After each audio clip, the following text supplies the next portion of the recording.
Hey guys, welcome back to the channel. This is a story about what if Deku and Kota became homeless heroes part 1. If you guys enjoy this what if and want to see part 2, comment down below and let me know before I start. Please do support for more awesome content. And leave a like and don't forget to subscribe to my channel and also share this video with your friends and check out the description in my playlist. So let's start the video. Today was going pretty well if you asked. 8 years old, 𝗧𝗵𝗲. He and his best friend, 7-year-old Kota Izumi, had actually gotten to eat breakfast, which was a rare pleasure they only got to enjoy when they had enough food left over from dinner. A woman had pitied him enough to give him 1,000 yen, and that meant they could actually buy lunch from a nearby convenience store. After picking out some onigiri and paying for it, he and Kota walked out of the store and started making their way back to their hideout. Things were going good, until Izuku took a closer look at Kota as they walked through an alleyway, and noticed he was holding something under his shirt. "Kota," Izuku said sternly, softly glaring at his friend. "What are you hiding in your shirt?" "𝗧𝗵𝗲." Kota looked away, his expression unchanging. "I don't know what you're talking about." "Yes, you do, you just teach at me," Izuku pointed out. "You only ever do that when I catch you stealing. Now what did you take?" "Be quiet. Do you want the police coming after us?" Kota turned to his best friend. "Ugh, fine. Look." Kota from under his shirt took out 2 bento sets. "I got dinner." "Kota, you can't just steal things. It's wrong," Izuku objected. The two stopped in the alleyway as the typical argument started over again.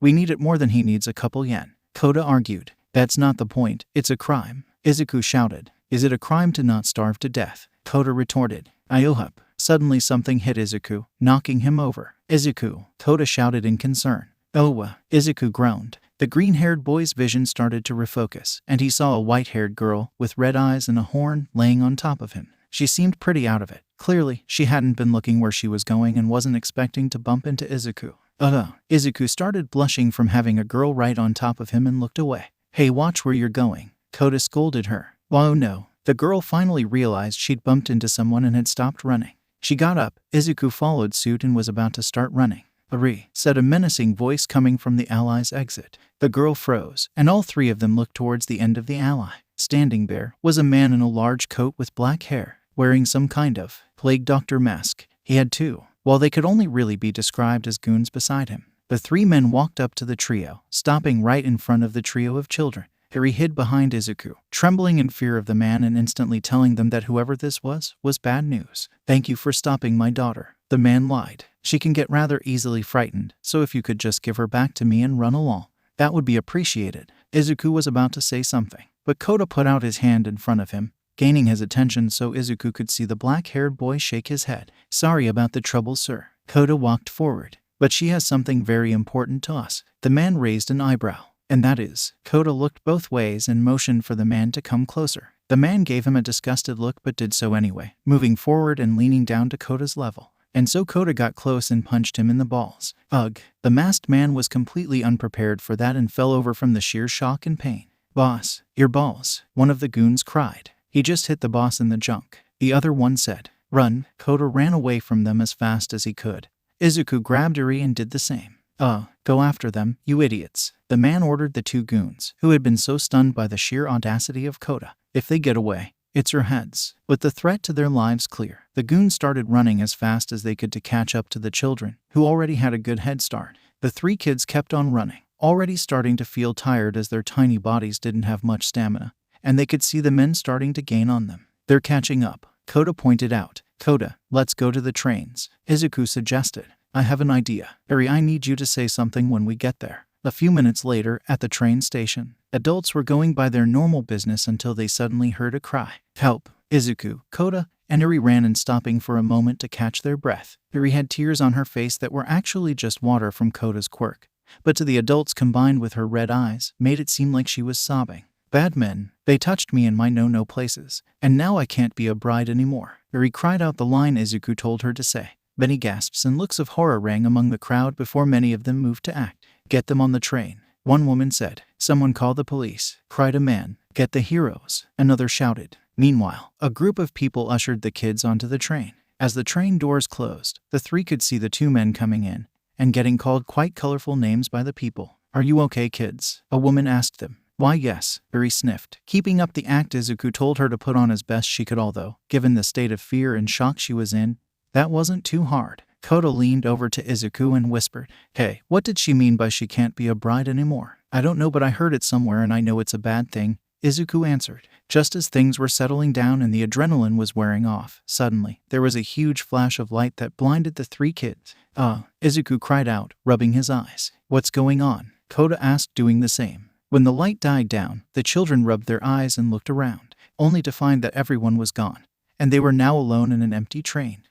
Kota cried out in shock. "What happened to all the people?" Izuku asked. While the two of them were freaking out, Eri looked up at one of the windows and saw rocks. Then, the train seemed to go faster, so fast that they all had to hold onto one of the poles so they didn't fall down. The windows started freezing over and they could see strange lights coming in from the outside. This went on for several moments until suddenly, the train started to slow down and eventually come to a stop. The doors opened, but instead of another train station, they were met with the sight of some sort of cave. Out of confusion and wonderment, the three children with their eyes wide and their mouths hanging open walked out of the train and into the cave. "Whoa," Izuku said as the three of them admired the cave. It looked like someone had carved the room out of a cave. There were no lights, yet somehow the room remained lit, if dimly so. The things that drew the most attention were first, the demon-like statues that stood to the side of the main walkway, and secondly, the 6 thrones at the end of the walkway. And then they noticed him. Sitting in the center throne was an old man. He was very skinny and had very long white hair with a long white beard. There was so much of it that they could barely see his face. He was wearing a long robe and some slippers and was holding a long staff with some blue glowy thing at the end.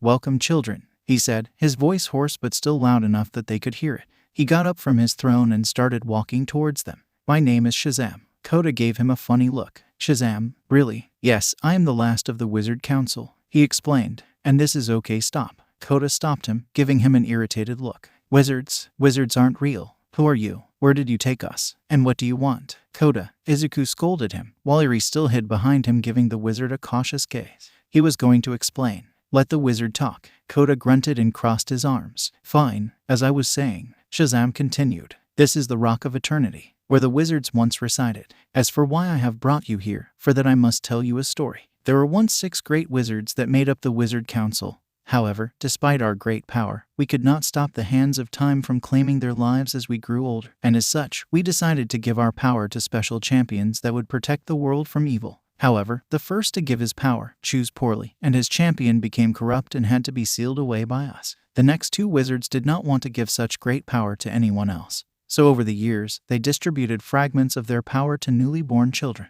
This is how the power now known as quirks came to be." Wait. Kota stopped him again. "Are you saying quirks are magic?" "𝐴𝐻𝐻." Izuku quieted his friend, before looking to the wizard to continue. The next 2 wizards did not wish to be stuck with the burden of choice after the first champion fell. The wizard continued. "And so they gave their powers to me, before passing away, allowing me to live hundreds of years longer and choose 3 champions. And now, I choose you 3. You shall inherit my power." "Really?" Izuku had stars in his eyes, and a grin so big it hurt. After years of being quirkless Izuku, a powerless Deku, could it be that now he was going to get powers of his own?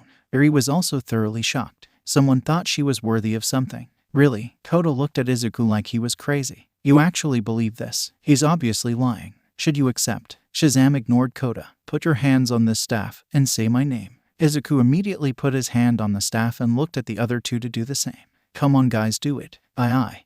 Eri looked away in shame. "I don't think I'm worthy. I'm just a curse." "Come on, Izuku. This is obviously a load of bullshit." Kota cursed. "Language," Izuku scolded. "But it's true," Kota said. "And even if it was true, why us? We're not heroes or champions or whatever. Why not give to a hero? Or I don't know, an adult. I have yet to find any adult man or woman who both had a pure enough soul, except for one man, who already had so much power." The wizard explained. "As for why I choose you 3, he looked at Izuku. "You have had a heroic spirit since the beginning. And despite your struggles and your setbacks, and even facing all the horrors the world has thrown at you, you have remained pure, unbroken. You refuse to steal even if you must starve. You refuse to hurt others even if they hurt you, and put people first even if you must put yourself at risk." Izuku was now crying tears of joy. No one had ever praised him like that before. Not since his mom. Not since she died. He turned to Eri. "You have been through horrors that would break the minds of most men, and yet you, a child, remain strong. You did not run from those men because of what they would do to you, but because of what they would do to others, using you.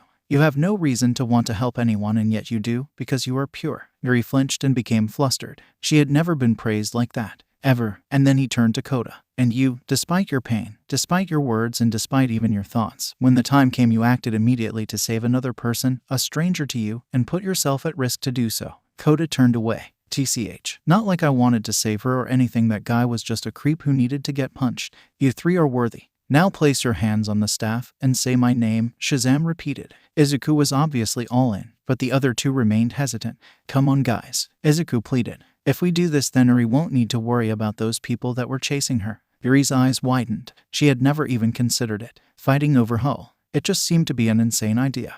But if she took this power, then maybe, just maybe, she could defend herself from him, and she'd never have to go back to that room again. Slowly, Eri made her way over to 𝗧𝗵 and grabbed his staff. Kota, please, Izuku begged his best friend. Ugh, Kota groaned, marching over and grabbing the staff. Nothing is gonna happen anyway, so why not? Now, say my name and you will be imbued with a fraction of the wisdom of Solomon, the strength of Hercules, the stamina of Atlas, the power of Zeus, the fortitude of Achilles, and the speed of Mercury, the wizard said. And who are those? Kota asked. Just say the name already, 𝗧𝗵 said, getting more and more irritated by Kota. Three looked at each other before looking back at the wizard and saying, 𝗧𝗵, 𝐂𝐴CKOOM. Suddenly 3 bolts of lightning stuck down where each of the children stood and engulfed them in a flash of light.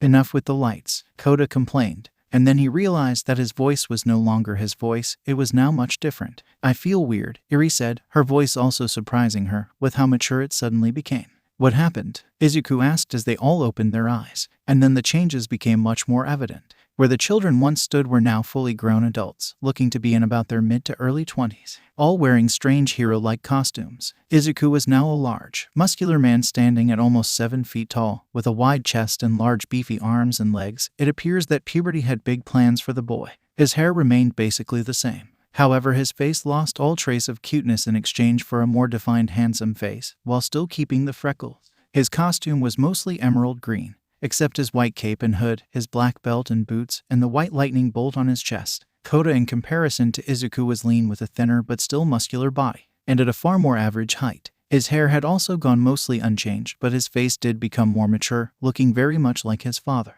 His costume was mostly blue, except white boots, a belt, a cape, and a hood, as well as the white lightning bolt on his chest. Eri was the shortest of the group before, and she still was, being about half a head shorter than Kota and quite a bit shorter than Izuku. Out of them all, she seemed the most petite, but if you looked closer you could see that she still had a lot of muscle. Like the others, her hair was unchanged, but her face did mature, although she did still maintain most if not all of her cute factor. Her costume was mostly red except for some gold trimming that lined parts of her costume, and her golden boots. Unlike the boys, instead of pants, she was wearing a skirt. The 3 of them looked at their newly changed bodies in shock and awe, all of them at loss for words. The first one to snap out of it was Izuku, who got a huge grin on his face, as he could feel the new power in his body. It worked. It worked. Suddenly, Izuku sprinted towards the wizard, moving so fast he became a green blur. Thank you so much for wait a minute, do I have super speed? Izuku started running around the cave at amazing speeds, putting most top heroes to shame. I have a quirk. Eri, meanwhile, still wasn't used to the tingly feeling in her bodies, particularly in her hands. She raised them up, only for lightning to suddenly burst out of her palms and hit the roof of the cave. Ape. Eri jumped back, freaked out by her own power. Okay, magic. Maybe he wasn't lying, Kota admitted, only for Izuku to suddenly appear in front of him.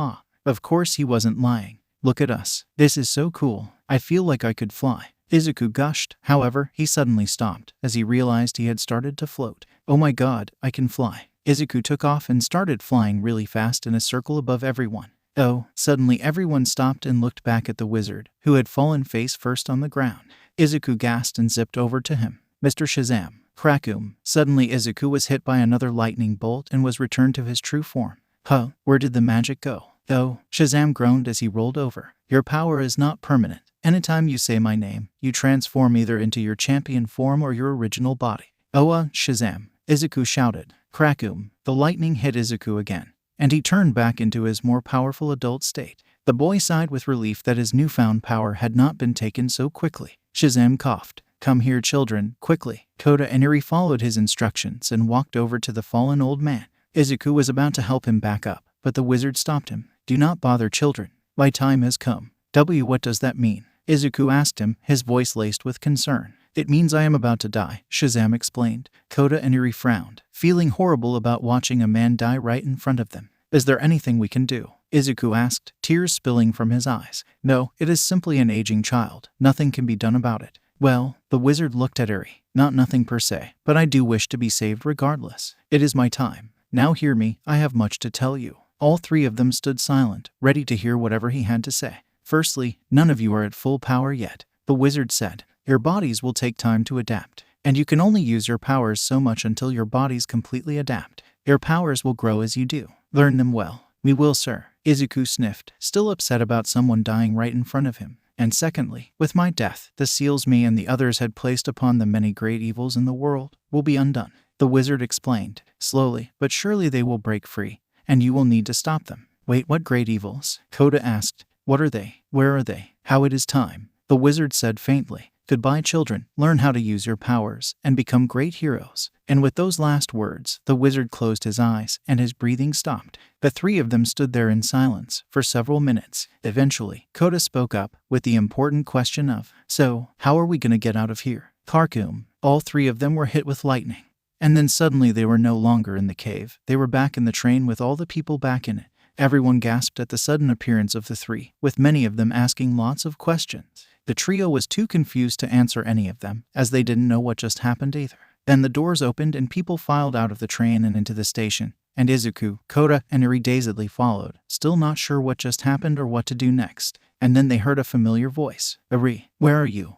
All their heads turned towards the voice and saw that the masked man and his goons were here, looking for her. The masked man looked up and spotted her, and was shocked to see the now older-looking Eri. Eri, the man said, still in shock. At that moment, she panicked. Go away, Eri shouted, bringing her arms up. She shot out a bolt of lightning at the man. The bolt hit and he was sent flying backward, hitting the ground unconscious as his chest emitted smoke. 𝐻𝐻. All the civilians panicked and started running away, at the sight of a quirk being used in a villainous way. Eri looked down at her hands in shock, and then back at the masked man. I did that.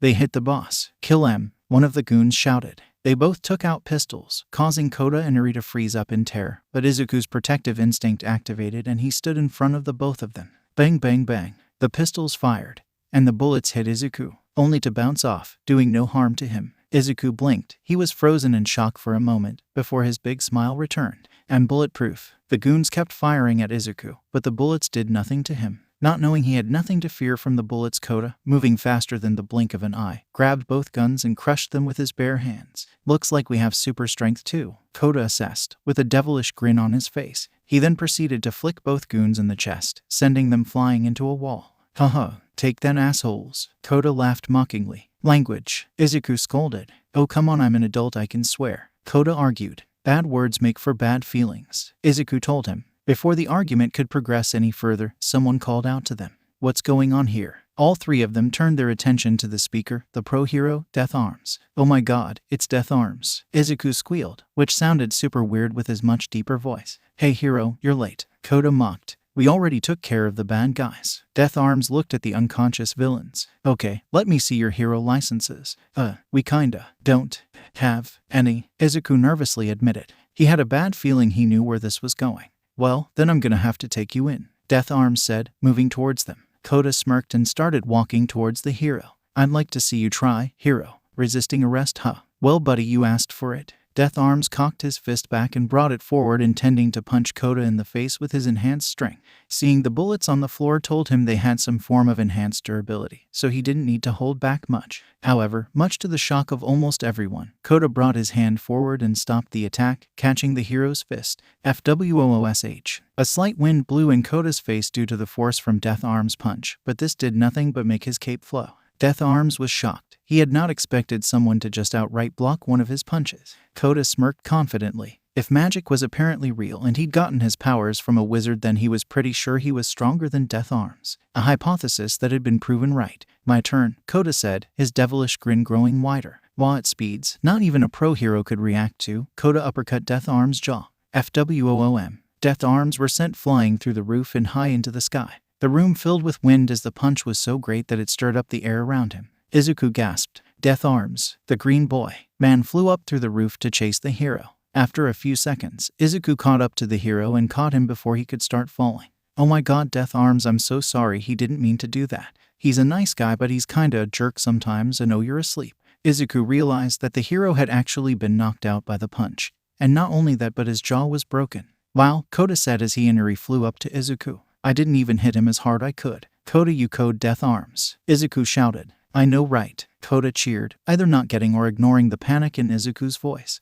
If we beat up a hero, does that mean we're villains?" Eri asked fearfully. Kota's smile dropped as the realization of what he'd just done. "Let's just get him to a hospital and we'll figure out everything at home," Izuku suggested. "Do you know where to find a hospital?" Kota asked. No," Izuku said dejectedly. However, his mood brightened when he noticed police cars and a few ambulances showing up below them at the station. "But they do." Izuku flew down towards the ambulance, with the other two following him. "Hi, hey," Izuku says, gaining the attention of all the police and paramedics.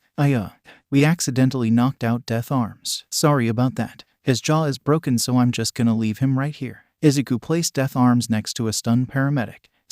Bye." Izuku flew off at top speed, with Kota and Eri following him. Later, elsewhere.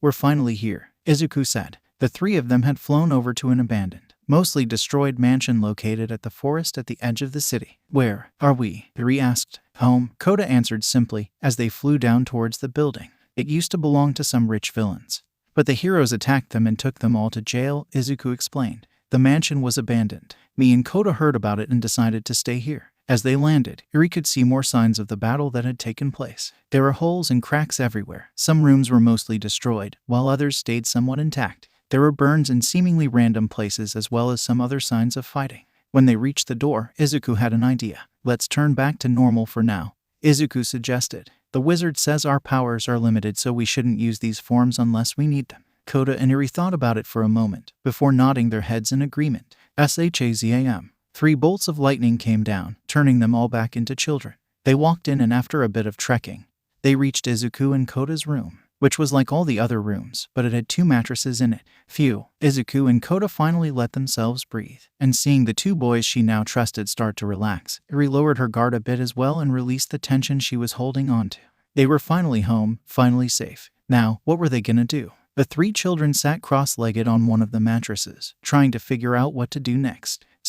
Let's start with what we should do about the bad guys first. Then we can talk about the magic powers," Izuku suggested. Both Kota and Izuku looked at Eri. "Yeah, now that all that's over, explain yourself." Kota damned, making Eri flinch. "Who are you? Who were those guys? And why were they after you?" "Kota, you're scaring her," Izuku scolded the younger boy. "It's okay. Why, you helped me a lot, so I should tell you," Eri said. "My name is Eri. I don't know my last name. That man in the mask is 𝗏𝗏. He wants to take my blood to make bullets." "What?" Kota asked. "That doesn't make any sense. Why would he use blood to make bullets?" "It's my quirk." Eri looked down in shame at the mention of her quirk. "My quirk?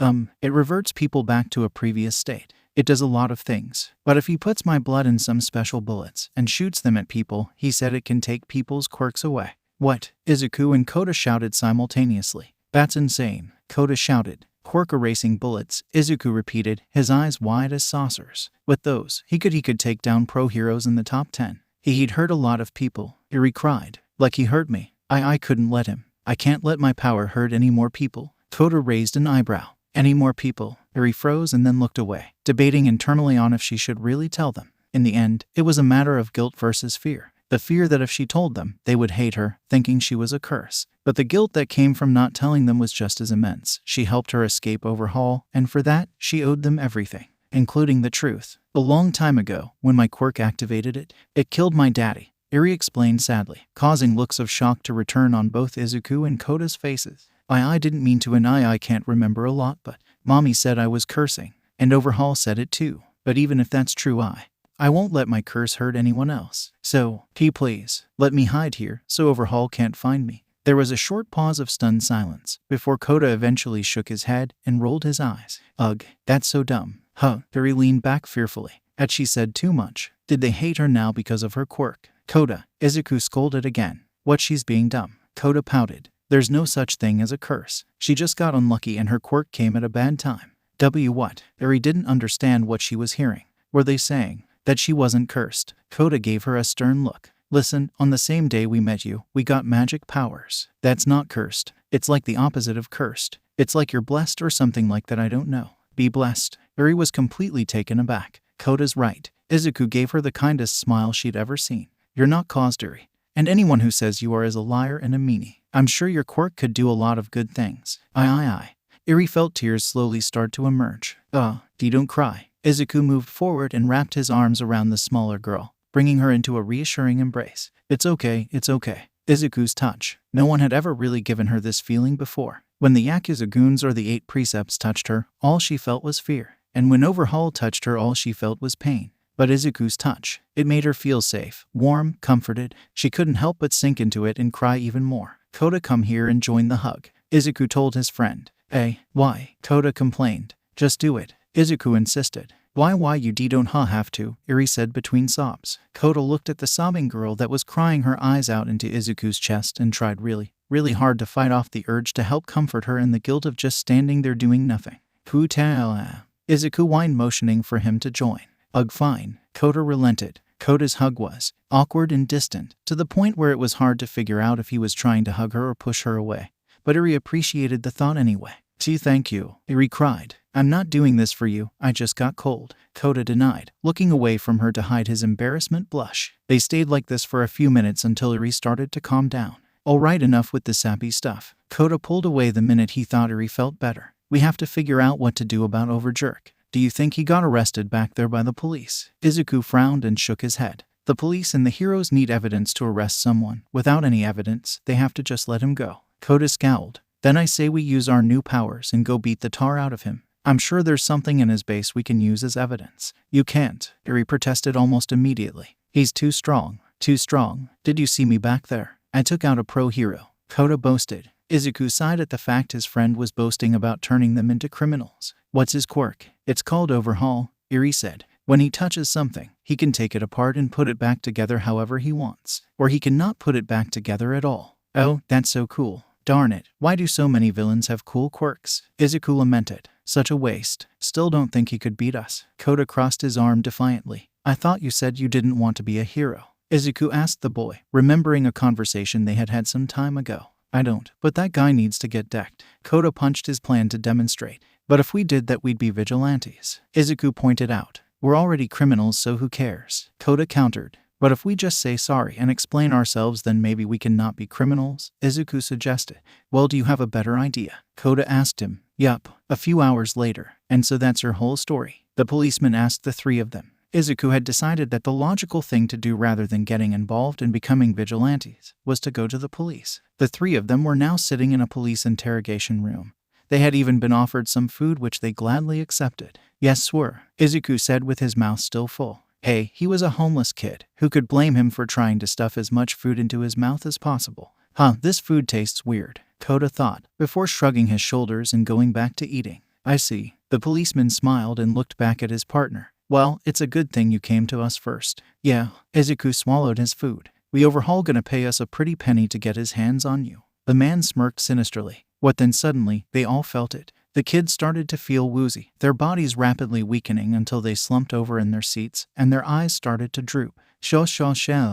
Kota tried to call down the lightning, but he couldn't even utter a word at this point. And knew, Eri groaned, her body not even having the power to cry. Was the food worth it, kids? The man laughed. Hope so, nighty-night. Oh, Izuku groaned as he and the others fell asleep. A few hours later, wake up. Izuku groaned as he started to regain consciousness. He could feel a cold metal floor below him, and his body was being constricted and he couldn't move his arms or legs. At first, he was confused. However, as his brain started to wake up, he remembered what happened, and that confusion was replaced with panic and fear. His eyes darted open as he took in his surroundings, and much to his horror, only a few feet away from him was Overhaul. Next to the masked villain were three other villains, Mimic, Chronostasis, and 𝗫𝗵𝗲. They were in a room with no windows, the only light coming from the lights above. Next to him was Kota and Eri, also tied up with rope and also waking up. 3000. Izuku tried to shout, but he found his mouth was covered by tape. Izuku tried to shout Shazam, but with his mouth covered, he couldn't get the words out, and thus no lightning came. 3000. The other two, now fully awake, tried the same thing, but to no avail. Finally awake, Eri, Overhaul asked the small girl, a bit too calmly. You've caused a lot of trouble. Overhaul walked towards Eri and then crouched down to meet her tear-filled, terrified eyes. You ran away, causing me to worry. I even got hurt while I was looking for you. 𝐒𝐻𝗲 glared at her, as his clam facade started to drop and venom could be heard lacing every word he spoke. And you ripped in these two, poor, innocent young boys. You know what's going to happen to them, right? The price for disobeying me. 6,000, 8,000. 𝐒𝐲 desperately cried out for him to stop, tear-filled sobs that went unheard due to the tape. That's right, I'm going to kill them, 𝗒𝐻𝗲 said. You've gotten 2 nice young boys killed. How many people do you have to hurt before you're satisfied, you monster? 8,000. 𝐒𝐽 tried to shout at 𝗒𝗲 not to call her that, but that stupid tape was stopping him. Then, 𝗒𝗲 reached out and ripped the tape off 𝐒𝐲's mouth. Do you have anything to say for yourself, 𝐒𝐲? 𝗒𝗲 asked her. Want to apologize for killing these 2 boys? Fear filled 𝐒𝐲's mind, clouding it and making her thoughts fly out of control. There were so many things she wanted to say. She wanted to beg for 𝗒𝗲 not to hurt them. She wanted to apologize for getting Kota and 𝐒𝐿 involved. She wanted to just cry because after thinking she finally escaped, she was brought back not even a day later. But in a moment of clarity, she figured out exactly what to say. Shazam! 𝐾𝐸𝐽𝐻. Lightning burst down from the sky, mysteriously going through all the things in its way and striking 𝐒𝐲. 𝗂𝗲𝗧𝗏, who was right next to 𝐒𝐲, was also struck by the lightning as it was blown back a few feet. When the lightning flash subsided, 𝐒𝐲 was now in her adult form and free of her bindings. What the fuck? 𝗵𝗃 shouted in shock. 𝗬𝗃, that was you, 𝗒𝗲 shouted out in rage. He thought that the person that struck him with lightning just had a similar appearance to 𝗬𝗃. After all, 𝗬𝗃 was a child, and her quirk had nothing to do with shooting lightning. He had already planned to hunt down and kill whoever it was that had struck him, but knowing it was 𝗬𝗃 enraged him even further. In the face of 𝗒𝗲's furious gaze, 𝗬𝗃 with speed beyond what they could even see picked up Kota and 𝐒𝐽 and ran off. What the hell just happened? Shin asked. Since when could 𝗬𝗃 do that? I don't know, but I'm going to find out. 𝗒𝗲 growled. Lock down the base. Send everyone. Bring them to me. Meanwhile, with 𝗬𝗃, 𝐒𝐽, and Kota, 𝗬𝗃 ran through all the Yakuza thugs in her way, taking them down literally without even trying, until she reached her destination. She ducked into a room and finally stopped. The poor girl was still hyperventilating, purely out of fear. She set both 𝗧𝗍 and Kota down and ripped the tape off of both their mouths. Not even taking a moment to acknowledge the pain of having the tape ripped off, the 2 boys immediately knew what to do. Shazam! 2 bolts of lightning struck down and hit 𝗧𝗍 and Kota, transforming them into their stronger, bigger selves. Oh God, we almost died, 𝗧𝗍 shouted. If he didn't rip off that tape, we would have been taken apart, Kota added, before looking at 𝗬𝗃. Why'd you stop here? I don't know, 𝗬𝗃 answered honestly. 𝗧𝗍 looked around and noticed the room was a bit strange for a room in a villain's evil lair. In the center was a large bed, and scattered all around the bed were toys. Unopened, unused toys. 𝗬𝗃, is this your room? 𝗧𝗍 put together. 𝗬𝗃 nodded.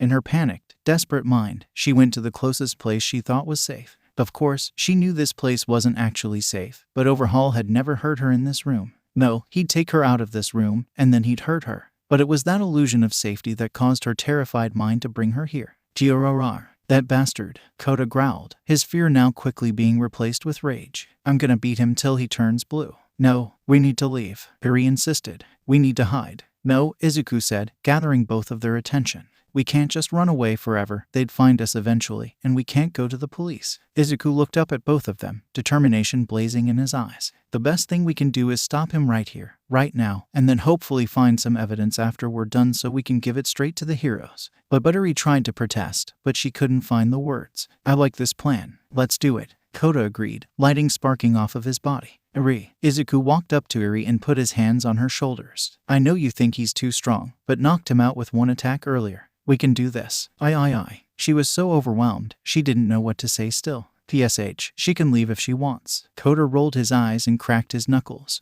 If that's what she wants, 𝗧𝗍 said. If you use your super speed, then you could leave and fly away pretty easily. But me and Kota are going to stay and fight. What do you want to do, 𝗬𝗃? Once again, 𝗬𝗃 found herself without words, but this time it was all momentarily. Why are you doing all this? Why are you risking your lives for me? Why? 𝗬𝗃 asked, completely baffled as to why anyone would do so much for someone like her. Once again, 𝗧𝗍 gave her that warm, pleasant smile. What do you mean? It's just the right thing to do. And you don't deserve to be stuck here with that creep anyway. Kota crossed his arms. But don't get me wrong.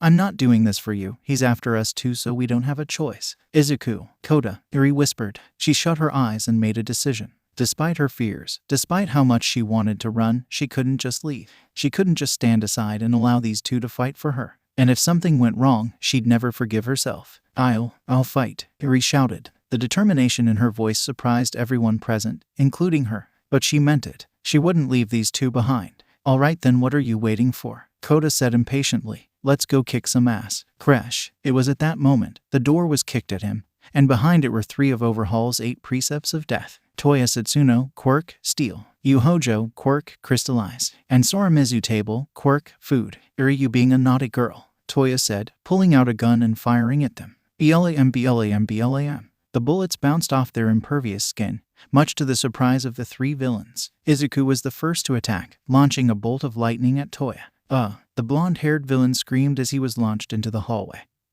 hitting the wall and slumping onto the floor unconscious as his chest was left smoking from the attack. Toya, he looked at his unconscious friend, before turning back to Izuku with a deadly glare. You bastard. The bald villain covered himself in hard crystals and charged at the trio. However, he never even made it a foot towards them before Kota punched dead center in the chest. The villain shouted out in pain. Bits of crystal went flying everywhere, as the punch Kota gave was so strong it broke through the villain's defense completely and sent him flying into the wall like his friend, slumped over and unconscious. Not wasting the time to talk, 𝗧𝗵𝗶 launched himself at Kota and bit down on his arm. However, much to his surprise, the only thing this hurt was his teeth. 𝗧𝗵𝗶 didn't understand. His quirk should have allowed him to bite right through this guy's arm. He tried to bite down hard, latching onto Kota's arm with his teeth, but he couldn't hit through it.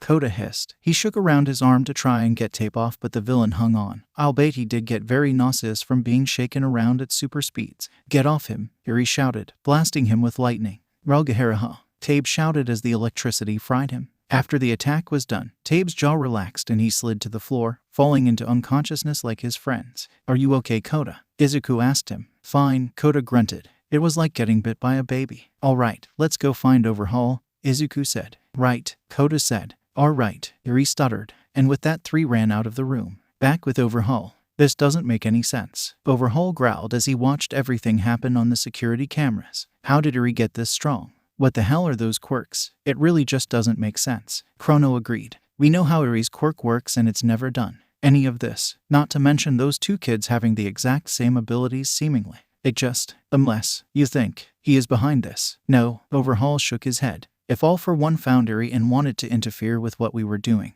we simply would never have found her again. Whatever ... this is, it has nothing to do with him. So what is this? Chrono asked as he watched the trio effortlessly defeat the Yakuza thugs in their way. And what the hell does the Shazam mean? Mimic asked. The other 3 men looked at him strangely, wondering what the heck he was talking about. What? It's fucking weird. Eri and those brats said it before they transformed. What the heck does it mean? Is it a catchphrase or some shit? Mimic asked. Overhaul sighed and was about to dismiss what Mimic said from his mind when suddenly a few thoughts occurred. Why did they say this before they transformed? It could just be a catchphrase, but that didn't seem right. They didn't transform until after the tape was taken off their mouths. Why wait that long? Why not transform as soon they thought they were in danger? Did their ability to speak, or rather to say that word, have something to do with their transformation? The 3 are about to encounter the rest of the 8 precepts, Chrono reported, pulling Overhaul out of his thoughts. Overhaul would watch this next fight closely, and look for any weakness he could find. Back with the trio, the 3 of them dashed into a room, and suddenly stopped when they spotted some more intimidating foes. Rappa, Hekage Tengai, and Rikia Katsuki. Well, looks like little Eri grew up, and grew up nice, Rikia said in an uncomfortable manner, making Eri shrink behind Kota and Izuku. You do know she is still a child, right? Tengai asked in a more than slightly disgusted tone. PSH, you act like that's the worst thing we've said to that girl. Rikia shrugged. Well, brats, did you come here for a beatdown? 'Cause that's what you're gonna get. Rappa taunted. Yeah, I don't think so. Kota had enough of waiting and shot out a bolt of lightning at Rappa. However, the bolt was blocked by a glowing green barrier, which was immediately destroyed by the attack. What? They destroyed my barrier in just one attack. Tengai's eyes went wide with shock. Come on, fight me like a man. Shooting lightnings for pusses, Rappa taunted. Being Birdo. Suddenly, as Kota was being all confident, he started getting dizzy. Kota, Izuku and Eri started stumbling around, as they struggled to maintain balance in the face of overwhelming dizziness. The room is spinning, Eri said. Feeling dizzy. The 3 of them looked up, and saw Deidoro Sakaki, hanging from the ceiling with a bottle of alcohol. His quirk must be making us dizzy, Izuku realized. Heya. Rappa made it into punching distance of Kota and unleashed a rapid barrage of blows at the man-child in blue. Kota was launched back into a wall, hitting it so hard it left a human-sized dent. Kota, Izuku shouted out in concern. I am fine. Kota tried to pull himself up, but that was easier said than done. Not because of Rappa's attack, which had only just barely hurt, but Deidoro's quirk on the other hand was making things much harder. CCH, can someone take that bastard out? I got it. Eri tried to hit the villain with a bolt of lightning, but due to her dizziness, she was way off the mark. 𝗧𝗵𝗲. Deidoro slurred. Izuku went to try and help by throwing some more lightning at Deidoro, but the other Yakuza members weren't just gonna stand by and let him. Rikiya grabbed Izuku's hand and started using his quirk to drain his vitality. Man, you got a lot of this stuff. Izuku threw out a dizzy punch. Rikiya easily dodged the punch, but wind pressure resulting from the punch knocked him back onto his ass. This kid's punches are no joke, Rikiya commented as he pulled himself back up. Izuku. Eri went to throw some lightning at Rikiya, but Rappa stopped her with a barrage of punches. Eri was sent flying into a wall, just like Kota. This is really fucking annoying. Kota's eyes glowed with lightning, as he could feel power welling up inside him. He raised his hands, which were brimming with electricity, and unleashed a huge wave of lightning. This attack would have hit basically everyone on the ground if Tengai had not put up a barrier to block the attack. His attack is too strong. Tengai struggled to keep the barrier together, but it was cracking very quickly. Unfortunately, before Kota could destroy it, he lost his focus and fell over, his attack dissipating as Deidoro's quirk worked its magic. Tengai deactivated his quirk. Take them out quickly. I can't keep blocking their attacks. What worthless shield you are then. Rappa charged towards Kota and unleashed another barrage of attacks. Kota was once again unable to stand his ground and knocked back. Damn drunk. Hehe. Deidoro laughed as he took another drink. Meanwhile, Izuku had once again engaged Rikiya. The larger man grabbed Izuku and tried to suck as much vitality out of him as he could. I can feel my strength draining away, Izuku thought. He could easily throw him off or hit him with electricity when suddenly he had some sort of epiphany. Izuku struggled a bit, and with his strength, he managed to force himself onto the ground, with Rikiya still grabbing onto him. The green champion struggled to move around due to the dizziness, but eventually, he managed to make it right under where Deidoro was hanging, with Rikiya still on him. I may be too dizzy to aim right, but I know something that always comes straight down, Izuku thought. 𝗧𝗵𝗲. The lightning bolt came straight down, hitting Izuku, Rikiya, and Deidoro, frying the latter too and reverting Izuku to his child form. When the lightning flash died down, Deidoro fell to the ground and Rikiya slumped over, both down and out as their bodies smoked. Izuku crawled out from under the massive villain, and immediately shouted 𝗧𝗵𝗲, and in a flash, he was back into his adult form. Oh no, it was at this moment, Tengai realized that the fight was over, with the dizziness gone. Eri ran up to Tengai at speeds he couldn't react to, and backhanded him into a wall, taking him out of the fight as well. Finally, now you can put up a real fight, Rappa smirked, as he once again charged at Kota and let his fist fly. However, this time, the boy was ready for it and grabbed both of Rappa's fists, stopping his attack in its tracks. How's this for a real fight? Kota said, before unleashing his lightning. Rarigaraga. Rappa's body spazzed out as a crap ton of electricity ran through his body. After a few seconds, Kota stopped his attack, and Rappa fell to the floor. Oh, my head still hurts, Eri groaned. Yeah, that guy was really annoying, Kota growled, walking over to Deidoro's body and giving it a light kick, probably breaking a few ribs. Nice work taking him out, Izu. Thanks. Izuku smiled at them briefly, before turning towards the corridor that would lead them to Overhaul. Let's go. Back with Overhaul. Damn it, Chrono cursed, slamming his fist against the wall. They didn't even stand a chance. Even Rappa's attacks barely hurt them, Shin noted, sweating nervously under his clothes. They only lasted as long as they did because of Deidoro's quirk. What are you two worrying about? Mimic shouted at them. We're the fucking Yakuza. We can't be taken down by a bunch of twerps. Right, boss? All three of them looked at Overhaul, who was deep in thought. Boss, Mimic repeated. That word again, Shazam. Overhaul spoke. He said it when he transformed back into a child, and again when he turned back into an adult. Shin, I have an idea. Back with the trio. This place is like a maze, Kota pointed out as they ran through the base. He's over there. Eri guided them. After a few more moments, with Eri giving them directions, they finally reached the room Overhaul, and the rest of his men were in, except for Mimic, who was nowhere to be seen. However, this went unnoticed by the three champions. It's over, Overhaul. Izuku shouted at the villain. Surrender now and we won't have to hurt you. Speak for yourself, Kota said. I've been looking forward to this. Overhaul turned to his black-cloaked minion. Shin walked forward. How do you transform? Suddenly, all three of them were compelled to say. We say, Shazam. 𝗓𝗄𝐿. 3 lightning bolts came down and reverted all three of them to their child states.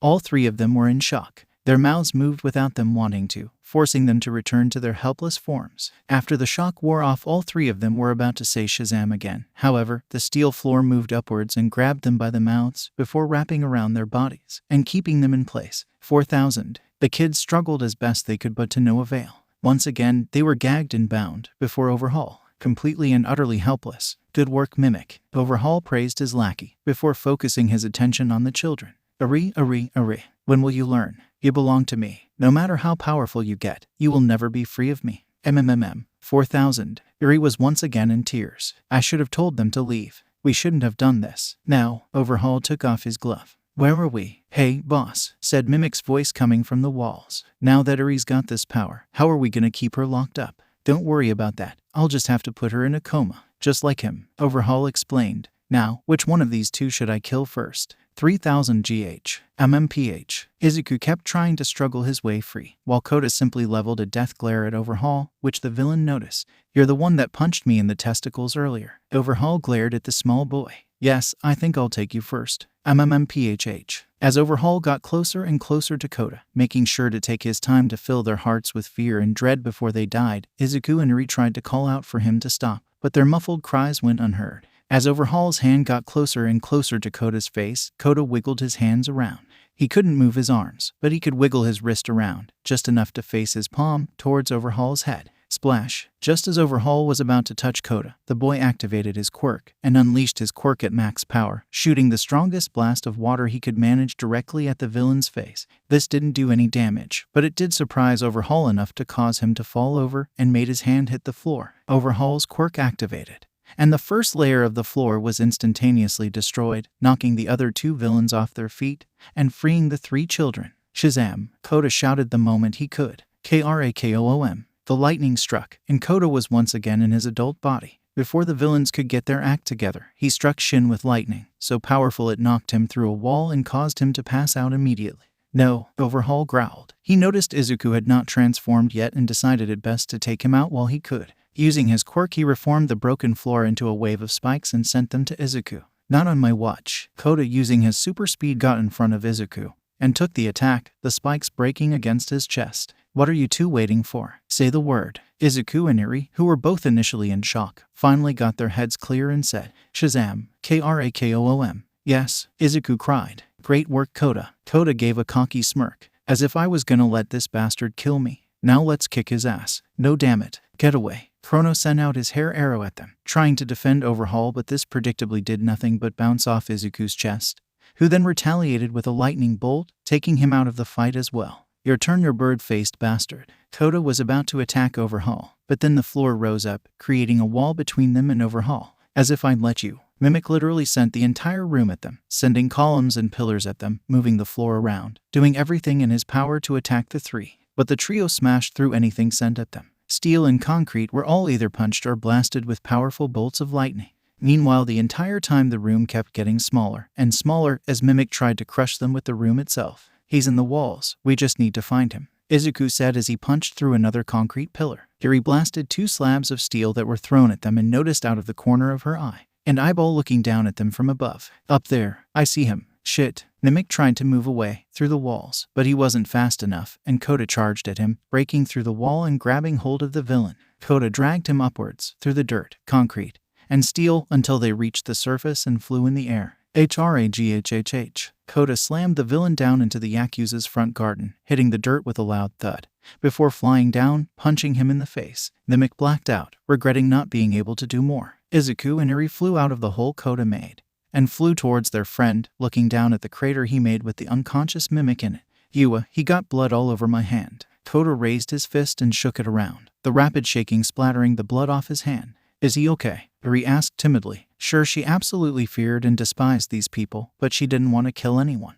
Not again. Kota looked down at his fallen foe and noticed his raspy breaths. He's still breathing, so he's fine. Now, where's over? Suddenly, the ground beneath them started to rumble and shake. The three of them flew up into the night sky to avoid losing their footing as the floor started to crack. What's going on? 𝐒𝐿 asked. 𝐼𝐴's eyes widened with fear, as the dread in her heart told her exactly who was causing this. It's him. 𝐼𝐴HHH. With a demonic cry, an enormous, monstrous 𝐒𝐴l burst out the ground. 𝐸RI. 𝗲𝗏 reached out an enormous claw at them, but they simply flew away to dodge it. How did he do that? Kota asked in complete shock. I don't know, Eri answered. Never in her life has she seen 𝗲𝗏 turn into something this inhuman before. Little did they know, while they were busy with Mimic, 𝗲𝗏 carved his way through his base with his quirk and fused himself with the fallen members of the 8 precepts. Calm down, 𝐒𝐿 urged his 2 companions. Just because he's bigger doesn't mean he can stop us. 𝗳𝗚𝗏. 𝗲𝗏 lunged at them, jumping into the air with arms out to try and grab them.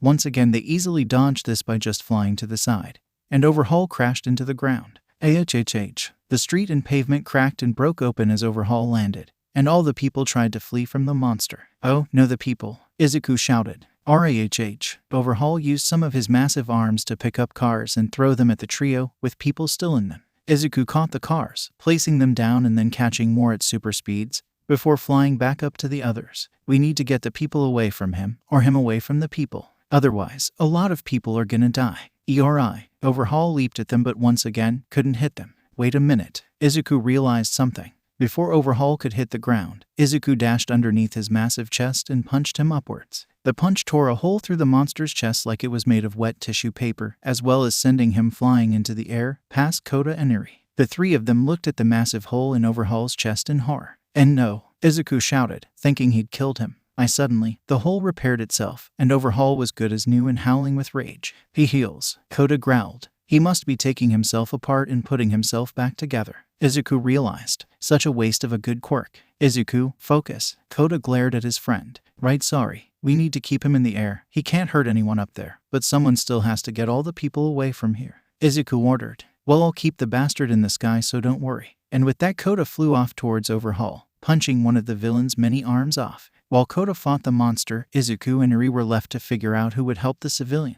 𝗧𝗏 looked at Eri, who was staring at 𝗲𝗏, frozen with fear and horror. 𝗧𝗏 flew over to her and grabbed her by the shoulders, shaking her until he managed to get her attention. I know you must be scared, but you don't have to fight that thing. Me and Kota can beat him while you get all the people away to safety. I don't know if I can. Eri trembled slightly in 𝗧𝗏's arms. You have to try, 𝗧𝗏 told her sternly. We're the reason this is happening. If someone gets hurt because of him, then that's our fault. I'll try. Eri managed to pull out a bit more resolve. Could the police and the heroes should have some kind of barrier or line set up. Put everyone close by, behind that line, 𝗧𝗏 told her. Okay. Eri took a deep breath. I have to do this. She sped away, finding the police line 𝗧𝗏 told her about in seconds. Who's that? Asked a policewoman. I've never seen that hero before, a policeman said. Eri wasted no more time, dashing away and grabbing the first 2 people she could find, before flying back and putting them behind the line. What the one of the people that was grabbed shouted out loud. Neither of them had seen what had happened, only seeing a red blur, and then they were suddenly in a new location. Then that same red blur flew next to them and 2 more people appeared. And then again, 2 more people, and again and again. In a matter of seconds, Eri had already rescued a dozen people and wasn't slowing down. 𝗧𝗏 and Kota were doing so much for her, and she had to do her part. Meanwhile, 𝗧𝗏 and Kota were rapidly destroying huge chunks of 𝗲𝗏's body with a combination of punches and lightning. But 𝗲𝗏 kept putting himself together no matter how many times they took him apart. 𝗲𝗏 turned his arms into massive tendrils and sent them at 𝗧𝗏, who blasted them to pieces with lightning, and then Kota flew past him and punched right through 𝗲𝗏's chest. You brats. 𝗲𝗏 roared at them as he put himself back together. Children like you could never understand. Eri is mine. She belongs to me. 𝐔𝐬𝐽. No, she doesn't. Kota blasted him in the back with a powerful bolt of lightning. I'm getting sick and tired of you talking. Kota kept pelting 𝗲𝗏 with lightning bolts, destroying massive parts of his body one after the other, never letting up. He charged up another electric attack. Time to end this hack. However, just as Kota was about to throw a huge bolt of lightning to finally end 𝗲𝗏, 𝗂𝗏𝗏𝗏, suddenly a lightning bolt came down and hit Kota, transforming him back into a child. What? Kota shouted out in surprise before he started screaming because he was falling out of the sky. 𝗂𝗏𝗏. Kota. 𝗧𝗏 dashed up and caught him before he could fall too far, and brought them both back to the ground. Crash. Without 𝗧𝗏 or Kota keeping him in the air, 𝗲𝗏's charred body fell into a building, destroying it and bringing them both it and him to the ground. Kota, what happened? 𝗧𝗏 asked the transformed boy. I don't know, Kota shouted, only to suddenly fall to the ground.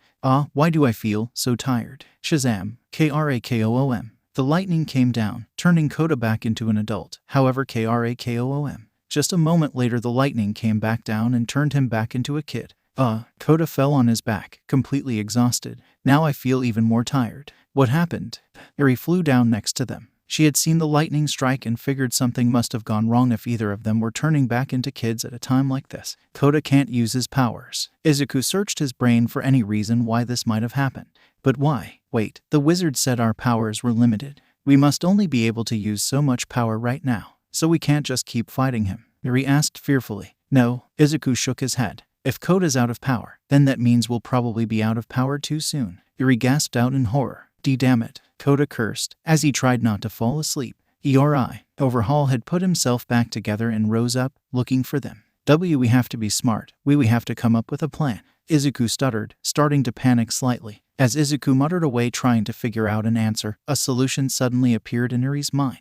She'd have to use her quirk on him. But if I did that I might kill him, Eri thought. And so the decision came. Did she risk it and see if she and Izuku could take on Overhaul with their leftover power? And if they failed, they would die. Or she could use her quirk on Overhaul and possibly kill him. In the end, it came down to this. Risk their lives or risk theirs. Eri shut her eyes and made her choice. She flew up, away from Izuku and Kota, and made her way towards Overhaul. She heard Izuku call her name behind her, but she ignored him. When she reached Overhaul, he noticed her and turned to face the girl he had hurt oh so much. Eri, you're mine. Come here. As Overhaul reached out to her, Eri froze. Now faced with the monster her tormentor had become, she was stuck with intense fear. However, her horn started to glow, and a green aura started to encompass her body. Overhaul's huge claws enclosed on her, and then a green flash consumed everything. Whoa! Izuku, who had flown after Eri, was blinded by this flash and had to look away. When the flash died down, Overhaul and vanished completely, leaving only Eri, flying in place, her eyes wide and still filled with fear and shock. 𝐾𝐸𝐽𝐻.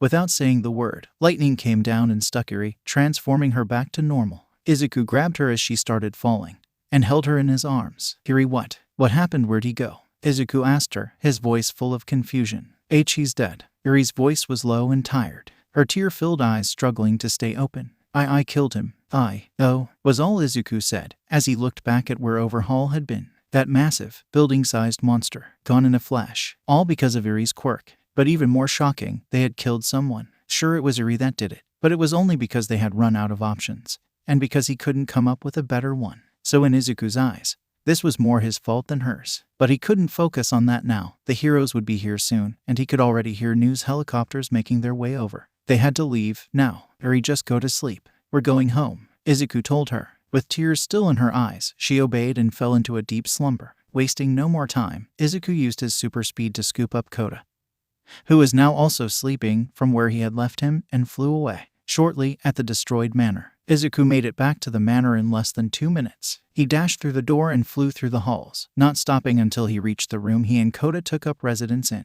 Once he finally reached that room, he finally calmed down. Phew, I made it. Izuku breathed a sigh of relief. He was worried that at some point while he was flying, he would overuse his power and transform back. After dropping both Eri and Kota down on the 2 beds, Izuku finally transformed back. Shazam! Lightning struck, and Izuku was back in his child form once more, and was extremely tired. He collapsed on the floor, sitting back against a wall. I don't understand. I wasn't anywhere near this tired when I was transformed. I wasn't even tired at all. Can I not get tired in that form? Izuku wondered. I don't think I had much power left to use in that form. I am so tired. Unable to fight off sleep much longer, Izuku closed his eyes and fell into unconsciousness. The next afternoon, the trio started to open their eyes. Strangely, they did so all at once, perhaps because they all fell asleep at the same time, or perhaps because of the magic, but all at once they began to rouse from their slumber. Oh, Kota groaned. He felt groggy for a moment, as his brain started to wake, but then he remembered what had happened yesterday,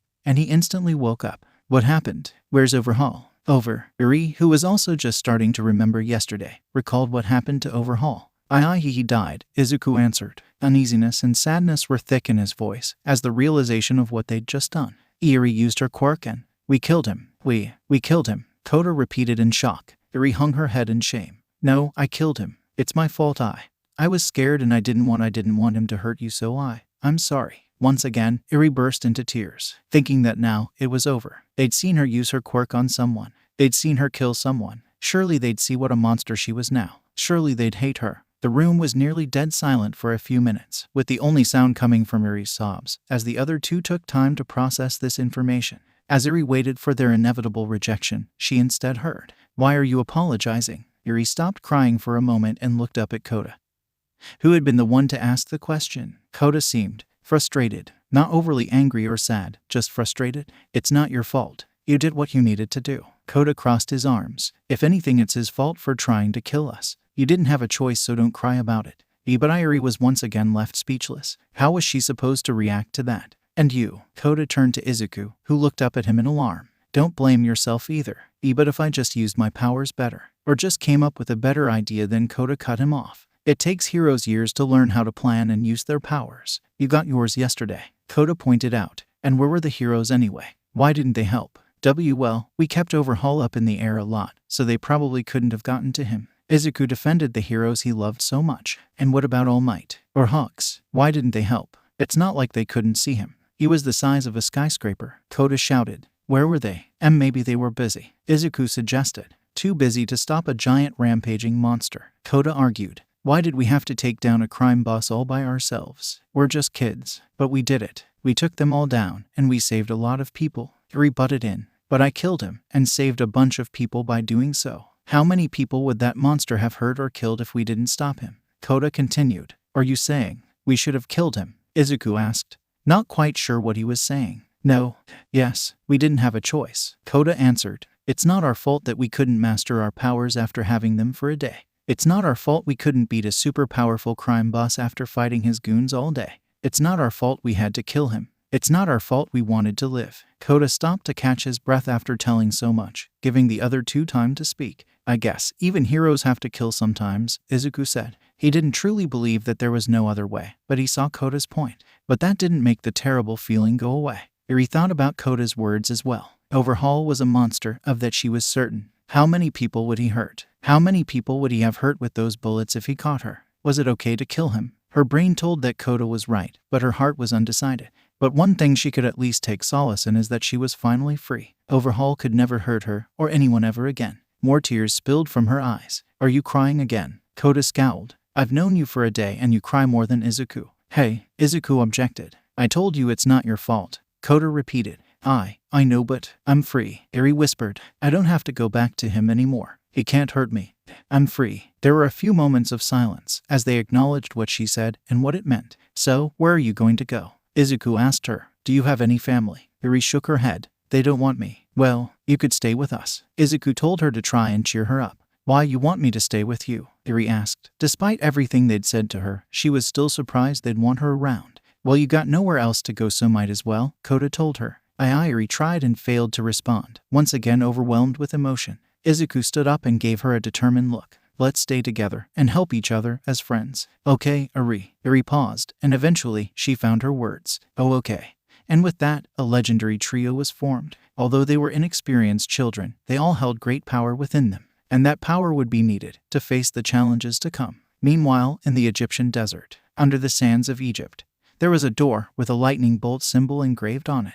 THROOM. Suddenly, on the door, a small crack appeared. Welcome to HNN News, said a newsman as he and a newswoman sat at the typical news desk and had the typical coffee. This morning we have more news on the vigilante group that appeared 2 weeks ago, the newswoman said as the screen showed pictures that had been taken of the three while in their battle with Overhaul. Although they were barely visible in them due to their speed and the fact that the battle had taken place at night, there is no official name for this group. However, people have taken to calling them the Marvels, on account of their incredible power which they'd been using quite often. The newsman interjected. Marvel Midori has been on a saving spree since then. He's saved every resident of a collapsing apartment building, stopped 9 villain attacks, held up a collapsing bridge long enough for heroes to evacuate everyone on it, and has even been seen helping cats out of trees. Videos of Izuku in his transformed state, now called Marvel Midori by the people, doing amazing things and saving lives. Meanwhile, Marvel AI has been doing less heroic acts. Namely, he can be seen doing small labors for people, using his powers for personal gain, the newswoman said. Although all his clients have denied saying they paid him or asked him to do anything, it's highly unlikely that is the case. Videos of Kota in his transformed state, now called Marvel AI, doing small tasks, blowing the leaves off someone's lawn by blowing them away, doing tricks with his lightning at a party, and also helping cats out of trees, and the later accepting reward money. Marvel Aka has yet to be seen after her appearance in the battle with Ksaki, and her disappearance after being struck by lightning. The newsman reported. A video taken on someone's phone showed Eri in her transformed state, now called 𝗵𝗲. Right after she killed 𝗏𝗲, she was then struck by lightning and turned back into a little girl. However, the camera was too far away and it was too dark to actually see her transform, so it just looked like she had vanished. Little is known about these vigilantes, other than they are extremely powerful, the newswoman warned. And while the latter two may seem harmless, and while 𝗵𝗲 Midori may seem very hero-like, they are dangerous vigilantes, responsible for the disappearance of 𝐭𝐚𝐲 and PEWWW. The television was turned off by none other than Kota. It had been 2 weeks since getting their powers, and Kota had made some renovations to their room in the manor. Firstly, they now had 3 mattresses as well as pillows to go along with their blankets. He also had a busted-up old couch that was torn, with some fixes being made with duct tape. There was also an old refrigerator that, despite not being plugged in, still seemed to work. The same thing went for the old TV that also was not plugged in, but functioned as if it was. The room was a lot less dirty now, thanks to Eri doing her very best to clean the place up, partially because she wanted to help out, and partially because 𝗏𝗲 was a huge clean freak and instilled these habits into her. Speaking of Eri, she had finally gotten out of her old clothes and into some new ones. They were cheap and she didn't have many, but it was better than what she was wearing before. Don't these losers have anything better to report? Kota complained. Also, what the heck are those names? They literally called green, blue, and red. Eri remained silent. She hadn't said much since she'd started living with Kota and Izuku. Almost as if she was scared she said the wrong thing and got kicked out. A few moments later, the door to the room opened, and Izuku walked in, looking a bit tired. There you are. Finally. You were out there for Kota looked at the new clock he got. 4 hours. How did you not to transform already? I just got better at using my power. Izuku yawned as he walked over to his mattress, collapsing on it promptly. You know, you could be using that power to make us some more money. I'm the only thing keeping us all from starving, Kota grumbled. I even got us some furniture. Oh yeah, how does that stuff work without electricity? Izuku asked as he pulled his blanket over his body. Izuku, we shoot lightning, Kota answered as if it was the most obvious thing in the world. I don't think that should work like that, Izuku responded. It's magic, who knows how it works? Kota shook his head. The point is that you should do something else besides play hero. Something that can actually help you. At least ask for a reward. Izuku frowned. Being a hero is its own reward. Kota rolled his eyes. Does that reward feed you or keep you warm? No, Izuku hesitantly admitted. Then it's a pretty bad reward. Kota deadpanned. Izuku shook his head and started to fall asleep. You just don't get it. I'm also learning how to use my powers. We're super strong. We could beat all kinds of villains if we learned how to use our powers right. We could even beat the villain that killed your parents. At that moment, both Kota and Eri froze. Eri froze because up until this point, she had no idea what had happened to either Izuku or Kota's parents. She was curious but too afraid to ask in fear of offending them. But to hear that Kota's parents were killed, that something so terrible happened to someone she cared about, she felt horrible. Kota, on the other hand, was busy processing this thought that Izuku planted in his head. Muscular and a rank villain, the man who killed his parents. He was no joke when it came to power. He killed 2 pro heroes after all. Never in all his life did he even think about revenge, because he didn't think he would be capable of it. But now, things were different. He had power, incredible power, power that puts most pros to shame. He could take down the man who took everything from him. Kota hopped up from the couch, ran over to Izuku's bed, before shaking the green-haired boy awake. Izuku, wake up. Huh. Izuku opened his eyes, if only slightly. Next time you go out to do your hero thing, I'm going with you, Kota declared, a mix of determination and anger flashing in his eyes. Oh, okay, Izuku said. He was half asleep so he barely understood what Kota was saying.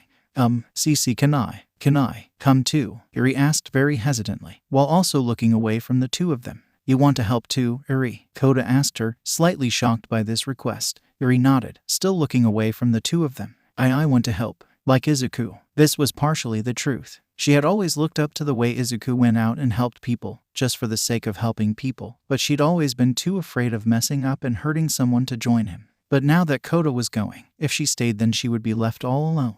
She didn't want to be alone. Not again. Okay. More the help the better, I guess. Kota shrugged. The next day, in the Hoth marketplace, screams erupted from the marketplace as civilians ran, trying to get as far as they could from the threat. And what was the threat? A villain made almost entirely of sludge was running through there, taking all the money he could from the various stores, and no one could stop him. The police were, as usual, unable to do anything, and 𝗏𝗲𝗏, the hero that had shown up, couldn't touch the villain. None of you can even touch me, the sludge villain said as it ran. The villain's eyes swiveled around and landed on a young woman. Ah, an invisibility cloak, you'll do, the villain said maliciously as it lunged towards the girl. 𝐒𝐩𝐢𝐳, help me, the woman cried, paralyzed with fear. Swoosh. Suddenly, as the sludge villain was about to grab her, there was a blur of red, and then she was gone. The villain paused, confused by the sudden disappearance of his soon-to-be victim. Hey, up here. The villain's eyes looked up, and he saw 𝐒𝐻𝑖 and Kota flying above him. Your quirk is so cool, 𝐒𝐻𝑖 told him. It's such a shame you're a villain. Yeah, it's really interesting. What do you think will happen if we zap him with lightning? Kota quipped. Zap. Before the sludge villain could flee, Kota extended his finger and shot the villain with lightning. 𝗲𝗲𝗏𝗔𝐬𝐴𝐺𝐴FFF. The villain's body squirmed around frantically as the electricity filled his body and caused him to completely lose control. Once Kota was finished, the villain melted into a pile of sludge on the ground.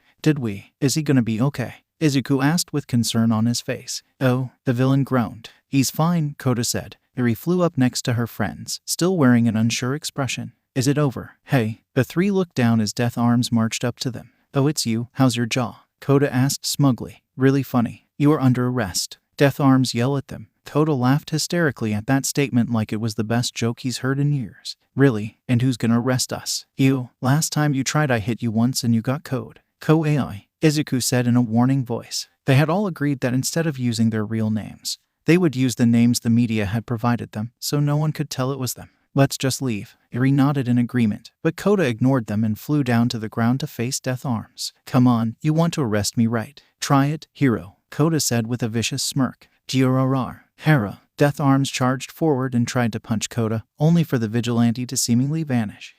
Too slow. 𝗧𝗵𝗶 turned around and saw Kota standing behind him with his fingers raised. Before the hero could react, Kota flicked the villain in the forehead, sending him flying a few feet back, landing on his butt. 𝗔𝗂𝗏𝗏. 𝗧𝗵𝗶 took a moment to recover. There was blood leaking down from where Kota had flicked him, and he was absolutely pissed. Kota taunted the hero, motioning for him to come at him. 𝗧𝗵𝗶 got up and ran at Kota, but before he could get close, a bolt of lightning struck the floor right in front of him, forcing the hero to stop in his track and look up at 𝗧𝗑, who had slung the lightning.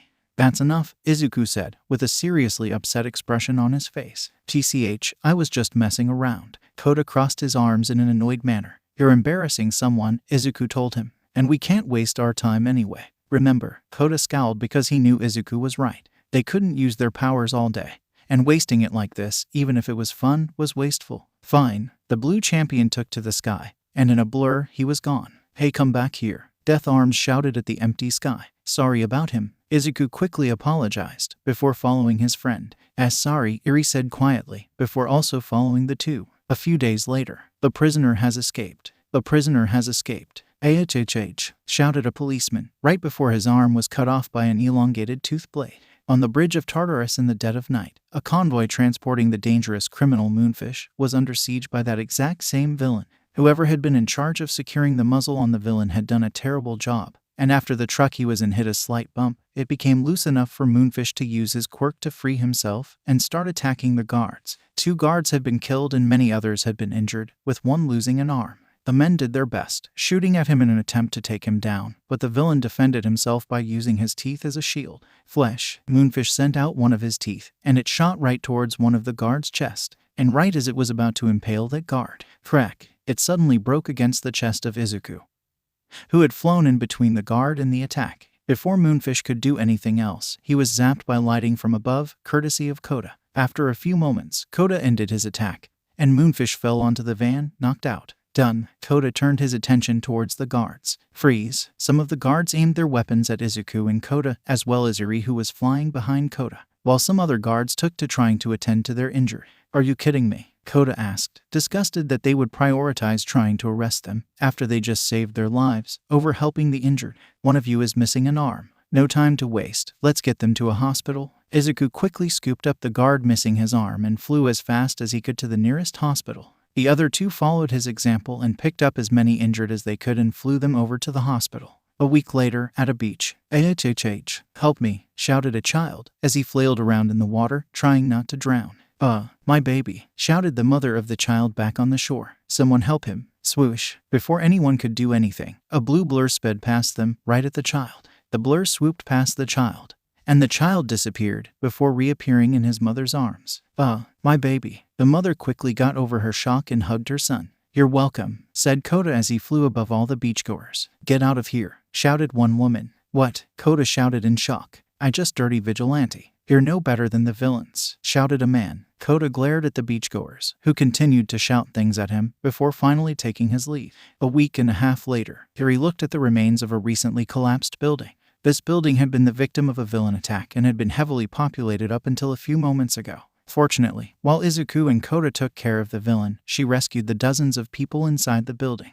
Eri didn't like fighting all that much, so she would typically leave that up to Izuku and Kota if she could help it, while she would rescue the people. As Eri was standing looking at the ruins of what once was people's homes, the press ran up behind her with their cameras and microphones. 𝗵𝗲, over here. Eri turned around and was immediately overwhelmed, as the press swarmed her, surrounding her completely and shoving cameras and microphones in her face. 𝗵𝗲, why did you become a vigilante? Is it because you don't respect the law or pro-heroes? What? And no, Eri answered quietly, trying to back away only to bump into another reporter. Where did you and your siblings get your powers? Are you using quirk-enhancing drugs? Eri, despite having the speed of Mercury, couldn't answer the questions faster than they were being asked. Why do you and your siblings look nothing alike? Did your mother or father have multiple affairs? Eri didn't even know what that meant, but all this overwhelming attention was starting to cause her to tear up. Do you know how irresponsible your actions are? Or do you not care? As the reporters kept asking questions, and Eri started to cry 𝐾𝐠𝐴𝐽. Large bolts of lightning stuck all around the reports, causing them to stop and cower in fear, and looking up they could see a very upset Kota and Izuku, with lightning brimming from their eyes. Get away from her. Now, Kota said, the words or else unsaid, but implied. Quickly the press dispersed, and Eri flew into the air next to the two of them. Scum, couldn't they see she was crying? Kota muttered to himself, trying to make sure the other two couldn't hear him. Are you okay, Eri? Izuku asked her. Eri sniffed and tried to wipe the tears out of her eyes. I'm sorry. Izuku was about to tell her not to apologize, but Kota spoke first. Why didn't you just fly away? Kota asked her. Eri didn't know how to say she got overwhelmed. Izuku glared at his friend for his insensitivity. Kota didn't say another word, and instead, he just flew away. 2 weeks later, 𝐂𝐴𝐺𝐾𝐽 City was on fire. Abnormally powerful bolts of lightning had been striking the city, courtesy of the villain 9. While their leader sent down his fury from above, his subordinates, 𝗧𝗵𝗵, 𝗵𝗲, and 𝗂𝐵𝗵𝗄, wreaked havoc on the ground. The city will be a statement, a claim to my rule, 9 said as he stood on top of a building. Well, that rule's not gonna last very long, I'll tell you that. 9's eyes widened, and he quickly turned around to see Kota casually standing behind him. And marvel, 9 instantly recognized him. I suppose you've come to stop me. You should be joining me. You have incredible power, and yet you use it for minor tasks and party tricks. You could rule with that power. You and your siblings. You should 𝐔𝐬𝐻𝐻𝐶𝐾. Before 9 could finish talking, Kota punched him in the gut, making the villain spit out blood all over Kota's arm before passing out from the force. Ugh, gross. Kota shook all the blood off his arm. Why do villains always have to give such long speeches? It's so annoying. Meanwhile, on the ground people were running away from the combined force of 𝗧𝗏 and 𝗵𝗲. 𝗧𝗏 shot out pieces of her hair at buildings, causing massive destruction around her, while 𝗵𝗲 wrapped whatever he could find up in his bandages. Cars, vending machines, and other things became puppets that would terrorize the people. One man was running away from one of 𝗵𝗲's puppets when he tripped over a rock. 𝐴𝐻𝐻. The man screamed as the puppet came upon him, ready to attack. Zap! A bolt of lightning came flying, hitting the puppet so hard it pierced it, and went right through its body, causing it to explode. 𝗵𝗲 and 𝗧𝗏 stopped their attack and looked where the lightning came from and saw Eri flying towards them. Hi, Eri greeted. See, could you stop attacking the city, please? The two villains looked at each other for a moment as if asking, is she serious, before turning back to Eri and attacking her. 𝗧𝗏 shot out sharpened strands of her hair at her, but this only served to irritate Eri as the strands bounced off her skin.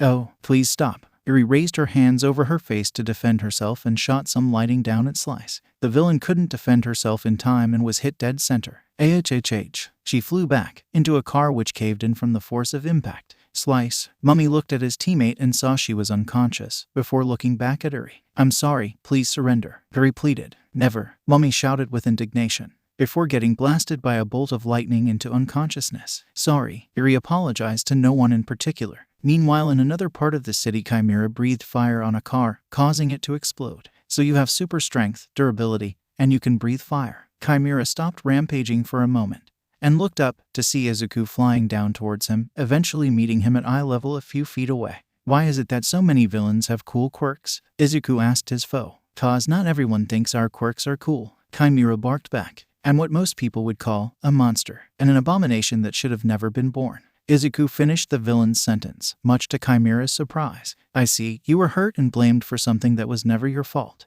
Betrayed by people you thought you could trust. I understand. Izuku's tone took a somber tone, as pain flashed in his eyes, telling Chimera that he wasn't lying. So you know. Then you should join us. You don't owe them anything. The strong should rule over the weak, Chimera preached. Izuku shook his head and sighed. Being hurt doesn't mean you can hurt people. It's not right. 𝐒𝐻𝐼. It's not right that they call me a monster even when I haven't done a thing. Who cares about what's right? It's an unfair world, and we have the power to make it ours. Chimera argued. Just because you can, doesn't mean you should. Izuku looked at Chimera somberly. I'm sorry for what you've been through, but if you don't stop, I will take you down. 𝐒𝐻𝐼. Try it. Chimera was done talking, and let out a fire breath attack directly at Izuku. Izuku took the attack, not being affected by it in the slightest. The green vigilante charged through the flames at irrecoverable speeds, stopping right in front of Chimera, before giving his chest a hard shove with his palm. Chimera was sent flying back, blood leaking from his maw as he flew through the air, eventually landing half a mile away from where Izuku and shoved him, completely unconscious. Izuku sighed. What a waste. As Izuku lamented the waste of such a cool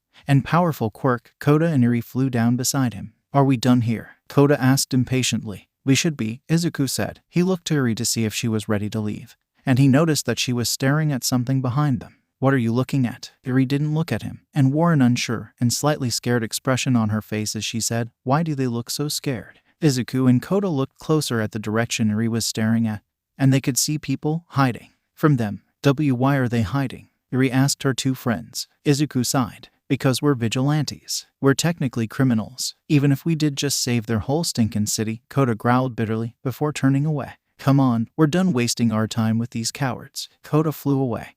But Eri and Izuku stayed behind, looking at the terrified people they just saved. Are we doing the right thing? Eri turned to Izuku and asked. Of course, Izuku answered with little hesitation. If we didn't help, then a lot of people would have died. Eri didn't respond. But the feeling of unease remained with her. The tension was thick in the police briefing room, as the heroes who sat there were very high profile. Hawks, Best Jeanist, Crust, Eraserhead, Nezu, Marco Kamui Woods, Death Arms, Rikyu, Fat Gum, and even Endeavor. After seeing the other heroes around them, the pros knew exactly what they were here for. The Marvels. They all knew that they'd have to deal with them sooner than later. Not that most of the heroes here were looking forward to it. Instead of a member of the police, the one leading the briefing was Sir Nightai. Which made sense, seeing as the Marvel's debut was in getting rid of villains he had been trying to apprehend for years. Now, I'm sure you've all ascertained the reason as to why we've called you, Nightai said while pushing up his glasses. Mirko was the first to answer. Yeah, to take care of those flying assholes who think they can do whatever they want. Hey no, there's no need to use such harsh language. The Marvels have done some incredible things, even if it's on the wrong side of the law. Crust didn't hate the Marvels and actually appreciated a lot of what they did. It saddened him knowing they would have to take them in. They're vigilantes. What they've done beyond that is irrelevant. Endeavor spoke up. Our job is to take them in, as simple as that. While I don't think it's going to be anything resembling simple, Endeavor is right. Nightai pulled a remote from his pocket and pressed a button, and a projector shot an image of the Marvels onto the wall in front of everyone. To go over the basics, the Marvels are a 3-person vigilante team consisting of 2 males and 1 female. Marvel Midori, Marvel AI, and Marvel Akka. Nightai pressed another button, and the image switched to them fighting Overhaul in his monster form. They first appeared fighting Kai Chisaki after he presumably used his quirk to turn himself into this monster. Presumably, they had been fighting the Yakuza for quite some time inside the building, as some lightning bolts had been spotted striking the area by some nearby civilians. Although strangely, not only did the lightning bolts appear out of the clear sky and do no damage to the areas they touched, but also people more than a mile away claimed to have neither heard nor seen any lightning.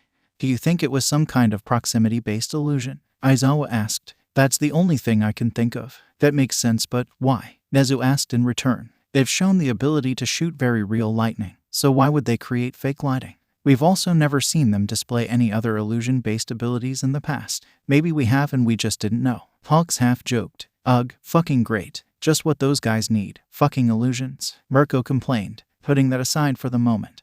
The abilities we know the Marvels to have are superhuman strength, speed, durability, and reflexes, as well as the ability to fly and shoot blasts of electricity, Nightai stated, switching through slides that showed the Marvels using their powers. They also may have the ability to teleport, although this was only seen in their battle against Overhaul. 𝗧𝗏𝗍 showed a video that was obviously taken on someone's phone of a very, very far away Kota about to finish off 𝗏𝗏𝗺, only to get struck by lightning and seemingly disappear. Then it showed 𝗏𝗏𝗺 after defeating 𝗏𝗏𝗺, flying in the air only to get struck by lightning and disappear. I'm not sure what that was. 𝗧𝗏𝗍 spoke his thoughts, gaining everyone's attention. Looking at it at a first glance, one could think that the marvels had teleported away. However, with context, that theory falls apart. Firstly, why would AI choose to teleport away at that moment? He was clearly about to use a powerful attack on 𝗏𝗏𝗺 and no reason to leave the battle. Marvel 𝗧𝗏𝗏 makes more sense, as the battle was over and they would have left afterward.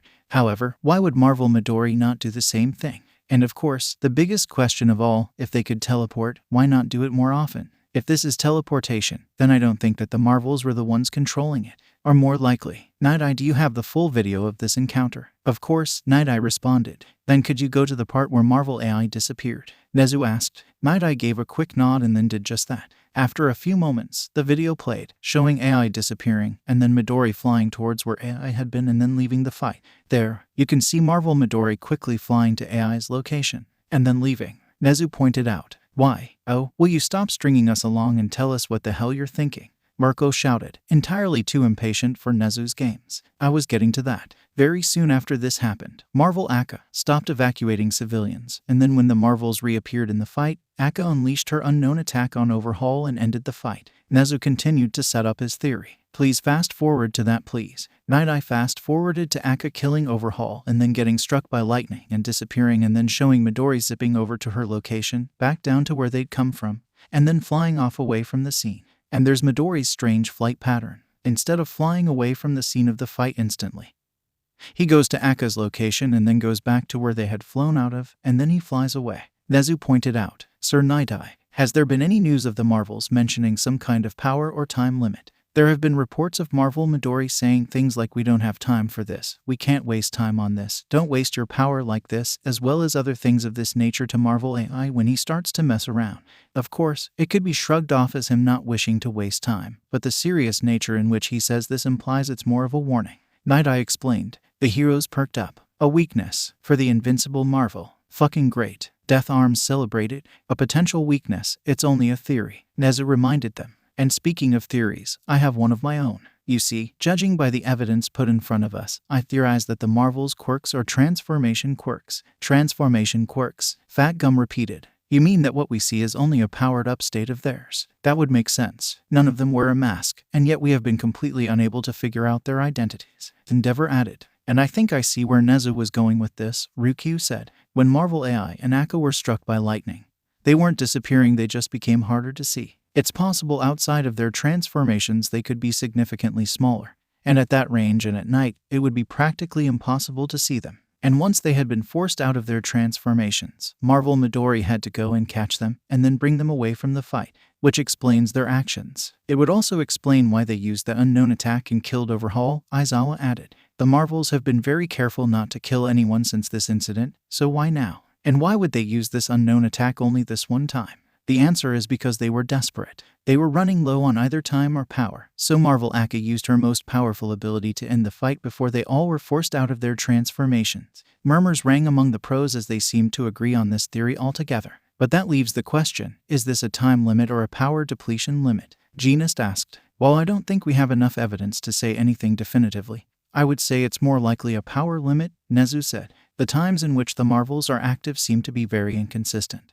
And Marvel Midori tends to be more active than the other two, so it's possible that he is the best out of the three at conserving his energy. And what we've seen of the trio supports this. So it's possible that they have a limited amount of energy they can use before they transform back into a less powerful, if not completely powerless state. 𝗧𝗏𝗍 laid out all the threads together, making it into one solid theory. We'll have to keep that in mind. Do you have any more theories, 𝗧𝗏𝗍? Not at the moment, no. 𝗧𝗏𝗍 shook his head. Then let us move on, 𝗧𝗏𝗍 said, getting slides back to where he wanted them to be. Now, the last ability of theirs you need to look out for is the most dangerous one, as well as the most unknown. And that is the power 𝗧𝗏𝗏 used on 𝗏𝗏𝗺 to end the fight. The video of 𝗧𝗏𝗏 flying to 𝗏𝗏𝗺, there being a bright flash of light, and then 𝗏𝗏𝗺, a monster the size of a skyscraper, was gone without a trace. Lesser heroes would find this terrifying. These heroes just found it intimidating. We have no clue what happened here, at all. When we went to instigate the scene, there was absolutely nothing left of 𝗏𝗏𝗺. Nothing. He just vanished without a trace. 𝗓𝗍 tried his hardest to emphasize both how mysterious and dangerous this ability was. And it seemed to have worked, as some of the heroes looked slightly unnerved. As of now, we have 5 theories about how this could have been accomplished. 2 unlikely ones and 3 more likely ones. So all we can do is theorize about this. Whatever it is, it's extremely dangerous. Aizawa concluded. Starting with the 2 unlikely ones first is that it was all an illusion and the Marvels were attempting to trick people into thinking positively of them by fighting a fake monster. Given that Kai Chisaki was a real person who is currently missing, presumed dead, and that the destruction caused by Chisaki was very real, and that the Marvels have shown they are willing and capable of saving people from villains, this is unlikely. 𝗓𝗍 said. The second unlikely theory is that they do in fact have a teleportation ability and simply teleported Chisaki away. However, unless she teleported him very far away, then Chisaki definitely would have been noticed given his size. And of course, this theory would also bring up another question, that being, why wouldn't they do that more often? Okay, mind telling us the theories that might actually be true? Mirko asked impatiently. I was getting to that. The first more plausible theory is that she has the ability to manipulate matter, and the reason Chisaki disappeared into thin air is because he was turned into thin air. 𝗓𝗍 explained. It's possible Akka may not have full control over this ability, as therefore prefers not to use it unless it's an emergency. So basically it would pressure them hard enough they might turn us all into fucking air. 𝗧𝗵𝗶𝗿 could feel his frustration growing. What's worse is the possible lack of control of something like that. Powerful quirks plus lack of control never ends well. Eraserhead pointed out. Well, the theories don't get much more comforting from here. The last 2 theories both involve a form of chronokinesis. The first of the 2 is that she actually teleported him through time, either to the distant past or the future. The second is that rather than sending Overhaul through time, she sent time through Overhaul. In other words, she rewound Overhaul's body back to the point when he didn't exist or was a sperm cell. 𝗓𝗍 explained. You're right, it didn't get any more comforting. Fat Gum was confident his fat could take a lot of things. Getting erased from existence was not one of them. Oh yeah, great. But the better question here isn't what it is, it's how do we dodge it? Hawks asked. Because I don't know about the rest of you, but I would really like to not be insta-killed if they feel like they're in danger. Well, as stated, we have no real idea of what this attack is. So given our current knowledge, we have 2 methods of avoiding this attack. 1, don't let them use it, and 2, don't fight them. 𝗓𝗍 suggested. We suggest the latter. Endeavor gave 𝗓𝗍 a scathing glare. Are you suggesting that we simply let them do as they please without arresting them? What we are suggesting is that you all sit back and let All Might handle this. 𝗓𝗍 didn't need to see the future to know that this statement would cause more than a little outrage. Mirko and 𝗧𝗵𝗶𝗿 looked like he had just personally insulted them. However, before anyone could complain, 𝗧𝗏 spoke up. That would be for the best. Several glares, confused looks, and eyebrow raises were thrown 𝗧𝗏's way. The mouse bear principal quickly explained himself. I've been looking into the Marvels since they arrived. I've been meticulous in calculating the limits of their abilities and their overall versatility, and I can confidently say that no single hero other than All Might could beat all 3 of them. Even fighting just one of them, it's unlikely that even Endeavor could win. And that's assuming they actually stay and fight, instead of just flying away. 𝗧𝗏 explained, and even if every high-ranking hero, aside from All Might, teamed up to fight the 3, it still would not guarantee victory, and the sheer amount of property damage and casualties of both heroes and civilians is enough for us to say, it's not worth it. They're not causing enough of a problem for us to justify throwing an army of heroes, destroying the city to take them in, especially when we don't know for sure if that would work. Let us take a look back at how well you've performed against the Marvels at this point, 𝗓𝗍 said as he pressed another button on his remote. The projection changed to a video of a boy running into the street, about to get hit by a car, only to get saved by Eri, flying in and swooping up the kid and bringing him back to the sidewalk. Eri quickly tried to fly away, but she didn't get more than a few feet away when Ryukyu swooped down in her dragon form and slammed her to the ground with her massive claws. However, Eri was only trapped in the dragon hero's claw for a few seconds before she immediately burst out, flying out of her clutches and away from the dragoness so fast that she could never hope to catch up. Ryukyu gave an embarrassed blush at the sight of her failure being projected for everyone to see. The next video was another one of Eri. This time she had just finished zapping a villain into unconsciousness and was flying over his body. She was then kicked away by an arriving Mirko. This actually seemed to do some small damage to Eri, as she was knocked across the street. Mirko jumped over Eri and was about to land an axe kick on her while she was down when she was suddenly blasted with lightning by a very pissed-off Kota. Mirko went flying back and crashed into a car, giving the 2 Marvels a chance to escape. Mirko grit his teeth and growled at the video. Another video played, showing 𝗧𝗵𝗶𝗿 getting taken on a stretcher after his first encounter with the Marvels, and then another video of Kota playing around with him before flicking him away. 𝗧𝗵𝗲 crushed an apple he was eating.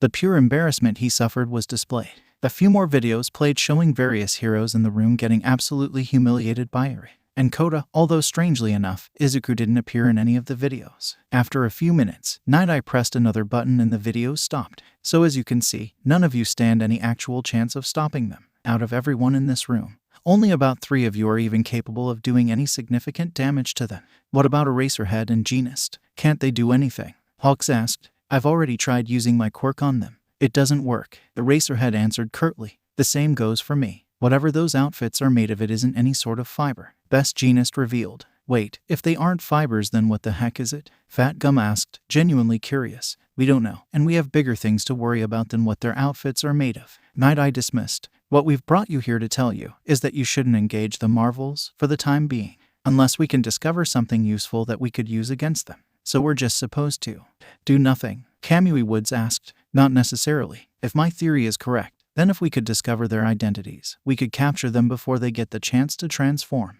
Nezu told them, meaning that as of right now, everyone's only priority in terms of the Marvels should be finding out their identities. A few heroes, namely Mirko, 𝗧𝗵𝗲, and Endeavor, seemed very unhappy with this news, but others were more understanding. Do we have any clues? Lead. Anything? Crust asked. Surely we must have something. Not much. 𝗏𝗏 sighed. As I've said, we've been unable to successfully identify them using facial recognition. However, we did get something out of it. 𝗏𝗏 pressed another button, and it switched a picture of 2 people, one being Kota in his champion form, and another being his father, 𝗂𝗓𝗧𝗵𝗲. Both of them looked basically identical. The person on the left is Marvel AI, and the person on the right is 𝗂𝗓𝗧𝗵𝗲, a member of the former hero duo, Water Hose. 𝗏𝗏 explained. I'm guessing you noticed a resemblance. Mirko slammed her fist down on a table and held an outraged expression as she pointed at the projection.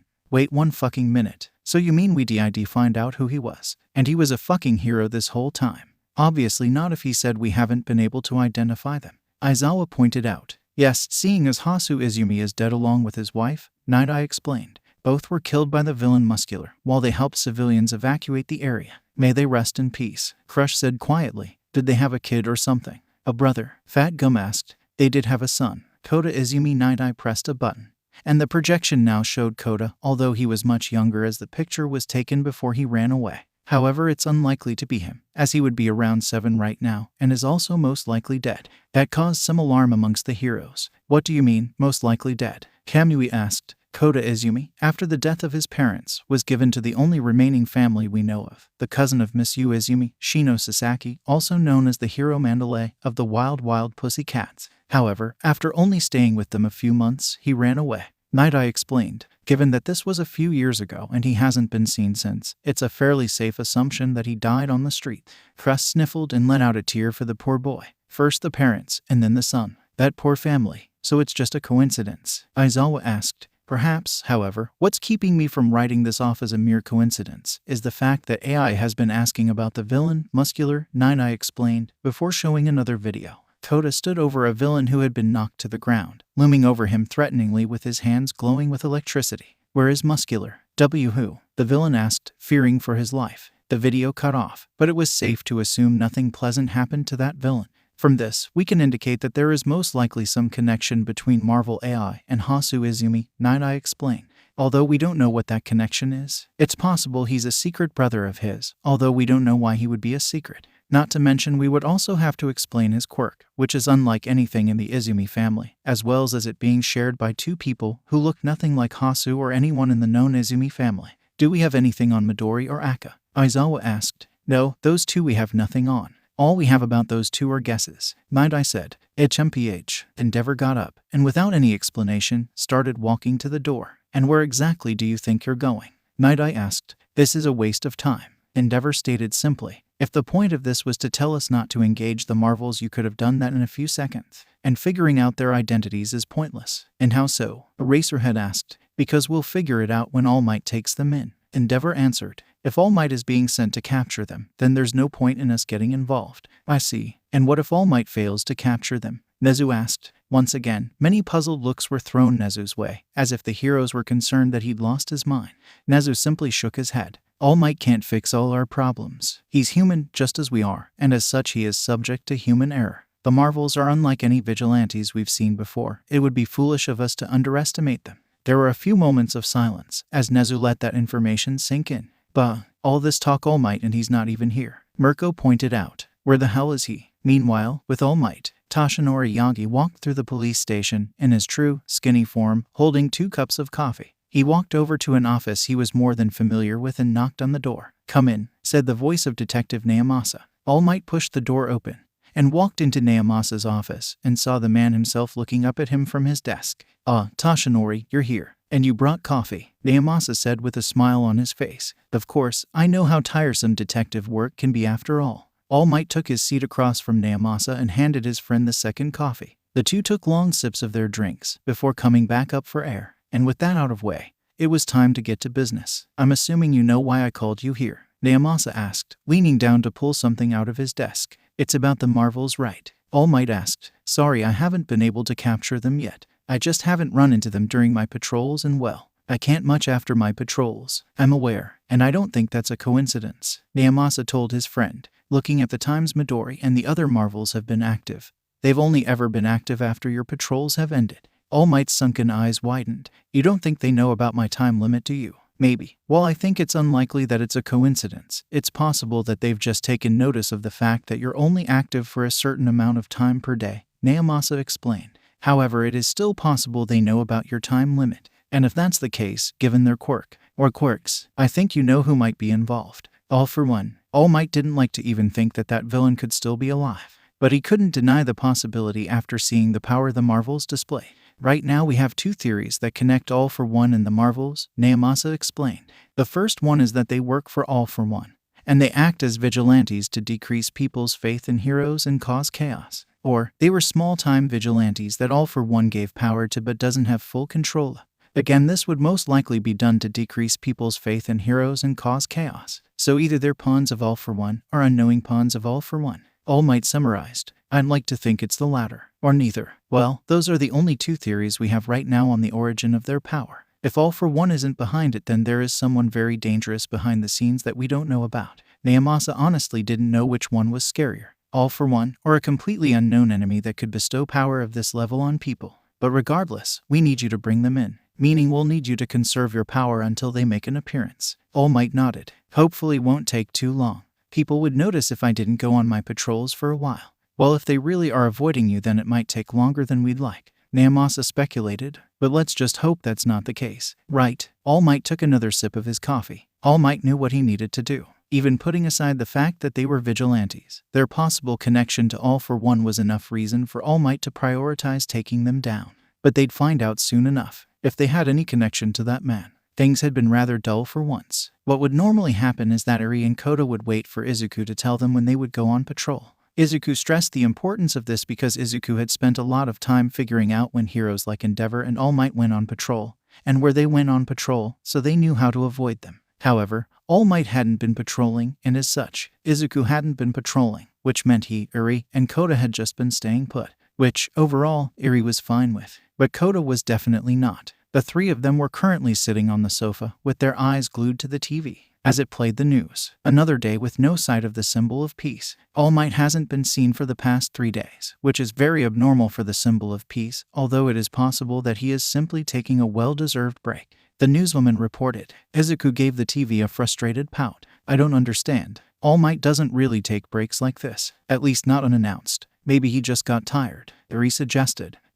All Might never get tired," Izuku argued. "There has to be some kind of reason." "Ghirararararar," Kota growled in annoyance. "Speaking of disappearances, the Marvels have also not been seen for the last 3 days. Normally at least Marvel Midori shows up a few times a day, but all 3 of the Marvels have been unseen for the last 3 days. The newswoman reported. "It seems that even they have been spooked by the prospect of All Might popping out at any time. As they should. The symbol of peace would never allow these agents of chaos to PWWWM." Kota had snatched the remote from Izuku and turned the TV off. "Agents of chaos. We've been saving people, non-stop, and this is the thanks we get," Kota shouted, throwing the remote away, before glaring at Izuku. "And why the hell are we just staying here? We should be out there, kicking villain ass and looking for muscular." Izuku sighed. "First, language. Second, we need to wait until All Might finishes his patrol. All Might is almost never active after his patrol. All Might's patrols last somewhere between 2.5 and 3 hours. If we want to avoid having to fight him, then we have to wait until after then."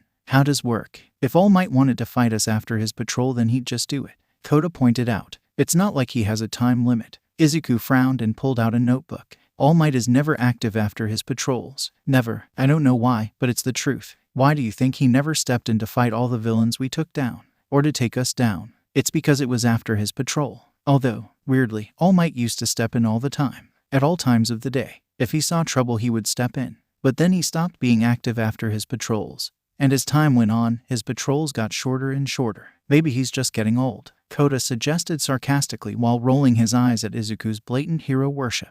No, All Might looks. Well, he doesn't look as young as he used to, but he still looks really young. Izuku defended his hero as if he had taken personal offense to Kota's suggestion.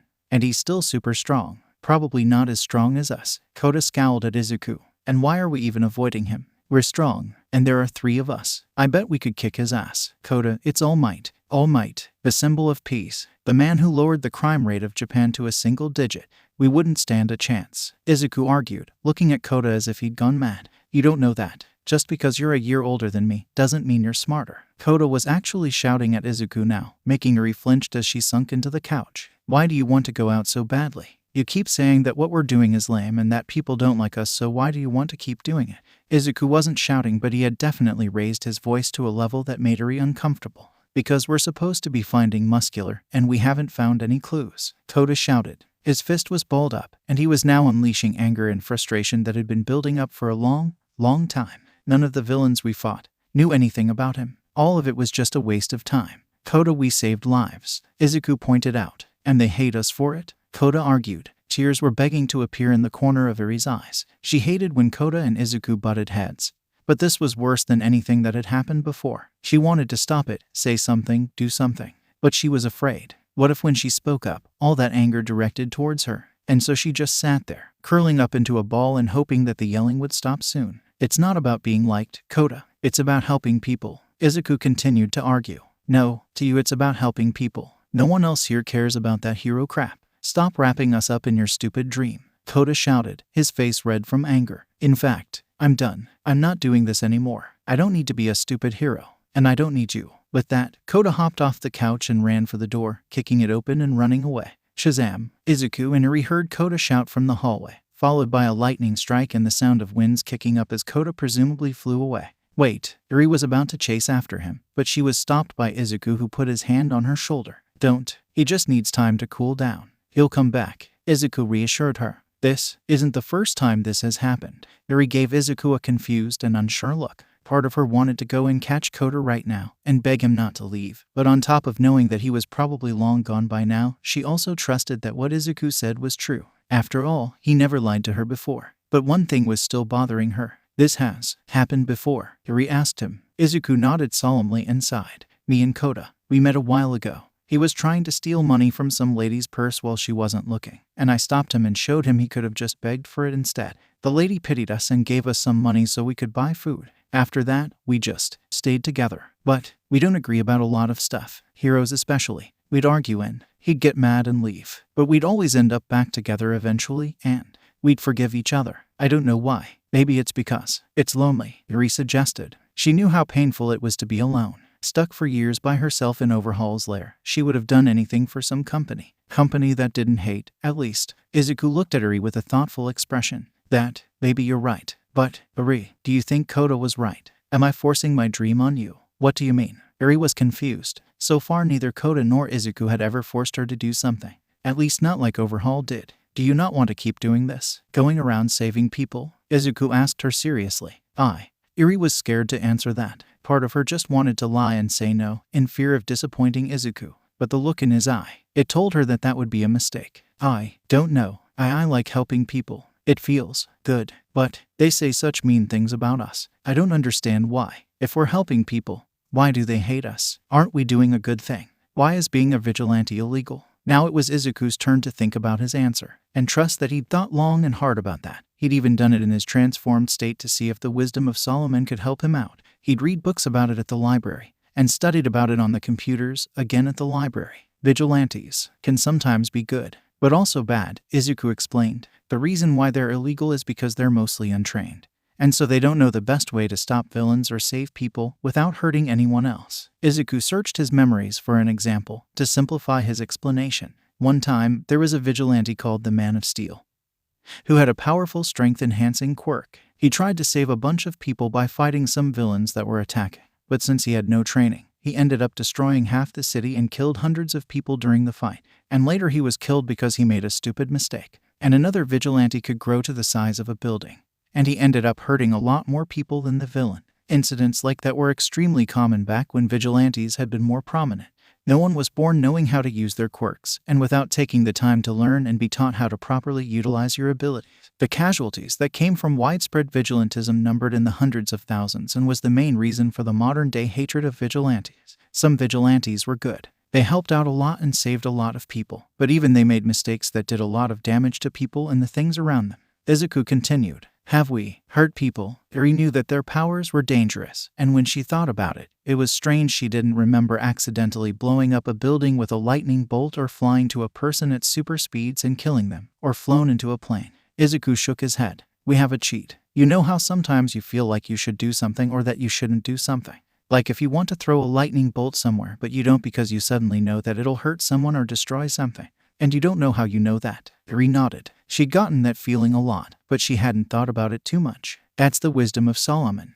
Probably, 𝐒𝐽 didn't have definitive proof that that ability was the wisdom of Solomon, but it made sense for it to be. That's what keeps us from being like those bad vigilantes and destroying stuff and killing people. It even helps us hold back against people so we don't kill them. So, we're good. 𝐻𝐻 was a little confused, but overall she somewhat managed to grasp what 𝐒𝐽 was trying to say. "Yeah, but they don't know we have that," 𝐒𝐽 explained. "And they killed 𝐒𝐻𝗨." He didn't want to say it, but they were all responsible for murder. Not even accidental murder. But he couldn't say that. Not to 𝐻𝐻. So, because they don't know we won't hurt people, they're afraid of us. Things started to make a bit more sense to her. If vigilantes had accidentally caused all that damage in the past, and they were way more powerful than those vigilantes, she'd be afraid too if she was them. But why don't we just tell them about the wisdom of Solomon? 𝐒𝐽 shook his head. Because they wouldn't believe us. Adults don't really believe in magic. So if we told us we had a magic power that kept us from hurting people by accident, then it'd sound like a lie. That made sense to 𝐻𝐻. It sounded just too convenient. And she'd learned that if something was too good to be true, it most likely wasn't true. And even if they did, we've already broken a bunch of other laws, like hurting pro-heroes. 𝐒𝐽 once again left out the murder part. So even if we weren't vigilantes, people still wouldn't like us. 𝐻𝐻 frowned. 𝐒𝐽's explanation had cleared a few things that she'd been confused about, but it left her feeling kind of at a loss. Even if they stopped, they would still be wanted. They'd never be able to go anywhere in their adult forms without attracting police and the heroes. "Do you regret it?" 𝐒𝐽 asked her with a saddened look. "Regret what?" 𝐻𝐻 asked. "Do you remember back when we were in your old room, and we asked you if you wanted to come with us or run away?" 𝐒𝐽 reminded her. "Do you regret not running away?" "No," 𝐻𝐻 answered so quickly it surprised not only 𝐒𝐽 but herself as well. "If I ran away, I would be alone. You two are the only people who were nice to me. You saved me when no one else would. I don't want to leave you both. Not ever. And if I left, could you have beat 𝐻𝗨? I don't know," 𝐒𝐽 answered truthfully.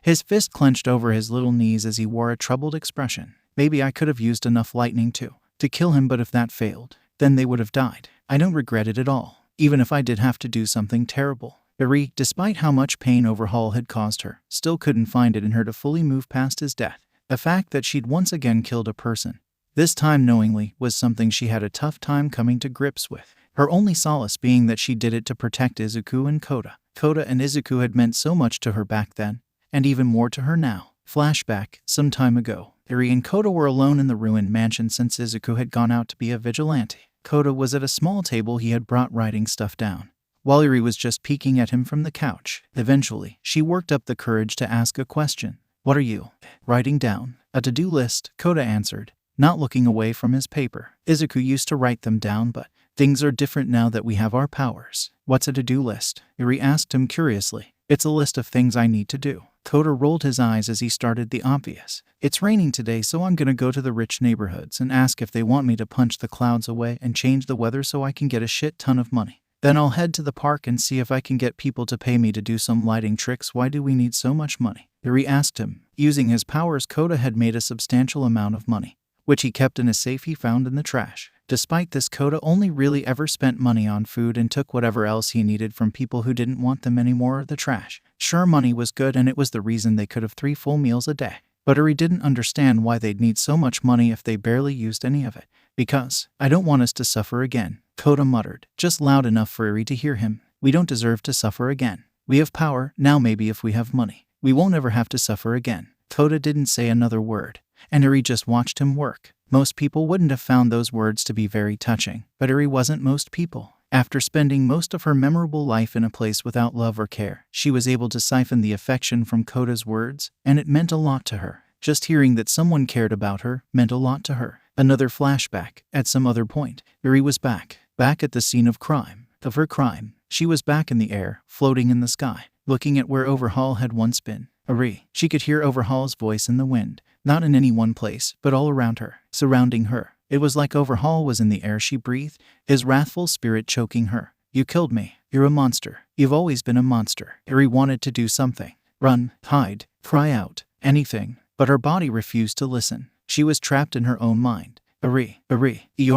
Eri's eyes snapped open, and she shot upwards into a sitting-up position. She was hyperventilating as she looked around rapidly until her eyes landed on Izuku. It was pitch black, as it typically was in the mansion, seeing as they didn't have electricity.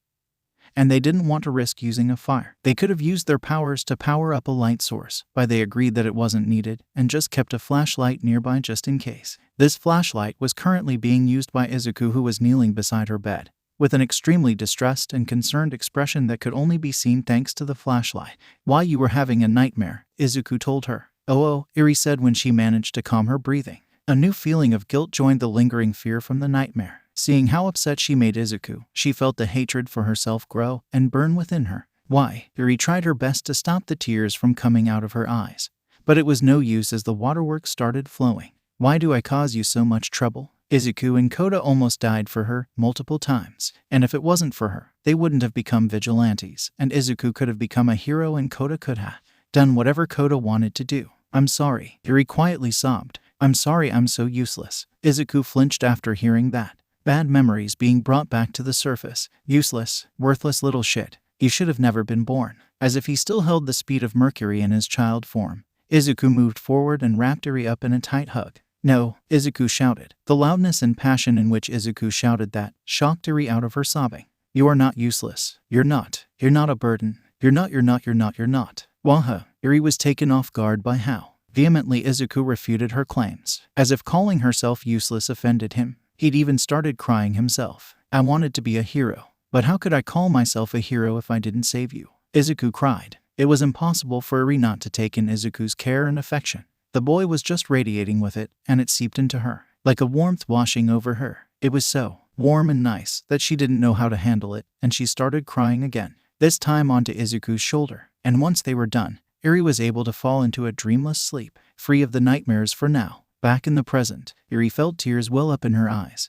But she forced herself not to cry. She looked at Izuku with a nervous and desperate look. Are you sure he'll come back? Izuku summoned the most reassuring smile he could manage and gave Eri a head pat. I'm sure he will. After all, you're here too now. And I'm sure that nothing could stop him from coming back once he wants to. Not even All Might? Eri asked. Not even. Izuku paused, as he thought about what Eri had just said. And then his eyes went wide with fear. Eri, we need to go. But didn't you say Eri didn't get to finish? I forgot. All still hasn't gone on his patrol. If the news sees Kota while he's transformed, All Might come and try to fight him. He won't stand a chance. Izuku jumped off the couch and ran for the door, with Eri quickly following behind him. 𝐒𝐩𝐬𝐵𝗃𝗍𝐿. Meanwhile, with Kota. Kota wished he had eaten before he left. While he was immune to hunger in his champion form, it lowered his... What did Izuku call it? Mana pool. It lowered his mana pool, which was the amount of power they could use before being forced to transform back. Izuku had told them that the state of their normal bodies would affect their mana pool. If they were hungry or tired or injured, then their mana pool would be lowered. Izuku had even theorized that exercising would increase their mana pool, although they hadn't had time to test this result. And while Kota had plenty of energy, he thought it'd be better to eat now than later. So here he was, back in another convenience store. This time he actually intended to buy something with the money he kept on his person, rather than attempting to steal something.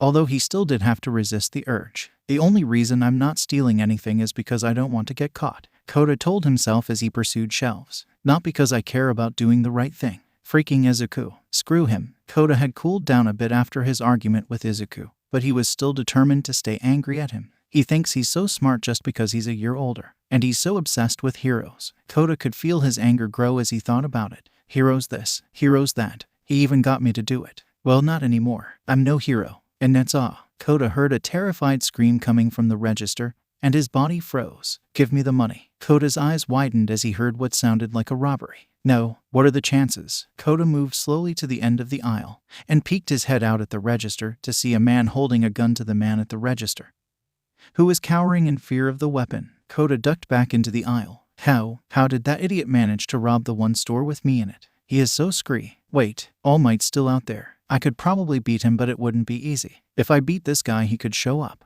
Please, I need this money. The cashier said. I don't care. Give it. The robber replied, holding the gun closer to the man. Kota grit his teeth. Nope, not doing it. He'll be fine. He'll give the idiot the money and he'll be fine. And even if he's not, I don't care. I'm not a hero. I don't have to save him. The money. Now, the robber shouted, his voice getting more and more aggressive. Please, the cashier said. Kota could hear them crying in desperation, and his fist clenched as he tried to hold himself back. I'm not a hero. I fucking hate heroes. I don't have to do anything. Kota tried to convince himself. I'll shoot, I fucking swear. The robber shouted, reaching the end of his patience. God damn it. 𝐳𝗵𝗲𝗄𝐵. Both the cashier and the robber froze as a bolt of lightning struck down, hitting something in the nearby aisle. What the hell was? The robber didn't get to finish his sentence, as before he could blink there was a hand around his throat and another one ripping the gun out of his hand. The robber could only barely see the absolutely pissed face of the transformed Kota before he was suddenly outside. Kota had moved them both through the door at super speed so he could take out his anger on him without damaging the store. Kota shoved him to the floor, where the robber fell on his ass and tried to crawl away backward out of fear. The villain's face was covered, but you could see the sheer terror in his eyes as Kota loomed over him, with lightning crackling off his body and leaking from his eyes. You just had to pick this store. Kota didn't say anything else before zapping the villain with lighting and rendering him unconscious. Kota looked at the smoking unconscious body of the villain in front of him, and he didn't feel any better. 𝗧, asshole. And he heard the door to the convenience store open behind him, and when he turned around he saw the cashier exiting the store, looking at Kota. What, you gonna call me a menace too? Kota asked him bitterly. No, I just wanted to thank you, the cashier said to him, giving him a polite bow. You just saved my ass. Kota's eyes widened in shock, the surprise being very evident on his face. Look, I know it's been rough. People have been anything but grateful, but you have your fans, the man revealed. You've saved a lot of folks, and not everyone is just gonna forget that because you're vigilantes. Well, it feels like it, Kota said doubtfully, still getting over the shock of someone actually thanking him for once. Yeah, but truly, thank you. The man once again gave a bow, displaying his thankfulness. 𝗧𝗵𝗲, you already said that. Kota turned around and crossed his arms just as Kota was about to fly off, however slam. Just about 12 feet away on the road, something big slammed into the ground, kicking up dust and obscuring what or who it was. Oh, what now? Kota turned to the dust cloud, his hands crackling with electricity, ready to fight.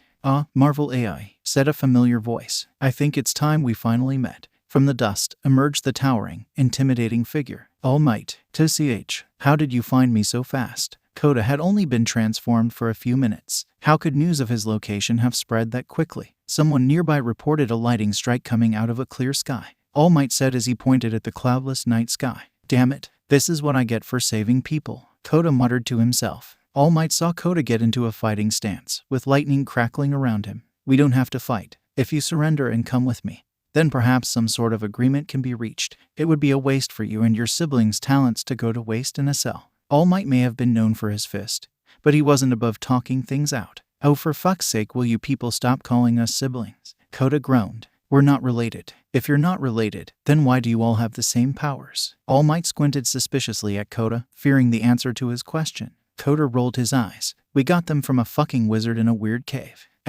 This needs to be taken seriously. There was a slight edge in All Might's voice. Who gave you those abilities? Why does it matter to you so much? Returned All Might's suspicion with his own. What do you think, we got them from a villain or something? Is there a villain that can even do that? All Might analyzed Kota's words and expressions thoroughly. I can't tell if he's being serious. He seemed genuine when he asked about All for One's existence. But I can be certain. I have to be more direct in my questioning. Did you get your powers from a villain? All Might asked him. Kota rolled his eyes. Oh yeah, of course. We got our powers from a villain. That's why we go around saving people all day and freaking night. It was all a part of our evil plan. All Might was starting to get annoyed with how Kota was blowing him off. Sarcasm won't help you here. I need answers. Why does it matter? Kota asked again. You're gonna try and throw me in a cell anyway, so what's the point? Unless ...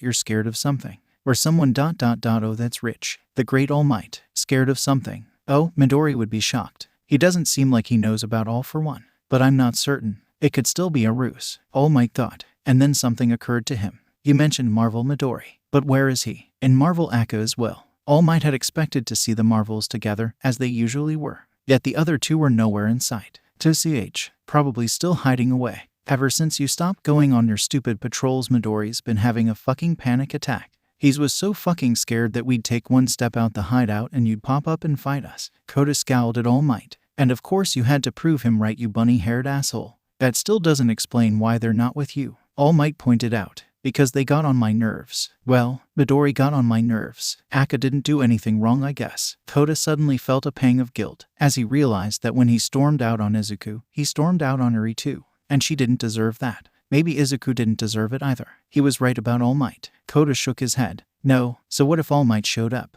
I can still take him. So it's just issues with friends. All Might was skeptical. He had to keep his eyes peeled in case the other two decided to pop up. Friends, there. Kota wanted to deny that Eri and Izuku were his friends, but that just felt off. Eri desperately needed friends, and to abandon her and deny their friendship just seemed cruel. And despite how much Izuku got on his nerves, he just couldn't go out and claim they weren't friends. They'd been together too long, had each other's backs for too long. Well, for whatever reason, it doesn't matter. I'll give them the same offer I'm about to give you. All Might told him, surrender, and perhaps one day you can be a hero. A real one. Kota felt his anger resurface. What, just because I don't listen to some assholes in suits I'm not a hero? Not that I want to be one or anything. I just hate how you fuckers decide that just because we don't work for you that means everything we do means nothing. All Might shook his head. It's not about working for us. Most hero agencies work very little with the government, outside of reporting to them and following their rules. It's about making sure all heroes know what they're doing,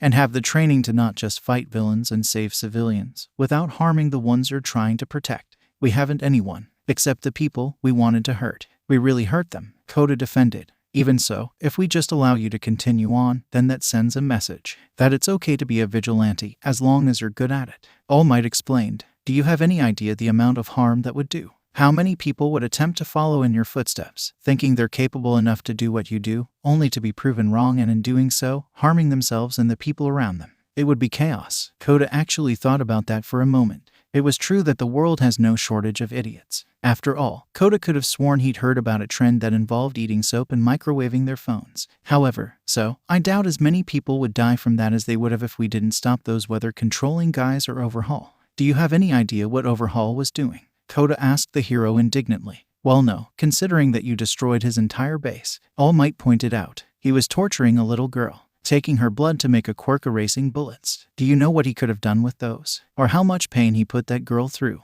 Kota barked at the hero. All Might was taken aback for a moment. 𝗏𝗏 bullets? Torturing a little girl? No, I have to focus on AI for now. I'll talk about this later with 𝗧𝗵𝗲. As terrible as that may have been, there should have been better ways to handle that situation that didn't involve. All Might didn't get to finish his sentence before Kota cut him off. We tried. Midori tried so hard to follow the rules and not become a vigilante. We went to the cops. But guess what? They were working for him. They kidnapped us and tried to kill us. What were we supposed to do then? Just lie down and die and let him do whatever he wanted? Kota was getting angrier and more electricity kept crackling off his body.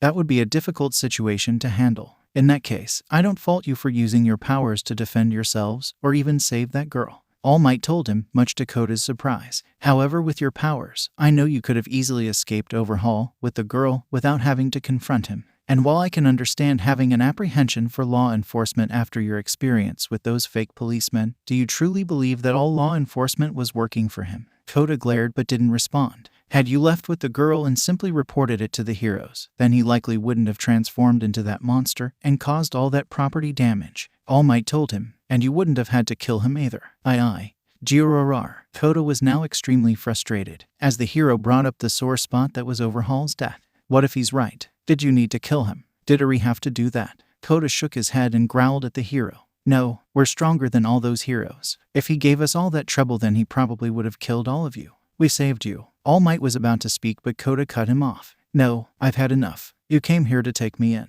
Then let's do this already. And with that, Kota didn't waste another second and shot out a bolt of lightning at the hero. All Might managed to dodge the attack by dashing to the side. Alright, well, if you won't surrender, the hero burst at Kota at full sprint. Kota was taken off guard by the hero's speed and was uppercut into the air. Kota was blasted miles and miles into the air, taking a good few moments to recover and stop himself. "Aw, shit," Kota groaned as he held his head. It felt like someone had hit his child form with a sledgehammer right in the chin, and he could swear he heard bells in his head. Before he could do anything about it, All Might jumped up to him and landed a mighty blow right in the champion's face, causing him to go flying once again, this time downwards. Crash! Kota crashed into the dirt, making a large crater where he had landed. Kota wanted to vomit. The world was spinning, his head hurt like hell, and he could feel something running down his nose. He wiped whatever it was with his fingers, and then brought it up to eye level. Blood. His nose was bleeding. All Might had made him bleed. It was then Kota understood that he had made a massive mistake. Crash! All Might came down on top of Kota, holding his head down using his massive hand and keeping the rest of him down by digging his knee into his back. "Are you ready to surrender now?" All Might asked him. "AGH. Eat shit." Kota's body glows with electricity. That electricity spreads to All Might. AGGHHH. All Might shouted out in pain as Kota's lighting spread throughout his entire body. All Might jumped off Kota and landed a few feet away, taking a few seconds to recover from the lightning, giving Kota time to pull himself off the ground and finally get a look at his surroundings. "We're at a park. Probably took me here to avoid damaging anything.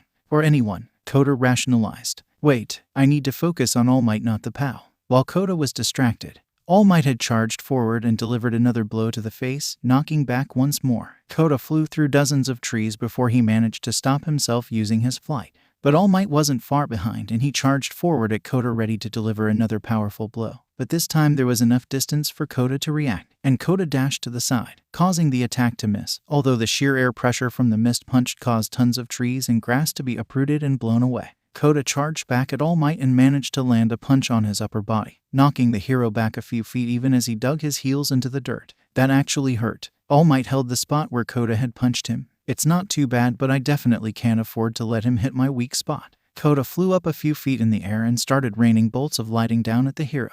But All Might was too fast, and he dodged each bolt with little difficulty. All Might then jumped up at Kota, grabbing his leg and then bringing him back down to the ground, slamming him into the dirt so hard that a whirlwind kicked up and started blowing away at the downed trees. AGHH, Kota shouted out in pain. Slam, slam, slam. All Might picked Kota back up and slammed him back down with that same force, over and over again. Kota started coughing blood, as All Might finally let his foot go. The champion in blue was stunned by the pain, unable to move as his body was unused to such punishment.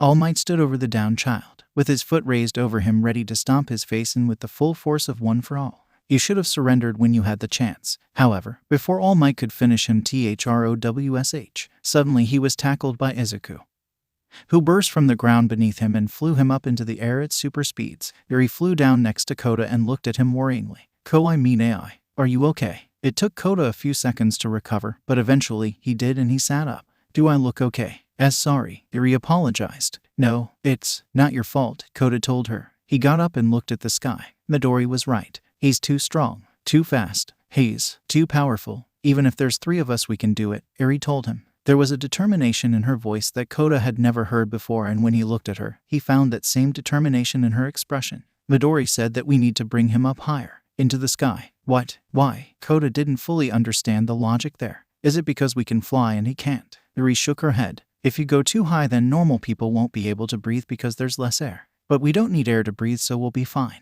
Kota didn't know any of that, although it made sense for 𝗧𝗑 to know. He'd always been looking at books in the library, something Kota told him was a waste of time in the past. Yet another thing he'd been wrong about. Kota shook his head. "Can't worry about that. We have to help 𝗧𝗑." Kota and Eri burst into the sky at max speed, hoping to catch up with their friend. Meanwhile, with 𝗧𝗑 and All Might, 𝗧𝗑 brought All Might as high as he could, getting many miles into the air before All Might could retaliate. The hero slammed both his fists into 𝗧𝗑's back, causing him to stop as he screamed out in pain.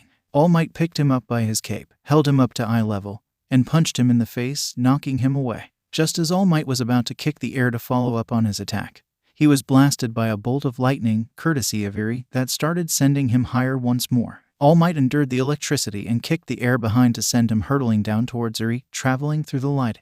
He cocked his arm back, preparing to punch Eri as he got close. But before he could get the chance, Kota rushed in and punched All Might in the face, knocking him back up into the air. Kota turned to Eri. "You have to punch him. The lightning hurts him, but if we want to follow Izuku's plan, we need to hit him." Eri was hesitant. She hadn't really hit people before, and she didn't like the idea of doing it either. "But if I don't hit him, Izuku and Kota will be." Eri's fist clenched with determination. She would save her friends. She wouldn't allow her weakness to hold them back. However, their hesitation gave All Might time to kick the air again and charge back down at them, punching Kota in the face and sending him hurtling down to the ground.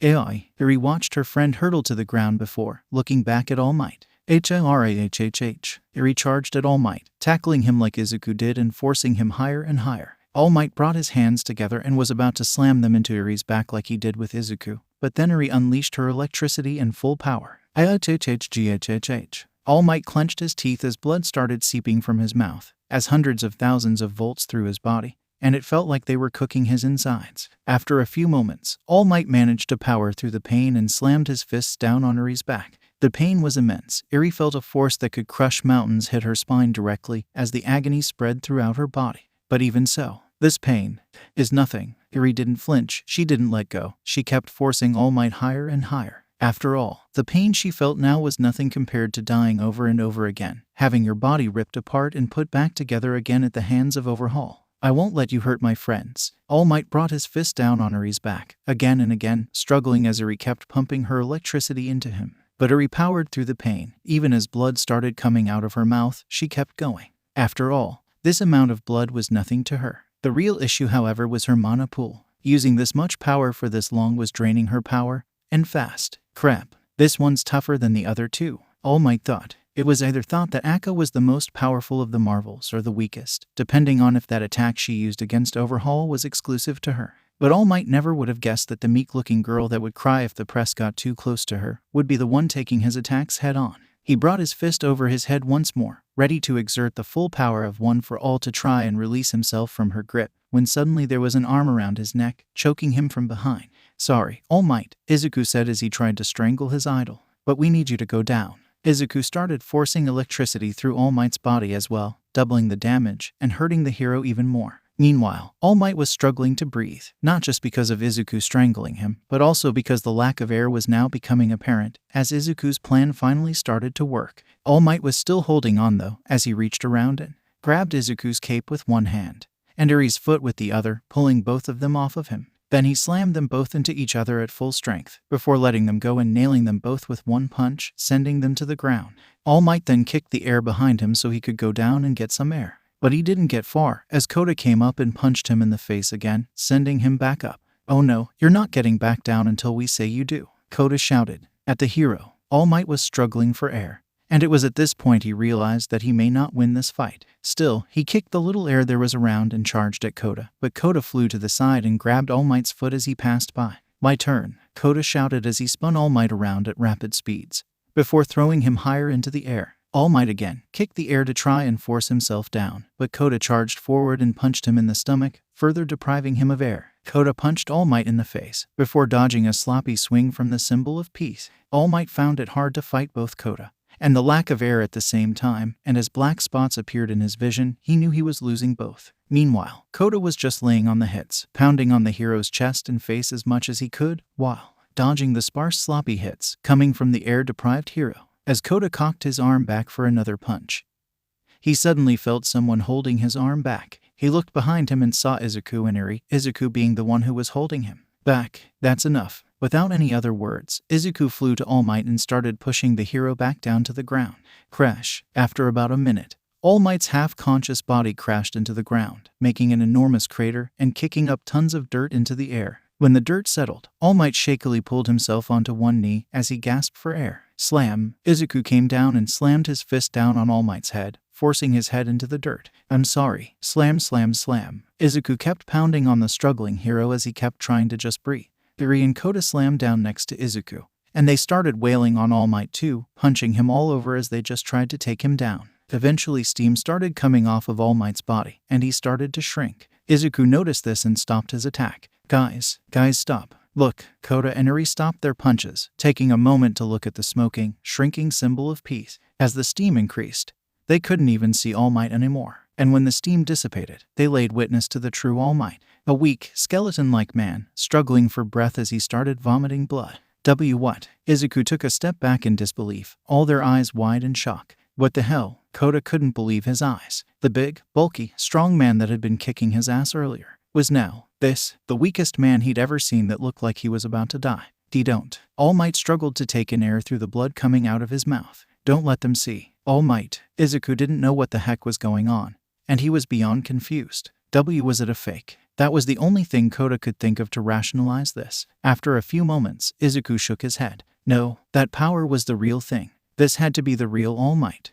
But what is this? And maybe it's because of his quirk, Eri suggested. The other two looked at her to elaborate. Why, you said that all quirks have drawbacks, so maybe this is his drawback. And he was keeping it a secret, Eri speculated. Izuku thought about that for a moment. All that power he has, the drawback would have to be pretty huge. Kota finished his sentence. All Might hacked up some more blood, struggling to stay conscious. Izuku shook his head rapidly as he pulled himself out of his thoughts. We can think about this later. We need to get him to a hospital. No, All Might croaked out. No, hospital. Our recovery girl. Recovery girl, Izuku repeated. We don't know where that old broad is, Kota pointed out. And you need help fast. I know, All Might told them. I'll tell you where she is. The trio looked at each other. We don't have much time, Izuku told them, picking up All Might. Let's go. The other two nodded. Right. A few minutes later, the Marvels and All Might landed in the front yard, a small, unassuming house. Is this really where a hero lives? Kota wondered for a moment, before returning his attention to the matter at hand.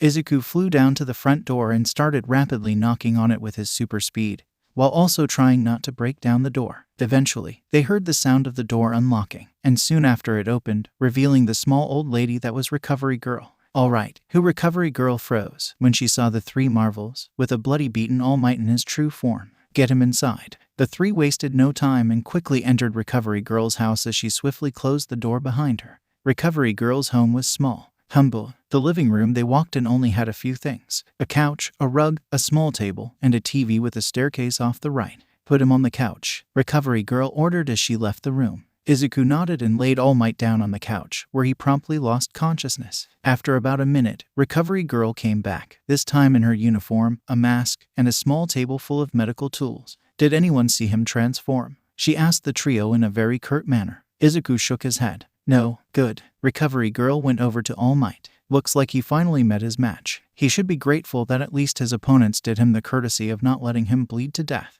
I'll have to call in the special unit. For now, I'll do what I can. Izuku just looked at All Might, the defeated symbol of peace, with a very troubled expression. However, Kota and Eri were having another issue. Midori. Kota put his hand on Izuku's shoulder to get his attention. We have to go. What? Now? Izuku didn't want to leave. Not until he knew All Might was okay. But after looking at the faces of his companions, he realized the issue they were having. They were running out of power. Izuku had expended himself the least during the fight, so it wasn't as bad for him. But the other two had used up quite a bit of their energy, and they needed to get home fast before they were kicked out of their transformation.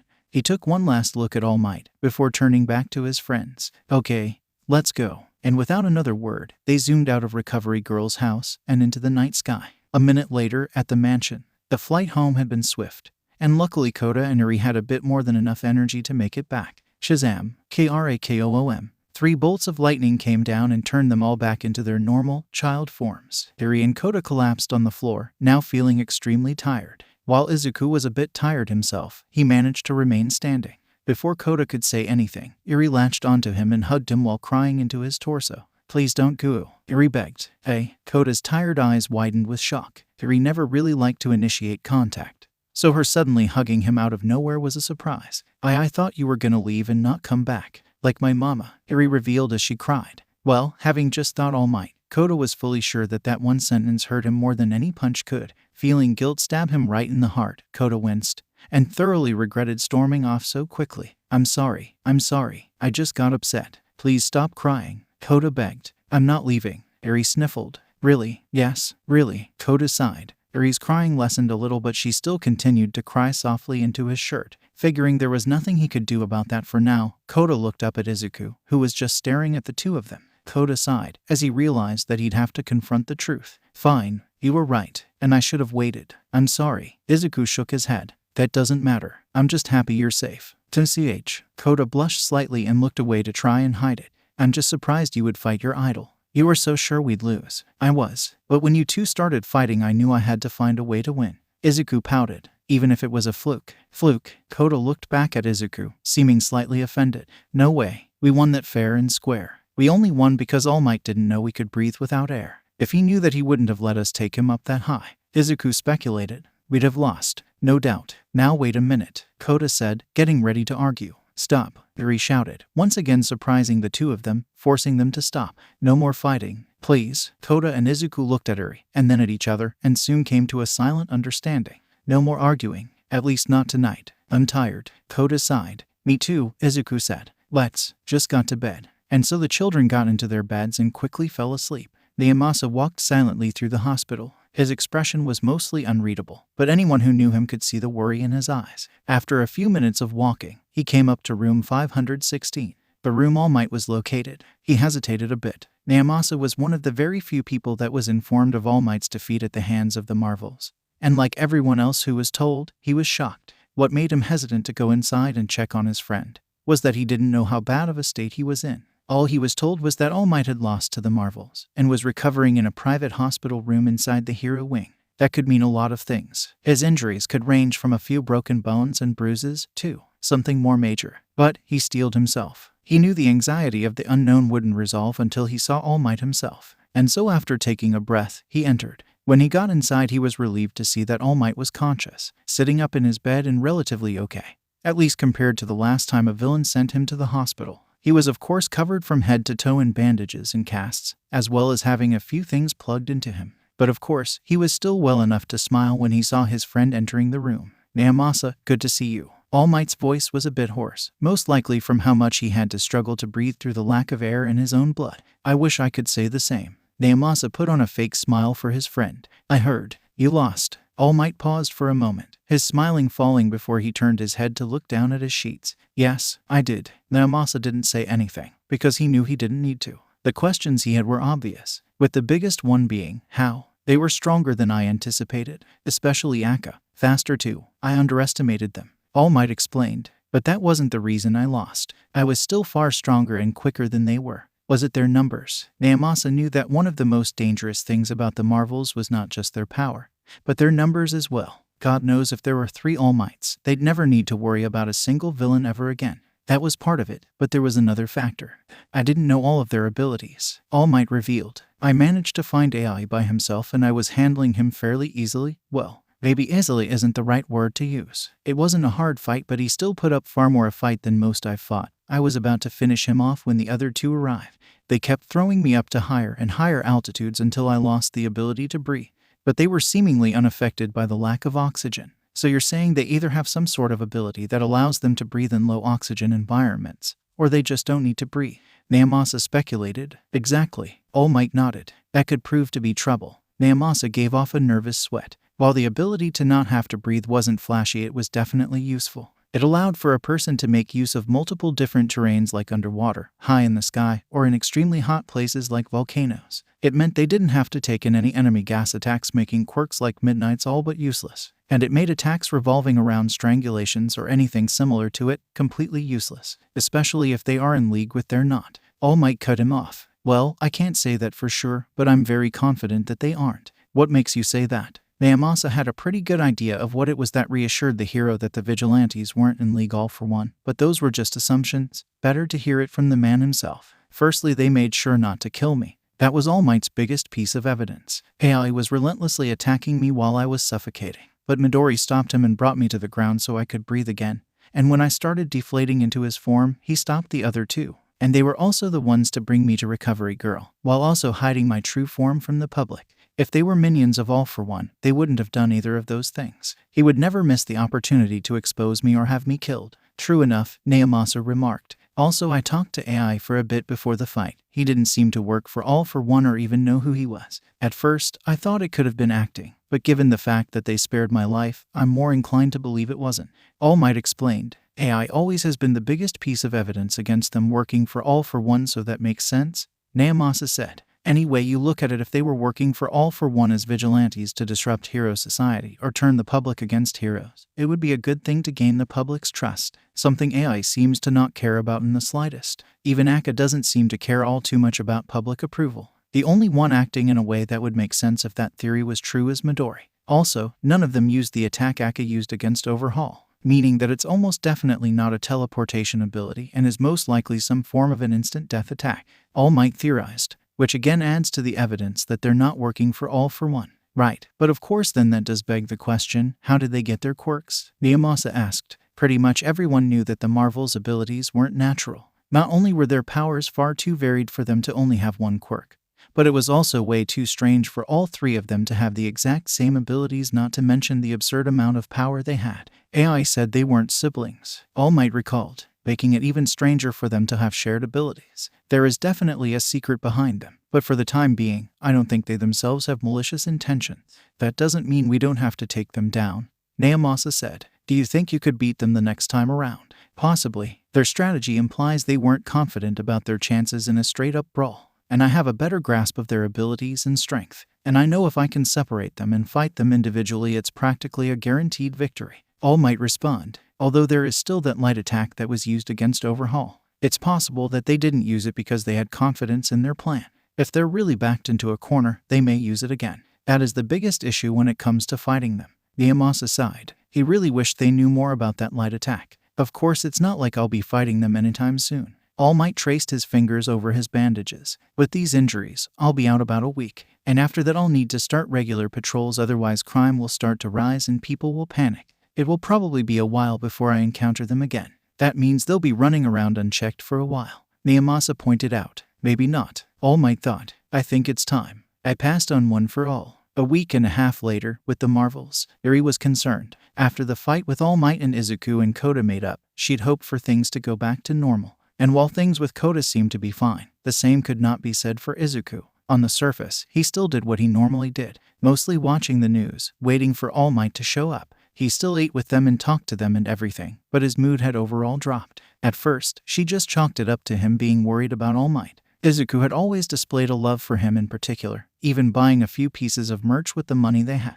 So seeing his favorite hero in such an injured state must have been stressful, to say the least. So when she saw on the news that All Might had returned and started his patrols again, she thought that Izuku would be happier, which he was. She recalled the relieved face and bright smile he had when he saw that broadcast. However, it didn't last. Even when they had returned to doing patrols again, he still seemed bothered. Right now, Eri and Kota were flying above the streets, watching Izuku from behind as he was flying an injured man to the hospital. I am surprised you're still coming with us, Eri told Kota. I thought you wouldn't. Well, it may be taking a while to find Muscular, but if I give up I'll never find him, Kota reasoned. And that's unacceptable. I just got too impatient. I'm sorry I made you worry. It's fine, Eri quickly reassured him, not wanting him to feel bad on her behalf. It's just, I'm happy. Kota's lips twitched upwards as he suppressed the urge to smile. Whatever. Eri looked at Izuku as they reached the hospital and he brought the injured man inside. Izuku's upset. Kota nodded. He's probably still upset about having to fight All Might.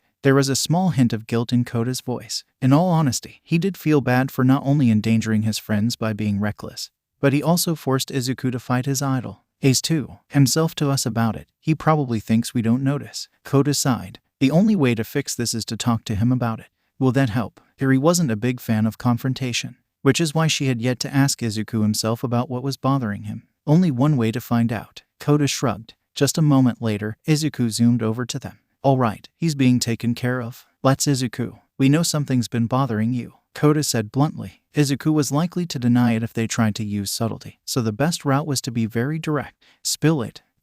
What? Guys, I'm Izuku stopped when he saw the looks on his friends' faces. Kota was not at all buying it, giving him a very unimpressed glare. While Eri also wasn't buying it, she looked more openly concerned. Seeing no real way to deny it, Izuku slumped over and sighed. It's just, I can't believe I heard All Might. All Might. He's saved so many people and I had tried to choke him. Izuku started muttering about how terrible he felt, going on and on while Eri and Kota thought about what to do. However, before they could, Izuku came up with a solution first. I have to apologize. That's stupid, Kota said immediately. He'd try to fight us. I know, but what if I apologized in my normal form instead of this one? Izuku proposed. He won't know it's me, so he won't try to fight me. It's perfect. But if he doesn't know it's you, then he won't even know what you're apologizing for, Kota pointed out. And if you're too obvious about it, he might figure out who you are. No way. No one would think that a quickness kid is secretly Marvel Midori. And I won't be that obvious anyway. Izuku didn't seem like he was gonna budge on this. Plus, I just have to. I'm not gonna feel better until I do.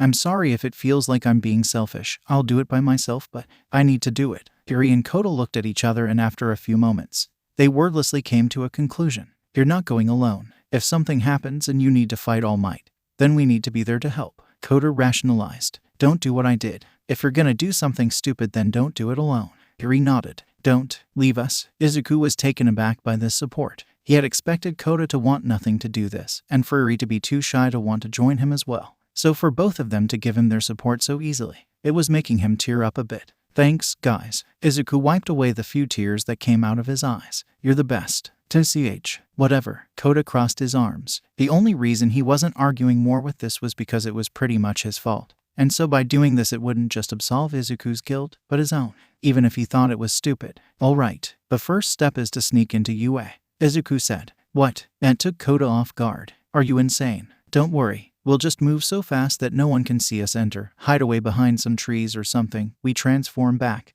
and we find All Might. Izuku explained his terrible plan with a huge smile on his face, like it was some kind of genius scheme. There are so many problems with that plan, Kota pointed out. The wisdom of Solomon informed Izuku of all the holes and flaws with his plan the moment he thought it up. Chances are they would get spotted in their child forms and kicked out before they could find All Might, but it was the best chance they had. All Might wasn't hard to find, but you'd be hard-pressed to keep him in one location long enough to speak to him. So just going around in their child forms hoping to find All Might and talk to him would take a long time. And obviously, they couldn't go to him in their champion forms because he would attack them. So this was the best he had. We don't have any other options, so this is the best plan we have. And even if it fails and we get found out, I can just say that I have a teleportation quirk and accidentally teleported from my house to UA. Izuku explained. Then when they look away, we'll sneak off, transform, and leave. Kota thought about it for a minute. The best part about their secret identity was that it was easy to keep a secret. No one would believe that the Marvels were a bunch of kids. So they would pretty much have to let people find out about who they were in order for them to figure it out. And everything else Izuku said was plausible. Fine, Kota sighed. But if something goes wrong, it's your fault. Izuku nodded, before turning to Eri. What do you think, Eri? Well, I'll do it, Eri answered simply. She didn't like the idea of sneaking around a place full of people that wanted to arrest them, but she trusted Kota and Izuku. If they said it was okay, then she would do it. All right, let's do it tomorrow so we'll have all of our power in case we need it, Izuku told them. Now, back to patrol. And with that, Izuku sped off, with Eri and Kota following behind him. The next day, after a long night's rest and a somewhat decent breakfast, the trio transformed and took to the sky, intent on going with Izuku's plan to apologize to All Might. That was until Izuku got distracted. Look, guys, it's the USJ facility. Izuku pointed at a building below them, stopping them all so they could get a better look at it. And what the heck is a USJ? Kota almost regretted asking because he already knew it had to be some kind of hero-related thing for Izuku to be this interested in. It's a place where UA trains their students. It has all sorts of cool environments and things to help teach the future heroes how to fight villains and save people, Izuku explained. It's so cool. I wish I could see the inside. Kota face-bombed. Focus, Midori. We didn't come to go sightseeing. We came so you could apologize to All Might and stop being so freaking sad to look at.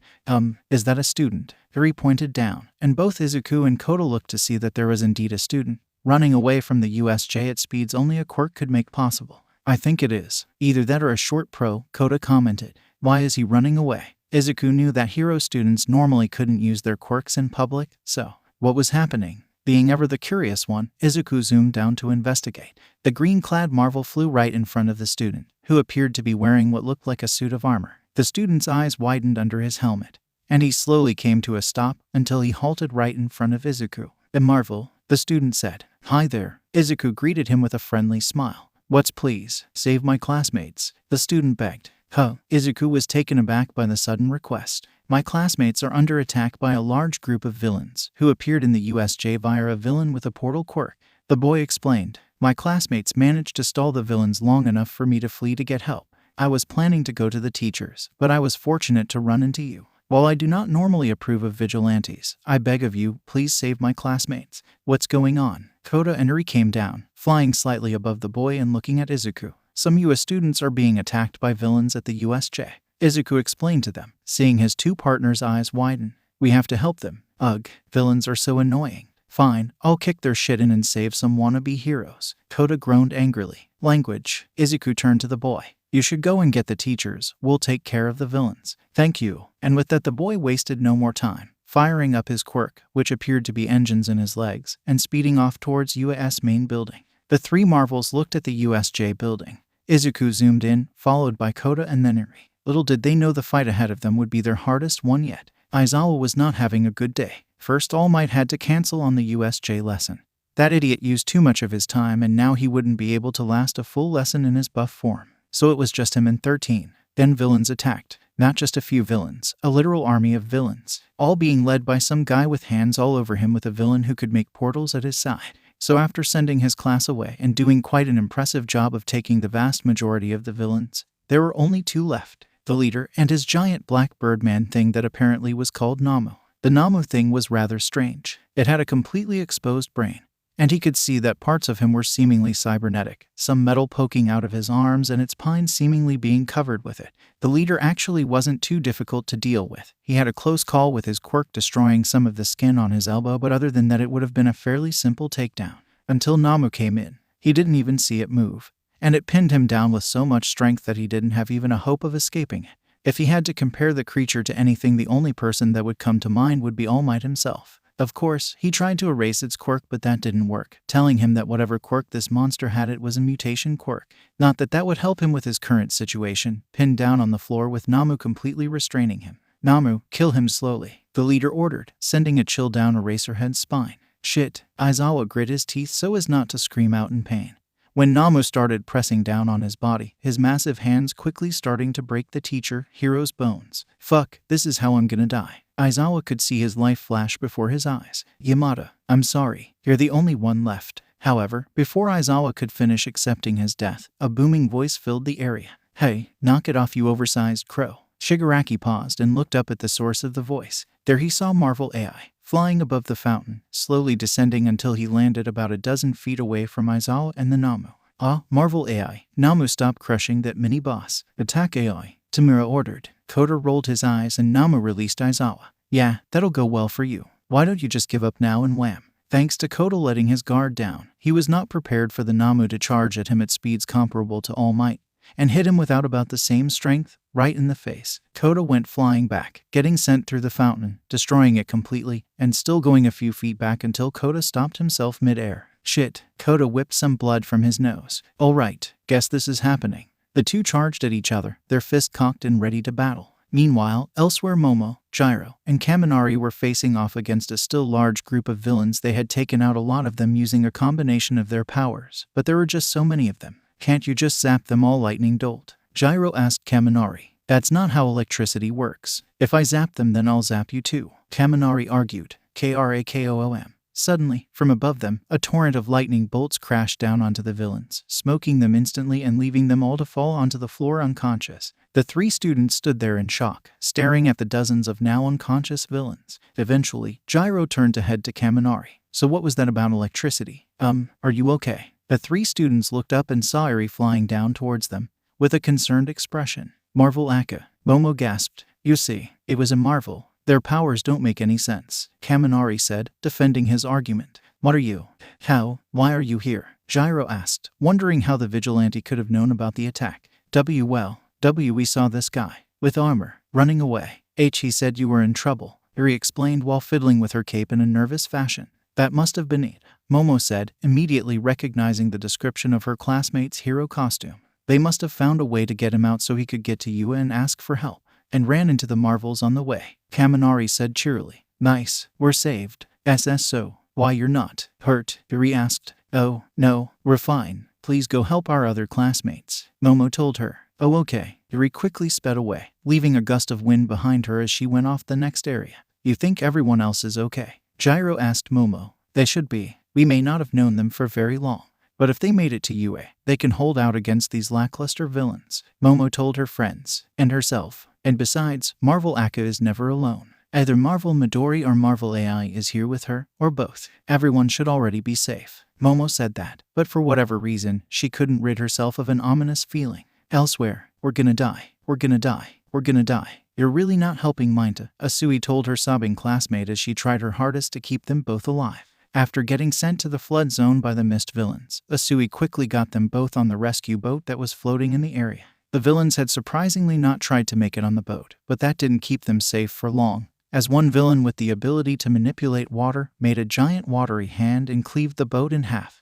After that, 𝗧𝗵𝗲 had been hopping from one piece of destroyed boat to the other like they were lily pads, with 𝗵𝗲 tucked under her arm. And while the villains kept destroying more the floating chunks of the boat she had left, 𝗧𝗵𝗲 may have seemed calm, but internally she was panicking just as much as 𝗵𝗲. Okay, maybe not that much, but she was still freaking out. She knew soon enough they would have to enter the water, and with this many villains whose quirks all seemed tailored to this kind of situation, she knew that they wouldn't last much longer. However, it seems that would happen sooner than she thought. As she leaped for another piece of the wreckage, suddenly it was knocked out of the way, and a villain with a shark head popped up, with his jaws open. 𝗧𝗵𝗲's eyes widened in fear, as now she was suddenly on a collision course with death. All she could do is close her eyes, and then swoosh. Phew, that was close. 𝗧𝗵𝗲 opened her eyes and found herself floating a good few feet above the water. Izuku had come in and swooped 𝗧𝗵𝗲 and 𝗵𝗲 away from an untimely death, and was holding them both in his arms. 𝗵𝗲𝗵𝗲. 𝗵𝗲 was still crying, but now they were tears of joy. We're saved. Thank you. Meanwhile, the villains were all looking up in a mix of shock and fear, and the shark villain said 𝗬𝗍𝒄 after electrifying the water. The villains were left floating and unconscious, and smoking. Haha, take that, you bastards. Zap, 𝗵𝗲 cheered. Language, Izuku scolded him. Yes sir, 𝗵𝗲 said swiftly. Heroes shouldn't swear. Izuku told them as he flew them away from the shipwreck zone and towards the plaza. As Izuku flew over the plaza, he noticed Aizawa down on the floor, and Kota getting his ass kicked by the 𝗵𝗲. Thwack. 𝐻𝗧𝗧. Izuku had to move aside as Kota got punched through the ceiling. Aoi, Izuku called out. What the hell is that thing? 𝗵𝗲 shouted out in pure fear. It's keeping up with 𝗵𝗲. There was a slight tremble in 𝗧𝗵𝗲's voice. She knew the kind of power the 𝗵𝗲s possessed, and for a villain to be keeping up with one of them, let alone seemingly beating one, Izuku swiftly turned his attention towards the 𝗵𝗲. This thing, it looks unnatural. It must be strong if it managed to hit Kota like that. First I have to get these two away from it though. Meanwhile, in the distance, Tamura and Kurogiri looked at Izuku flying above them. Looks like Midori came to play, and he brought guests. 𝗵𝗲, kill them too. The 𝗵𝗲 jumped at Izuku, at once again truly terrifying speeds. Fast. By the time Izuku finished that thought, 𝗵𝗲 was only a foot away from him with its hand outstretched and ready to grab Izuku's head. ELAM. Fortunately, Kota came back down and slammed right into the monster before it could reach Izuku, forcing it into the ground. The impact creating a massive dust cloud, forcing Izuku to shield his eyes so as to not get debris in them, with 𝗵𝗲 and 𝗧𝗵𝗲 doing the same. When they looked back, they saw Kota flying above the ground, his face slightly bloodied, but that didn't do much to hide his obvious rage. And the 𝗵𝗲 was half buried into the ground with its lower half sticking out. Eat it, asshole, Kota shouted at the half-buried beast. However, his celebration didn't last long, as concrete around the 𝗵𝗲 began to crack and shift, meaning that it wouldn't be buried for very long. Jiororar, is Midori. Put those idiots down and help me, Kota shouted out to his friend. Izuku wanted to scold him for calling two people they've never met idiots, but he knew now was not the time.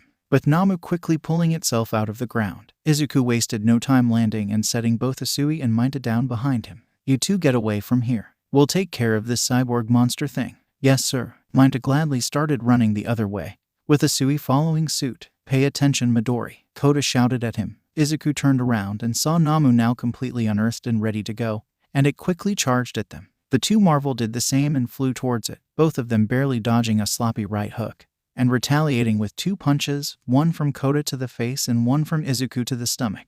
Both of them did absolutely nothing, and 𝗵𝗲 was not fazed in the slightest. What? Izuku shouted out in shock. Not even All Might could take our punches like that. Damn it, Kota shouted. 𝗵𝗲 reacted quickly and grabbed the two their heads, lifting them up and slamming their heads together. The two shouted out in pain before 𝗵𝗲 threw both of them away. The two tumbled a bit, before eventually recovering and stopping themselves using their flight. Damn it, this fucking thing has something called shock absorption. That guy covered in hands over there told me it lets him absorb all our punches, Kota revealed. Well, why didn't you say that sooner? Izuku asked him, slightly upset that he didn't share this vital information with him. Well, I didn't much look out, Kota shouted. The 𝗵𝗲 charged at them, with its hands out to grab them both, and the two marvels managed to dodge just in time, flying in opposite directions away from the beast. 𝗵𝗲 looked in both directions, but it didn't move. It just kept moving its head from one side to the other, looking at Kota and then at 𝗧𝗑. 𝗧𝗑 squinted at the sight of his unmoving opponent.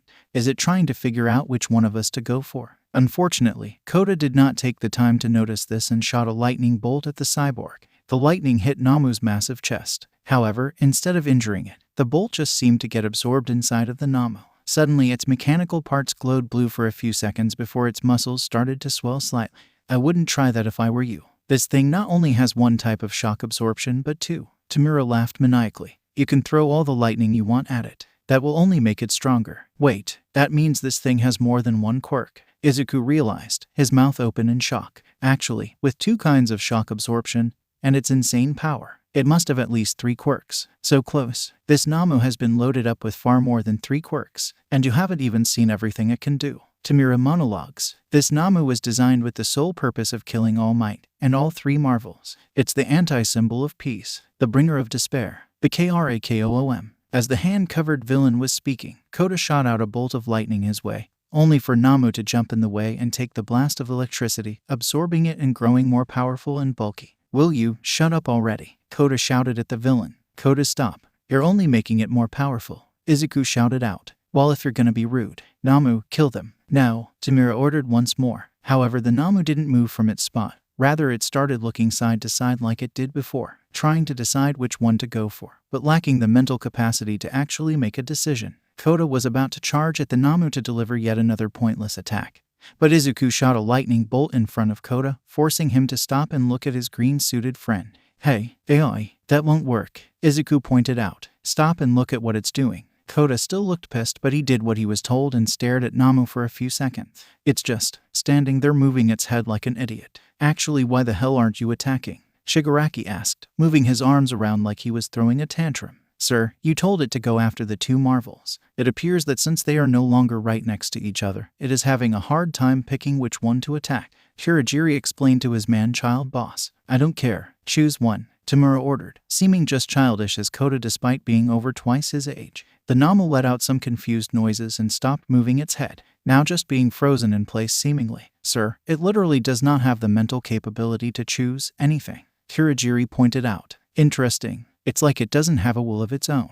It's like it's a robot, just doing what it's told. 𝗧𝗑 thought. Guys, 𝗧𝗑 and Kota looked behind them, and saw Eri flying over towards them, landing next to Kota and looking at his bloodied face with fear. What happened? Why are you bleeding? Eri, understandably, started freaking out. Not much was capable of harming them, so seeing her friends hurt was not only horrifying but also shocking. That thing, Kota pointed at the 𝗵𝗲. That thing happened. It can absorb our lightning and our punches, 𝗧𝗑 quickly explained. But it's mindless, and it's not very smart. It can't decide which one of us to attack. Yeah, some anti-symbol of peace you got there. Kota mocked. You know what? Focus on AI. Kill the other 2 if they get in your way. 𝗬𝗵𝗲 ordered, being more specific. And then the 𝗵𝗲 moved. Fuck, was all Kota had time to say before he had to duck a punch to the face. Eri grabbed Kota and flew up and back, trying to get away from 𝗵𝗲, but 𝗵𝗲 just got ready to lunge at them. 𝗧𝗑 saw Kota get ready to blast it with lightning. AI, stop. You're just gonna make it stronger. What else do you want me to do? Kota flew up, barely managing to avoid 𝗵𝗲's lunge. We have 2 things. We punch people, and we shoot them with lightning. And this thing is immune to both of them. 𝐔𝐬𝐽. 𝗧𝗑 grit his teeth as he watched 𝗵𝗲 jump up and grab Kota's leg, before slamming it down into the ground, and then doing it again, and again, and again. He wanted to charge in and help, but he knew there really wasn't anything he could do. It was made to destroy us. It's immune to punches and lightning. Think, 𝗧𝗑. What can you do? Eri charged down and grabbed 𝗵𝗲's hand. And with all her strength she barely managed to lift 2 of its fingers off Kota's leg, allowing Kota to break free and fly away. However, 𝗵𝗲 used its other arm and backhanded Eri away. Wait, if they made this thing to destroy us, then they could only make it immune to the powers they know about. 𝗧𝗑 realized. AI, use your quirk. 𝗧𝗏. Kota got distracted by 𝗧𝗑, allowing 𝗵𝗲 to charge at him and get on top of him, using one of his massive hands to keep Kota pinned to the ground, and its other hand to start punching Kota in the face, each hit feeling like a sledgehammer to the face of his child form. Each punch further bloodying his already slightly messed up face. Why? You've never used your quirk in this form before, so they wouldn't have known to make a counter to it. 𝗧𝗑 explained. I always thought that maybe our powers would boost your quirks. You have to try it now. Fuck it. Kota raised his hand and pointed it at Namu's massive bird-like face. Swoosh, a massive torrent of water burst out of Kota's hand and completely engulfed Namu's upper body. What? Water? 𝗬𝗲 shouted out, anger once again filling his voice. Since when could they do that? A high-pressure blast of water flew through the roof of the USJ building, looking like a water spout had formed in the center of the building. When the attack stopped and the water was gone, Kota could see the effect it had on the Namu, or rather, what was left of it. Kota's attack had completely destroyed the creature's upper half, leaving only its legs and a bit of its lower waist behind, as a bleeding stump. Holy shit. Kota coughed. Caked in blood was an expression of pure shock. And he wasn't the only one. 𝐒𝐻𝐻 screamed and flew back a bit, covering her mouth with her hands and looking at the remains of the Namu in pure horror. No, not again. So it did enhance their quirks. Izuku was probably the least shocked out of everyone, having theorized about this and somewhat expecting an outcome like this, although the effectiveness of the attack did stun him just a bit. So, you had a special attack hidden away all this time. 𝗬𝗲 started scratching his neck. Not that it matters, because Namu had something you didn't know about either. Then, suddenly, Namu's stump began to pulsate, and then to grow. All three marvels looked on in horror as the Namu grew back, its entire upper body until it was back to full health, including its metal parts. That's impossible, Izuku said in pure disbelief. No regeneration quirk in existence should let it grow back so much of its body, and definitely shouldn't have been able to grow back its head like that. And the metal parts, how the hell behold its hyper-speed regeneration. The culmination of so many different regeneration quirks all at once. So long as any part of it remains, it can regenerate its entire body. 𝗬𝗲 gloated as if he personally had anything to be proud of, even its cybernetic augmentations. Thanks to the revolutionary work of our good doctors. I told you before, didn't I? It doesn't matter what you do, you're going to die. Kota grit his teeth and flew backward. And Namu gave chase, coming at him with his fist extended. The blue-suited marvel unleashed another torrent of water that engulfed Namu's arm. However, Namu was too fast, and the remains of Namu's mostly destroyed arms hit Kota right in the chest, knocking him back. The Namu quickly regenerated its arm and charged after Kota. Kota saw the behemoth coming at him, and did the only thing he could do, shooting another blast of water, this time at its legs. The Namu tumbled as its legs were taken out from under it, and reduced to bloody stumps by the water pressure. However, they knew it wouldn't take long for it to grow them back. Now, with no more options available, Izuku knew it was time for their last resort. He flew over to Eri, who was flying a foot above the ground, frozen in terror and unsure of what to do. 𝐒𝐴CA, we need you to erase it. What? Eri backed away slightly, looking even more fearful somehow. 𝐴CA, we can't beat it, Izuku told her. Kota can only hold it off for so long. It's not alive. It's mindless. You won't be killing it because something that isn't alive can't be killed. Just think of it like crushing a rock. You're not hurting anything. Eri looked hesitantly at Izuku, before looking at Kota and Namu.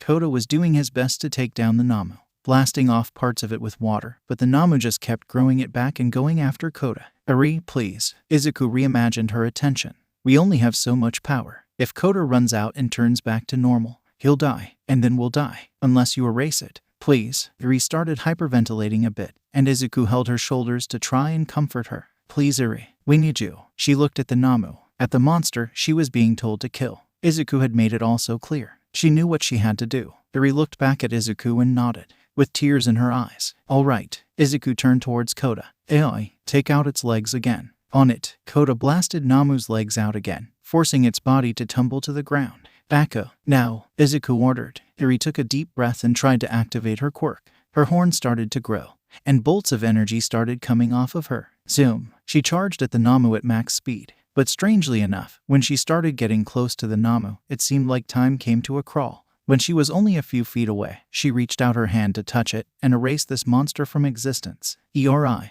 As she got close, the bird-like face of the Namu shifted, turning into Overhaul's masked face. 𝐸RI. Eri, you cursed child. Murderer. You killed me. Eri's eyes shrank in fear, as she could hear Overhaul's voice shout at her. You cursed child. You killer. Killer. Suddenly her own mother's voice joined in, as flashes of her appeared in her mind. Killer. Killer. Killer. Killer. 𝐸RI. Eri's hand touched Namu's chest, and nothing happened. Suddenly Eri snapped back to reality, confused as to what just happened and why Namu was seemingly unaffected by her quirk, until she realized her quirk wasn't on. Namu quickly punched her away, shooting her into the air and almost going through the ceiling, before Izuku caught her. Eri, what happened? Izuku was so scared and confused that he completely forgot to call her by her vigilante name. I can't. Eri was hyperventilating, a lot. "I'm sorry, I'm sorry, I'm sorry, I'm sorry." Izuku could tell that Eri would be out of the battle, at least of a bit. She was completely unresponsive, just crying and saying "I'm sorry" over and over again. Meanwhile down below, Kota wasn't doing so great. After learning about his quirk's new power enhancement, he had been able to reliably keep Namu away from him, but he couldn't do this forever. He could feel his mana pool draining. He was already over halfway down. At this rate, it wouldn't be long before he ran out of power, and that would be the end of him. And so for once, he used some of that wisdom of Solomon. "We have to run," Kota said after giving Namu another blast of pressured water to keep it back. "We can't beat this thing." "I know," Izuku shouted back. "But if we run, then everyone else dies," Kota growled. On one hand, he didn't want to die. On the other, he didn't want other people to die in his place. And he didn't know which part of him was winning out. "And we won't have to," Izuku shouted at him. "Help is on the way." And then, right on cue, the doors of the USJ burst open. "Fear not, for I am here." The moment All Might walked into the USJ, he was concerned. Firstly, he saw villains in the Marvels still here. That was concerning because according to Ida, he ran into the Marvels a few minutes ago, and adding in the time it took for him to get here, he would have expected for the villains to have been defeated, and for the Marvels to have left already. Secondly, the Marvels looked like they were actually struggling against this big, cyborg brain villain. In other words, he'd need to employ caution. Finally, All Might, 𝗬𝗲 smirked underneath the hand on his face. "I'm so glad you're finally here. I was hoping you'd show up a bit later when the Marvels were already dead, so that way I could devote my full attention to watching you die. But watching you all struggle against my Namu, only to fall in the end, is also a satisfying enough conclusion. Namu, kill All Might in the Marvels, but focus on All Might." The Namu turned his head towards All Might and dashed towards him. Fast. All Might was alarmed at just how fast the Namu was, around his own speed. He saw the monster charging at him with its fist cocked back to punch him, so All Might did what he does best.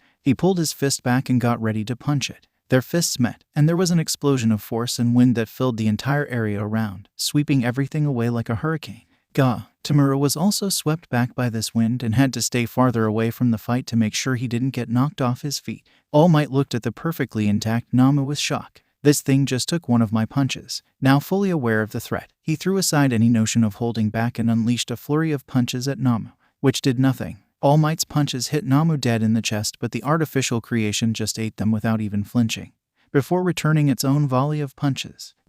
All Might had to dig his feet into the ground to prevent himself from getting knocked away from the sheer force of Namu's powerful blows. "Crap, it's as strong as it is tough. Shit, AI, get him off All Might," Izuku ordered. "Ugh, he better not try to fight us too," Kota complained but still complied, flying over to the Namu's left, before unleashing another torrent of water at the Namu, blasting it away and damaging its body quite a bit. Since when could he do that? All Might thought in shock, before shaking his head to refocus himself. "No, I can ask those questions later. Right now I need to focus on the All Might's." Train of thought stopped when he looked at what remained of Namu's body once Kota finished blasting it. Most of its skin had been blasted off as well as some muscle, so the bone was exposed in places.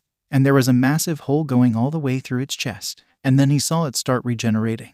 "That won't stop it for long," Kota growled. "Trust me." Izuku quickly zoomed over to All Might's side. "All Might, that thing has multiple quirks. It has a shock absorption quirk, an electricity absorption quirk, and super strength, speed, and regeneration. Its actual durability doesn't seem to hold up against attacks that aren't pure force, and it seems to be mindless and only functions off of that hand guy's orders. He said it was created to kill you and us." "That's right, All Might.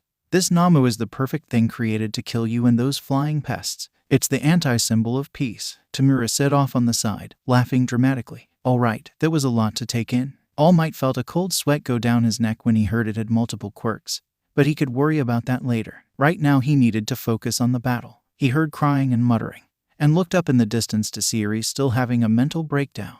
"What happened to her?" Izuku looked up at Eri. "We tried to get her to erase the Namu, but she's still not over the last time she erased something. Which fucking sucks because I really wish we could just turn this thing to nothing." Kota shouted in frustration. "Couldn't you just blast the thing with water until it dies?" All Might asked Kota. Kota rolled his eyes. "Geez, why didn't I try that? Oh, wait, I did. It regenerates too fucking fast. I'd have to blast that thing for fucking minutes straight at full power. But I don't have enough power left. I already used up half my fucking power supply holding it off." As the Namu started to finish up its regeneration process and began to rise, All Might began to take in the situation. There was an opponent who was perfectly built to take all of his attacks and dish them back. 𝗲𝗲 was freaking the hell out and didn't seem like she was gonna be of much help for a while. 𝗵𝗲 didn't seem to know what to do. And 𝗵𝗲 could damage it, but apparently, the Marvels had a power limit and he had used about half of his. With the 𝗓𝗵 now back to full capacity and coming towards him, All Might knew what he had to do. Go beyond. He charged forward and met the 𝗓𝗵 halfway, and the punch-off began. The 𝗓𝗵 and All Might punched each other rapidly, both of them unleashing dozens of punches per second at each other, all with enough power to send those same hurricane-like winds out all around them. Didn't you hear? He was made to take all of your punches, even at 100%. 𝗬𝗵𝗲 laughed as he guarded his face against the winds. AI, help him out, Izuku once again ordered. 𝗬𝗧𝗏. Kota got ready to unleash another water blast, but All Might stopped him. No, don't intervene. All Might told him, if this thing wants a brawl, then I'll give it one. If it was built to take my punches at 100%, All Might dug his feet into the ground, and 𝗓𝗵 started moving backward and recoiling as the hero's punches started to affect it. Then I'll have to punch it at beyond 100%, All Might shouted. His muscles were screaming, and what's left of his insides were on fire, but he kept on going, giving more than everything he had and laying into the 𝗓𝗵. Eventually, he punched it hard enough to send it flying back, and he chased after it and continued laying on the beating. Well, Izuku looked on in awe as his hero unleashed fisticuff hell on the 𝗓𝗵, and their fight raged all around the plaza, breaking apart the ground and the trees and whatever else was around as the two titans duked it out. Izuku wanted to indulge in his fanboying so hard right now, to be confident that All Might would beat this thing through pure power, despite the obvious work that had gone into making sure that would be impossible. But the smart side of him couldn't help but notice the excessive amount of blood coming from the hero's mouth. Even though All Might could now hurt 𝗓𝗵 seemed to be hurting him a lot more. Each punch 𝗓𝗵 gave wasn't softened by shock absorption or healed by regeneration. He took all those raw, and they hurt like hell. And that wasn't even mentioning all the blows he took to his weak spot. Those made him feel like he was gonna die each time the 𝗓𝗵 hit it, and the 𝗓𝗵 was hitting it every other second. It wasn't the one-sided slaughterfest like Tomrio wanted, but the battle was still in 𝗓𝗵's favor, and it was all their fault. We powered up the 𝗓𝗵 by blasting it with lighting. If we didn't do that, then All Might have been able to overpower it. Izuku thought. Think, Izuku, I have to find a way to help. But we can't punch hard enough to overpower its shock absorption, and we can't shoot lightning because of it. Wait, all quirks have limits. The shock absorption could only absorb so much. So maybe its electricity absorption has the same weakness and the electricity will cause it to explode or something. AI, we have to shoot it with lightning. Izuku turned to Kota, who looked at him wide-eyed. What? Midori, this thing is immune to lightning. Kota pointed out. No, it's absorbing it, just like it was absorbing the shock from our punches. And just like All Might can overpower its shock absorption, maybe we can overpower its lightning absorption. Izuku explained. Kota thought about it for a moment, before realizing that he had a point. But still, that thing gets stronger the more we zap it, and I'm already at half power. I know, that's why we have to hit it hard and fast. And we have to hit it. Izuku looked up at Eri. Together. So that means we have to get Eri to get her shit together. Kota sighed. Alright, let's do this before All Might dies on us. But their course of action decided, they quickly zoomed over to Eri, who was still crying in the air. Eri, come on, we need you to snap out of it. Izuku shouted at her, grabbing onto her shoulders and shaking her around. Eri, come on, we're all gonna die. I'm sorry. Eri just kept sobbing, stuck in a trauma-induced trance. Izuku's words fell deaf on her ears, seeing that none of this was working. And time was running out. Kota did something he knew he was going to regret later. Slap. Eri recoiled back as Kota's hand slapped her across the face, so hard that it left a red mark on her cheek. Kota, what the heck? Izuku turned to the blue Marvel angrily. We don't have time for this shit. We need her to wake the fuck up. Kota argued. What? Eri didn't know what just happened. One moment everything was so hazy, and the next, she felt a stinging pain in her right-left cheek. What happened? Ugh. Izuku decided he could scold Kota about this later. Right now he had to tell Eri the plan. Eri, All Might came in and is fighting 𝗓𝗵, but he's losing. We have to shoot it with as much electricity as we can, and it might explode. But we need to do it together, or we're all gonna die. Oh okay, Eri answered as quickly as she could. Alright, Izuku said, as all three Marvels turned their attention towards All Might and the 𝗓𝗵, still exchanging blows across the plaza. First, we're gonna need to get it to be still. AI, blast it with water again. Give me a few seconds to talk to All Might. Got it. Kota flew forward towards All Might and 𝗓𝗵's fight. And as he flew in overhead, he blasted 𝗓𝗵's head with another pressurized blast of water, destroying it entirely and sending his limp body to the ground for a moment.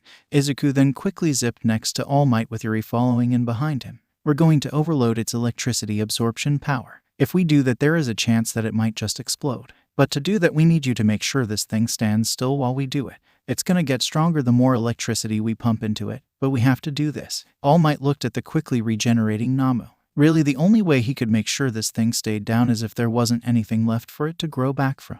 Which was what Izuku's plan was. It wouldn't be easy, but it's what he had to do. All right, consider it done. Just as the 𝗵𝗲's head finished regenerating, All Might dashed right at it and grabbed its right arm and brought it behind it, and then he grabbed the 𝗵𝗲's other arm and brought that behind it too until he had the 𝗵𝗲 in a lock. 𝗵𝗲 struggled a bit, and All Might also struggled to keep 𝗵𝗲 in place, but he was barely able to do it. All right, marvelous, attack, Izuku shouted. He, Kota, and Eri all charged up lighting in their hands, before bringing them forward and shooting it out at the 𝗵𝗲 at max power. The 𝗵𝗲's body absorbed the electricity, its metallic parts glowing blue, as its muscles increase in size. 𝐒𝐩𝐢𝐵. All Might struggled more and more as the 𝗵𝗲 got stronger and stronger each second.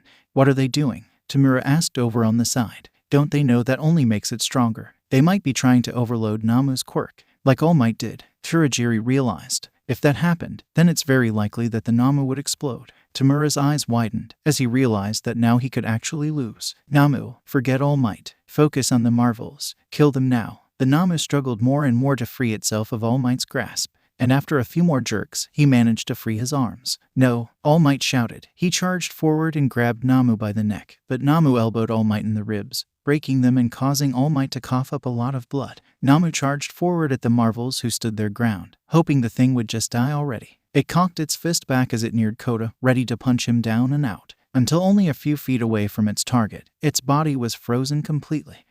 Izuku was confused until he looked and saw a trail of ice leading over to the 𝗵𝗲 from one of the US students. Shoto Todoroki had joined the fight, and he wasn't alone. Off on the side, Tamura was suddenly hit in the back with an explosion and sent flying forward.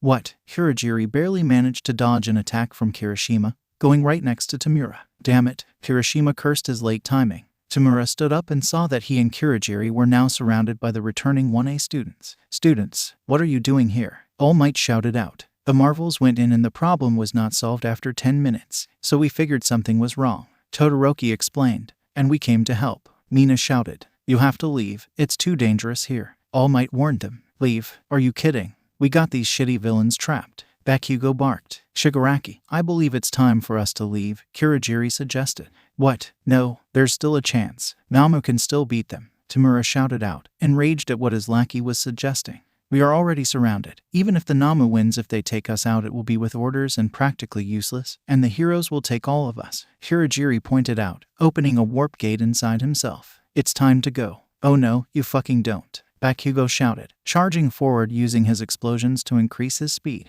Tamura hated it, but Kurogiri had a point. He went back into Kurogiri's warp gate and exited the battle. Just as Bakugo was about to reach them, Kurogiri vanished, leaving through his warp gate away from the USJ. Damn it, Bakugo growled. Meanwhile, back with 𝗵𝗲, he quickly thawed out and broke out of the ice, the lightning doing a lot to thaw out its insides. However, it was clear that 𝗵𝗲's electricity absorption was starting to reach its limit. Its body was bulging. Its muscles had started to overtake the metal part and were pulsating with electricity. 𝗷𝗚𝗏 was about to continue its charge, but All Might dashed towards it and tried to grab its body to stop it. Todoroki sent out another wave of ice, only freezing 𝗵𝗲's lower body, stopping it where All Might's hands were. 𝗷𝗚𝗏 screamed as its body just kept getting more bloated, looking like it could burst at any second. We're almost there, Izuku shouted. I'm running out of power, Kota warned. 𝗵𝗲 broke its legs out of the ice easily and elbowed All Might in the face again. But All Might held on. Again and again, 𝗵𝗲 elbowed him, and with each blow, All Might's grip weakened. He can't hold him for long. It's gonna get us, Eri cried out in fear. Izuku grit his teeth. They needed more. Kota was running out of power, and the 𝗵𝗲 wasn't gonna stay away from them for long. They needed something big and something fast. But they were already using their lightning at full power. What more could they? And then, Izuku got an idea. Guys, we have to hit it with the sky lightning, Izuku explained hurriedly. The what? Kota asked. The lightning that comes from the sky. When we say the name, Izuku explained. It's the most powerful lightning we have. But if we do that, everyone will know who we are, Kota reminded him. It's better than dying, Izuku pointed out. We have to charge it, and the moment we all grab onto it, we all say the name. Are you two with me? Kota and Eri hesitated, but they looked at the 𝗵𝗲 that was slowly pulling All Might off of him and knew they had no other option. They both nodded, determined to live. All right, go. All three of them flew towards the 𝗵𝗲. not letting up with their lightning attacks still. Even when they reached him and clung onto his massive bulging body, they still pumped him with lightning. 𝗏𝗵 turned its attention towards his prey and raised its arms to strike them, but it never got the chance. 𝐓𝐴𝐵𝐴𝐚 From the sky, 3 large lightning bolts all came down on one location, hitting the 𝗏𝗵 all at once. 𝐂𝐽𝐴𝐵 Its body overtaxed. The moment the lightning hit the 𝗏𝗵, it exploded, consuming All Might and the Marvels. Todoroki barely reacted in time and created a massive wall of ice in front of him. But all that did was soften the blow as the explosion tore through his ice and sent him flying back. And when he hit the floor, he was unconscious. The rest of the class had to look away from the blast. Luckily, they were far enough away for it not to reach them. A few seconds later, the explosion died down, leaving only a massive cloud of dust and ash. Holy crap, Mina cursed, staring at the massive cloud where the explosion had been. All Might, Toru cried in concern. Do you guys think he's okay? TCH, it's All Might. Of course, he's fine. It's the Marvels we should be fucking worried about, Bakugo told them. And Todoroki too. He was close to the explosion. Momo pointed out. Well, what are we just standing here for? Kirishima shouted out. We should let us handle it, Mr. Kirishima, came a familiar animal's voice. All the students looked up at the USJ entrance and saw Nezu standing alongside Ida and all the other UA Pro heroes. It seems as if we're a bit late, Nezu said, but we'll take care of the rest. Izuku slowly opened his eyes. Oh, he was so tired. He'd used up a lot of energy trying to get 𝗏𝗵 to explode. Not as much as Kota, but still quite a bit. His eyes widened, and he instantly became alert. 𝗏𝗵. He jolted up, using his fear to energize him, and he quickly looked around. It was hard to see through the smoke, but he could see what was in his immediate surroundings. And what he saw quickly put his fears to rest. He saw Eri and Kota passed out on the ground, and pieces of 𝗏𝗵's flesh and mechanical parts scattered around the ground.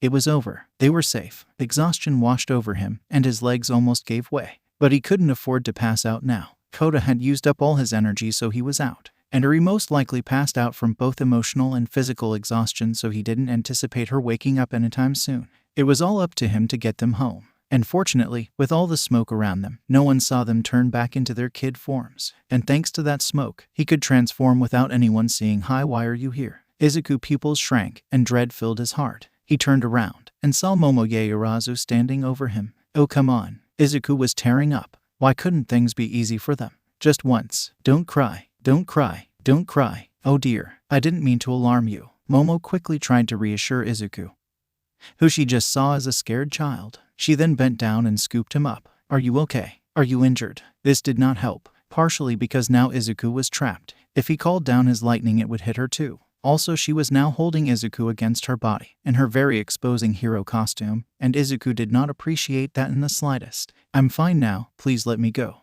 Izuku said, his face beet red, as he lightly struggled to get out of Momo's grip, but to no avail. That's no good. I have to get you to the teachers at once. Momo was about to leave, when she noticed Kota and Eri lying there. There's more of you? Wherever did you all come from? We're hostages. Izuku came up with the best excuse he could come up with. The villains kidnapped us and used us as hostages. But the Marvels showed up and saved us. I see. But how did you get here? Momo asked him. I don't know. Izuku feigned ignorance, not being able to come up with a better explanation in his flustered state. He hoped that being a scared little kid would make her stop questioning him. Foreignty it was, and Momo gave him a look of pity. All right, well, I'll have to get you some help. And no, it's fine. Izuku tried to convince her, to little avail. Can someone assist me? Momo called out into the smoke. Izuku got more and more nervous as 3 figures arrived from the smoke. Mina, Ochako, and Kirishima arrived. Kirishima was carrying an unconscious Todoroki. Hey Momo, what a cutie. Mina stopped and squealed when she saw Izuku and the others, before frowning when she remembered where they were.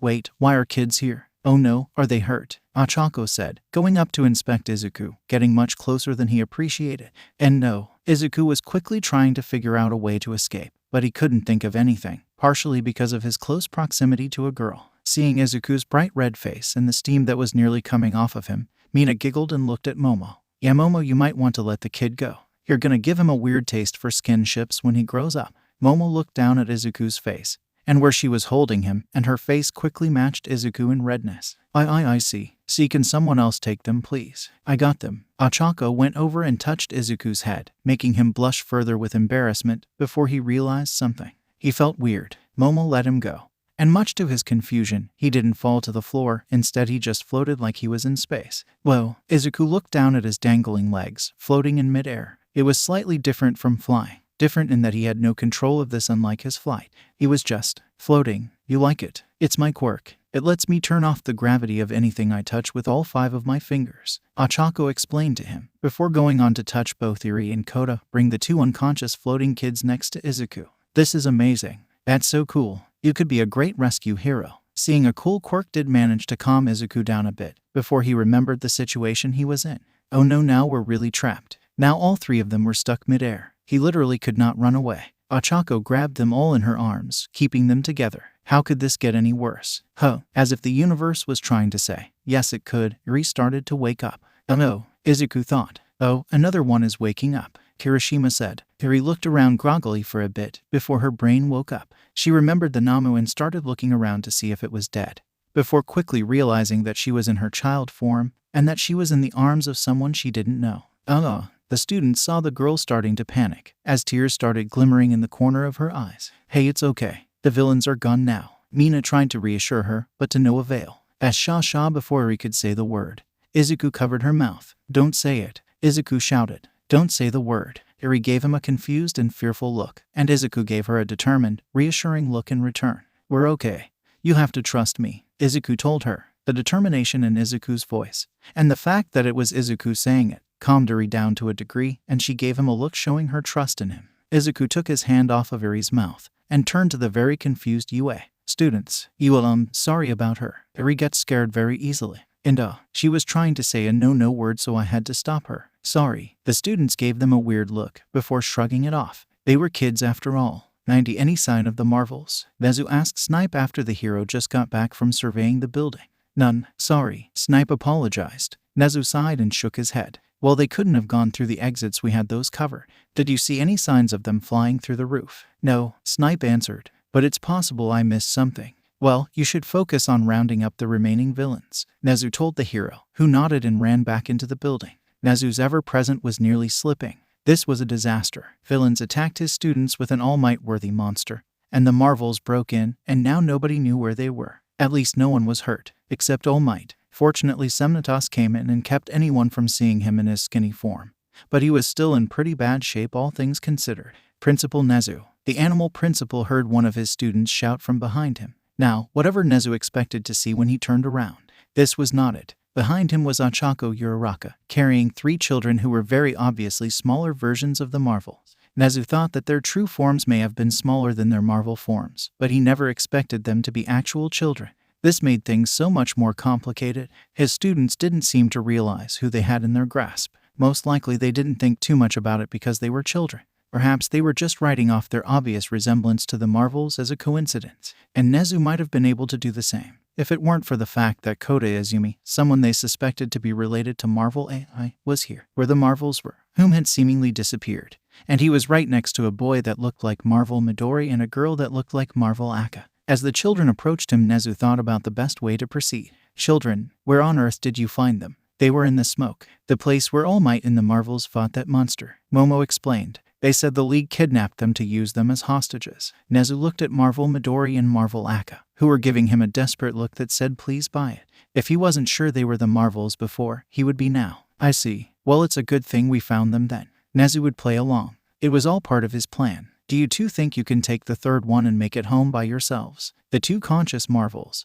And the students looked at him in shock. Why yes, Izuku and Eri answered immediately. Well then, Ms. Uraraka, please put them down so they can go home. Nezu instructed his student. Wah, Principal Nezu, you can't be serious. Momo asked the principal. Of course I am.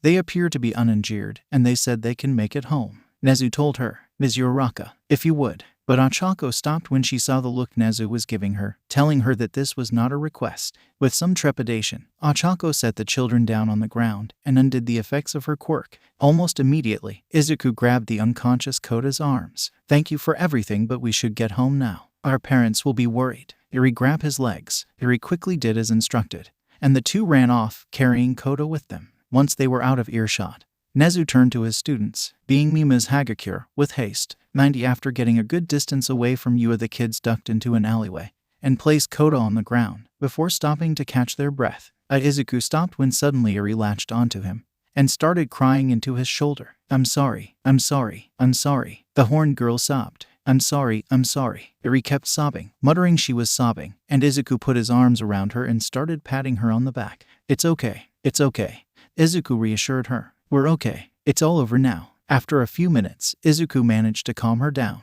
Let's just go home, he told her, looking around to make sure no one was looking, before looking back at Iri. Do you have enough energy to get back home? I think so, Iri stuttered. I'm tired. We can rest when we get home, Izuku told her. Here, let's do it together. 3, 2, 1, 𝐳𝐴𝐵. They both shouted at the same time. 𝗂𝐴𝐚. Lightning came out of the clear sky and struck the two of them, transforming them into their champion forms. Izuku grabbed Kota, and the two took off into the sky. Little did they know, someone had been watching. They just couldn't see her. 100 Once again the pro heroes were gathered in a police briefing room. Given that it was the same heroes that had been gathered for the Marvel's meeting, the heroes assumed this meeting was once again about the troublesome trio. Thank you for gathering, everyone. Nezu was in the front of the room this time. As you may have surmised, we will be talking about the Marvels again. Did we manage to find their identities? Kamui Woods asked. Can we finally go after them? Mariko asked eagerly. Yes and no, Nezu answered. We did find out their identities, but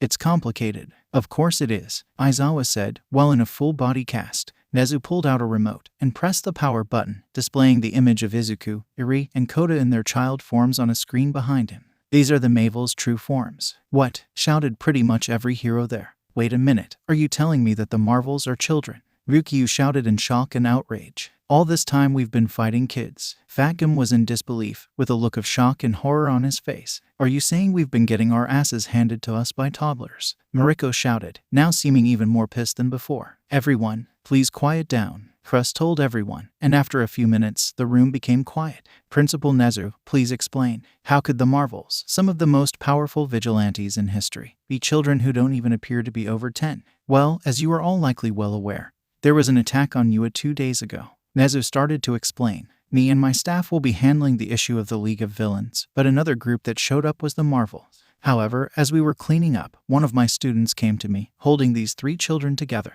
Apparently they were found where the Marvels had last been seen fighting the villains, and their explanation was that they were taken hostage, although there was no report of anyone seeing them anywhere in the facility beforehand, and all the villains we captured knew nothing of any hostages. They also said they needed to get home to their parents, despite the fact that all of them are orphans. And if you remember correctly, one of them is Kota Izumi, someone we suspected was connected to Marvel AI. So his appearance here alongside 2 other children who look identical to Marvel Midori and Aka tells me that they are in fact the Marvels. And also, this. Nezu pressed a button on the remote, and it showed a video of Iri and Izuku transforming before flying away with Kota. There were a few moments of silence in the room before 𝗧𝗵𝗶 spoke. So what do we do now? He asked. They're kids. We can't just beat them into submission. Why not? Mariko gave him an irritated look. Why not? 𝗧𝗵𝗶 looked at the rabbit hero with fury in his eyes. They're kids. They're like. Nezu, how old are they? AI and Aka are 7, Midori is 8. Nezu answered. Are you telling me you don't have an issue with fighting kids who haven't even hit the double digits yet? 𝗧𝗵𝗶 shouted. Well, what are we gonna do? Just ask them nicely to stop? Mariko asked sarcastically. You think any kid with that much power would bother listening to us? There has to be a better way. Crust protested. What kind of heroes would we be if we laid our hands on innocent children? Innocent? Hawks raised an eyebrow. They're vigilantes. They're children, Crust argued. They don't know the consequences of what they're doing. And they're orphans. They don't have any parents to explain this to them. We need to tell them that what they're doing is, and you think they're just gonna stand there and let you explain it to them? Aizawa said, his voice slightly muffled by the bandages. I'm not any more eager about the thought of attacking orphan children, but we don't have much a choice here. There's always a choice, 𝗧𝗵𝗶 argued. We're heroes. We find a way to do what's right. Heroes also have to know when to compromise. Night Eye finally spoke up. Nezu, before we continue this debate, let's hear more about these children. Very well. Nezu pressed another button on the remote, and the screen showed an image of Kota Izumi, son the water hose duo. We've gone over most of the information about him, except for a few things, one of which is his quirk, hydrokinesis, a combination of his parents' quirks. It allows him to shoot water from his palms and control it, an ability Marvel AI had never displayed until the U.S.J. where All Might said he saw Marvel AI use this ability. And as for the other bit of information, well, we'll get to that later. Nezu pressed a button, and the image changed, this time to show Izuku. This is Izuku Midoriya. Funnily enough, his last name was similar to his vigilante name the whole time. He was diagnosed as quirkless at age 6, with his father walking out on him soon after. Scum, Ryukyu scowled. Not too long after, his mother died in a fire, and he was placed into the care of family friend Mitsuki Bakugo and her husband Masaru. However, a few days later he ran away. 𝐻𝗧𝗵𝗲 explained, given what we know about the Bakugo family, abuse is suspected as a possible reason why he ran, although questioning their son has now shown any evidence of this. Poor kid. Being quirkless can't be easy. Fat Gum gave the image a sad look. He would have never thought that kid smiling brightly in the photo would have gone through so much. Next, we have 𝐸𝐸. 𝗧𝗏 pressed a button and showed an image of 𝐸𝐸, or rather, a drawing of 𝐸𝐸. Why is it a drawing and not a picture like the other two? 𝗂𝐵𝗄𝐻 asked. Because there are no pictures of her. 𝗧𝗏 explained. There is no information about her at all. No information. 𝗍𝗍 asked. No parents, backstory, no school information? Nothing. No. 𝗧𝗏 shook his head.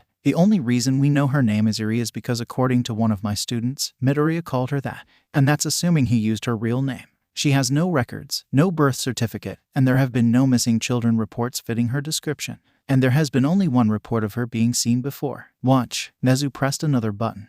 And another video played on the screen. This time it showed a security camera feed from a train station. Everything was happening as usual, until a cry was heard from out of view. Help. Izuku, Kota and 𝗬𝗏 all ran in. Bad men. They touched me in my no-no places, and now I can't be a bride anymore. 𝗬𝗏 cried. The heroes then watched as the crowd rushed the children onto the train, as two of 𝗏𝗏's goons came in. Those are 𝗏𝗏's men, 𝗍𝗍 pointed out as the video ended. Indeed, but it doesn't end there. 𝗧𝗏 explained, because those three children never got off that train. What? 𝗧𝗏 asked. The people on that train reported that the children simply vanished in a flash of light. 𝗧𝗏 explained, they never got off that train. And funnily enough, do you want to know who did get off that train? The Marvels. Wait, if we had this information then how didn't we know their identities sooner? 𝗧𝗏 asked. Because no one noticed the Marvels on the train. 𝗧𝗏 continued. No one reported the Marvels teleporting or suddenly appearing. But when we tracked down the people on the train and at the station, none of them said they remembered the Marvels getting on the train.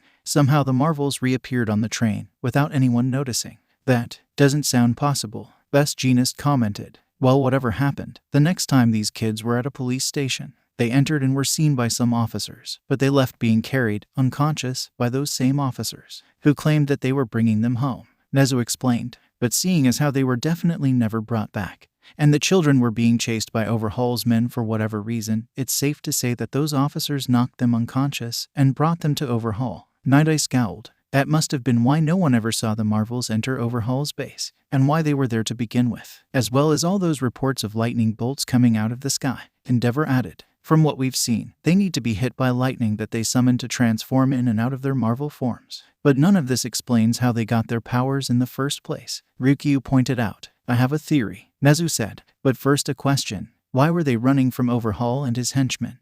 Because they're crooks. Fat Gum stated the obvious. But if they had their powers, then why not just find a conspicuous place to transform and take them down themselves? 𝗧𝗏 pointed out, if they had their powers, why bother with this? Unless, of course, they didn't have their powers yet. 𝗍𝗍 came to the same conclusion 𝗧𝗏 did. Right, I believe whatever happened on that train is when they were given their powers. 𝗧𝗏 said, because it's very clear they weren't born with them at this point.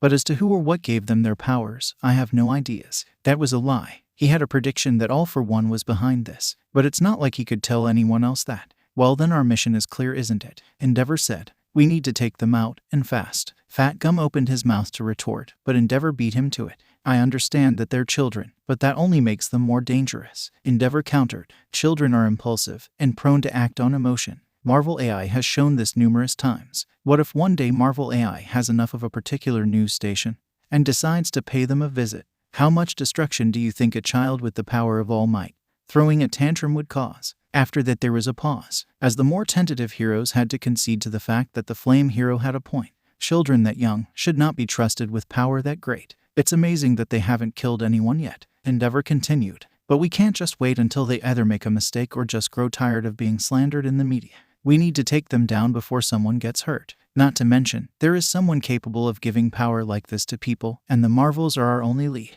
They're too important to allow things like age to stop us. It's not an option. Once again, the heroes in the room who weren't already on board had to concede, although it was obvious to see they didn't like it one bit. Thank you, 𝗍𝗏, 𝗧𝗏 said, before continuing. Now, we can't release their identities to the public for obvious reasons. If people found out that that kind of power was in the hands of children, it would cause a panic. Not to mention it would harm hero society regardless of our actions. On one hand, you'll have people asking how we haven't managed to catch 2 7-year-olds and an 8-year-old yet. And on the other hand, you'll have people outraged that we'll be fighting children at all. However, this information will be given out to a limited number of pro-heroes. Suddenly Crust raised his hand. Yes, Nezu called on him. You don't think that overhaul actually touched the girl in that way, do you? Crust asked, his face showing that he desperately hoped the answer was no. Suddenly the mood in the room shifted, as everyone's faces quickly matched Crust as they looked at Nezu for an answer. I would not know, Nezu answered, the smile gone from his face. Night-Eye was the one who had been studying the Yakuza, so it would be up to him. Everyone looked at Night-Eye, whose expression remained neutral as he pushed up his glasses. Given what I know of Kai Chisaki, I wouldn't have suspected it of him. But I wouldn't put it above him either. And given Marvel's Aka's behavior, it's most certainly not out of the question. Shit, that's not an answer, Mariko shouted. Well, I don't have a definitive answer, Night-Eye retorted. That is the best I have. And that uncertain and uncomfortable feeling would plague the room for the rest of the meeting as the heroes wondered what that girl went through. I was punching orphans. 𝗵𝗲 sighed as his friend vomited blood all over his desk. That's about how I thought you would react to the news. After he stopped choking on his own blood, All Might spoke up. I was punching orphans. Orhan children. 𝗵𝗲 sighed. He was gonna be like that for a while.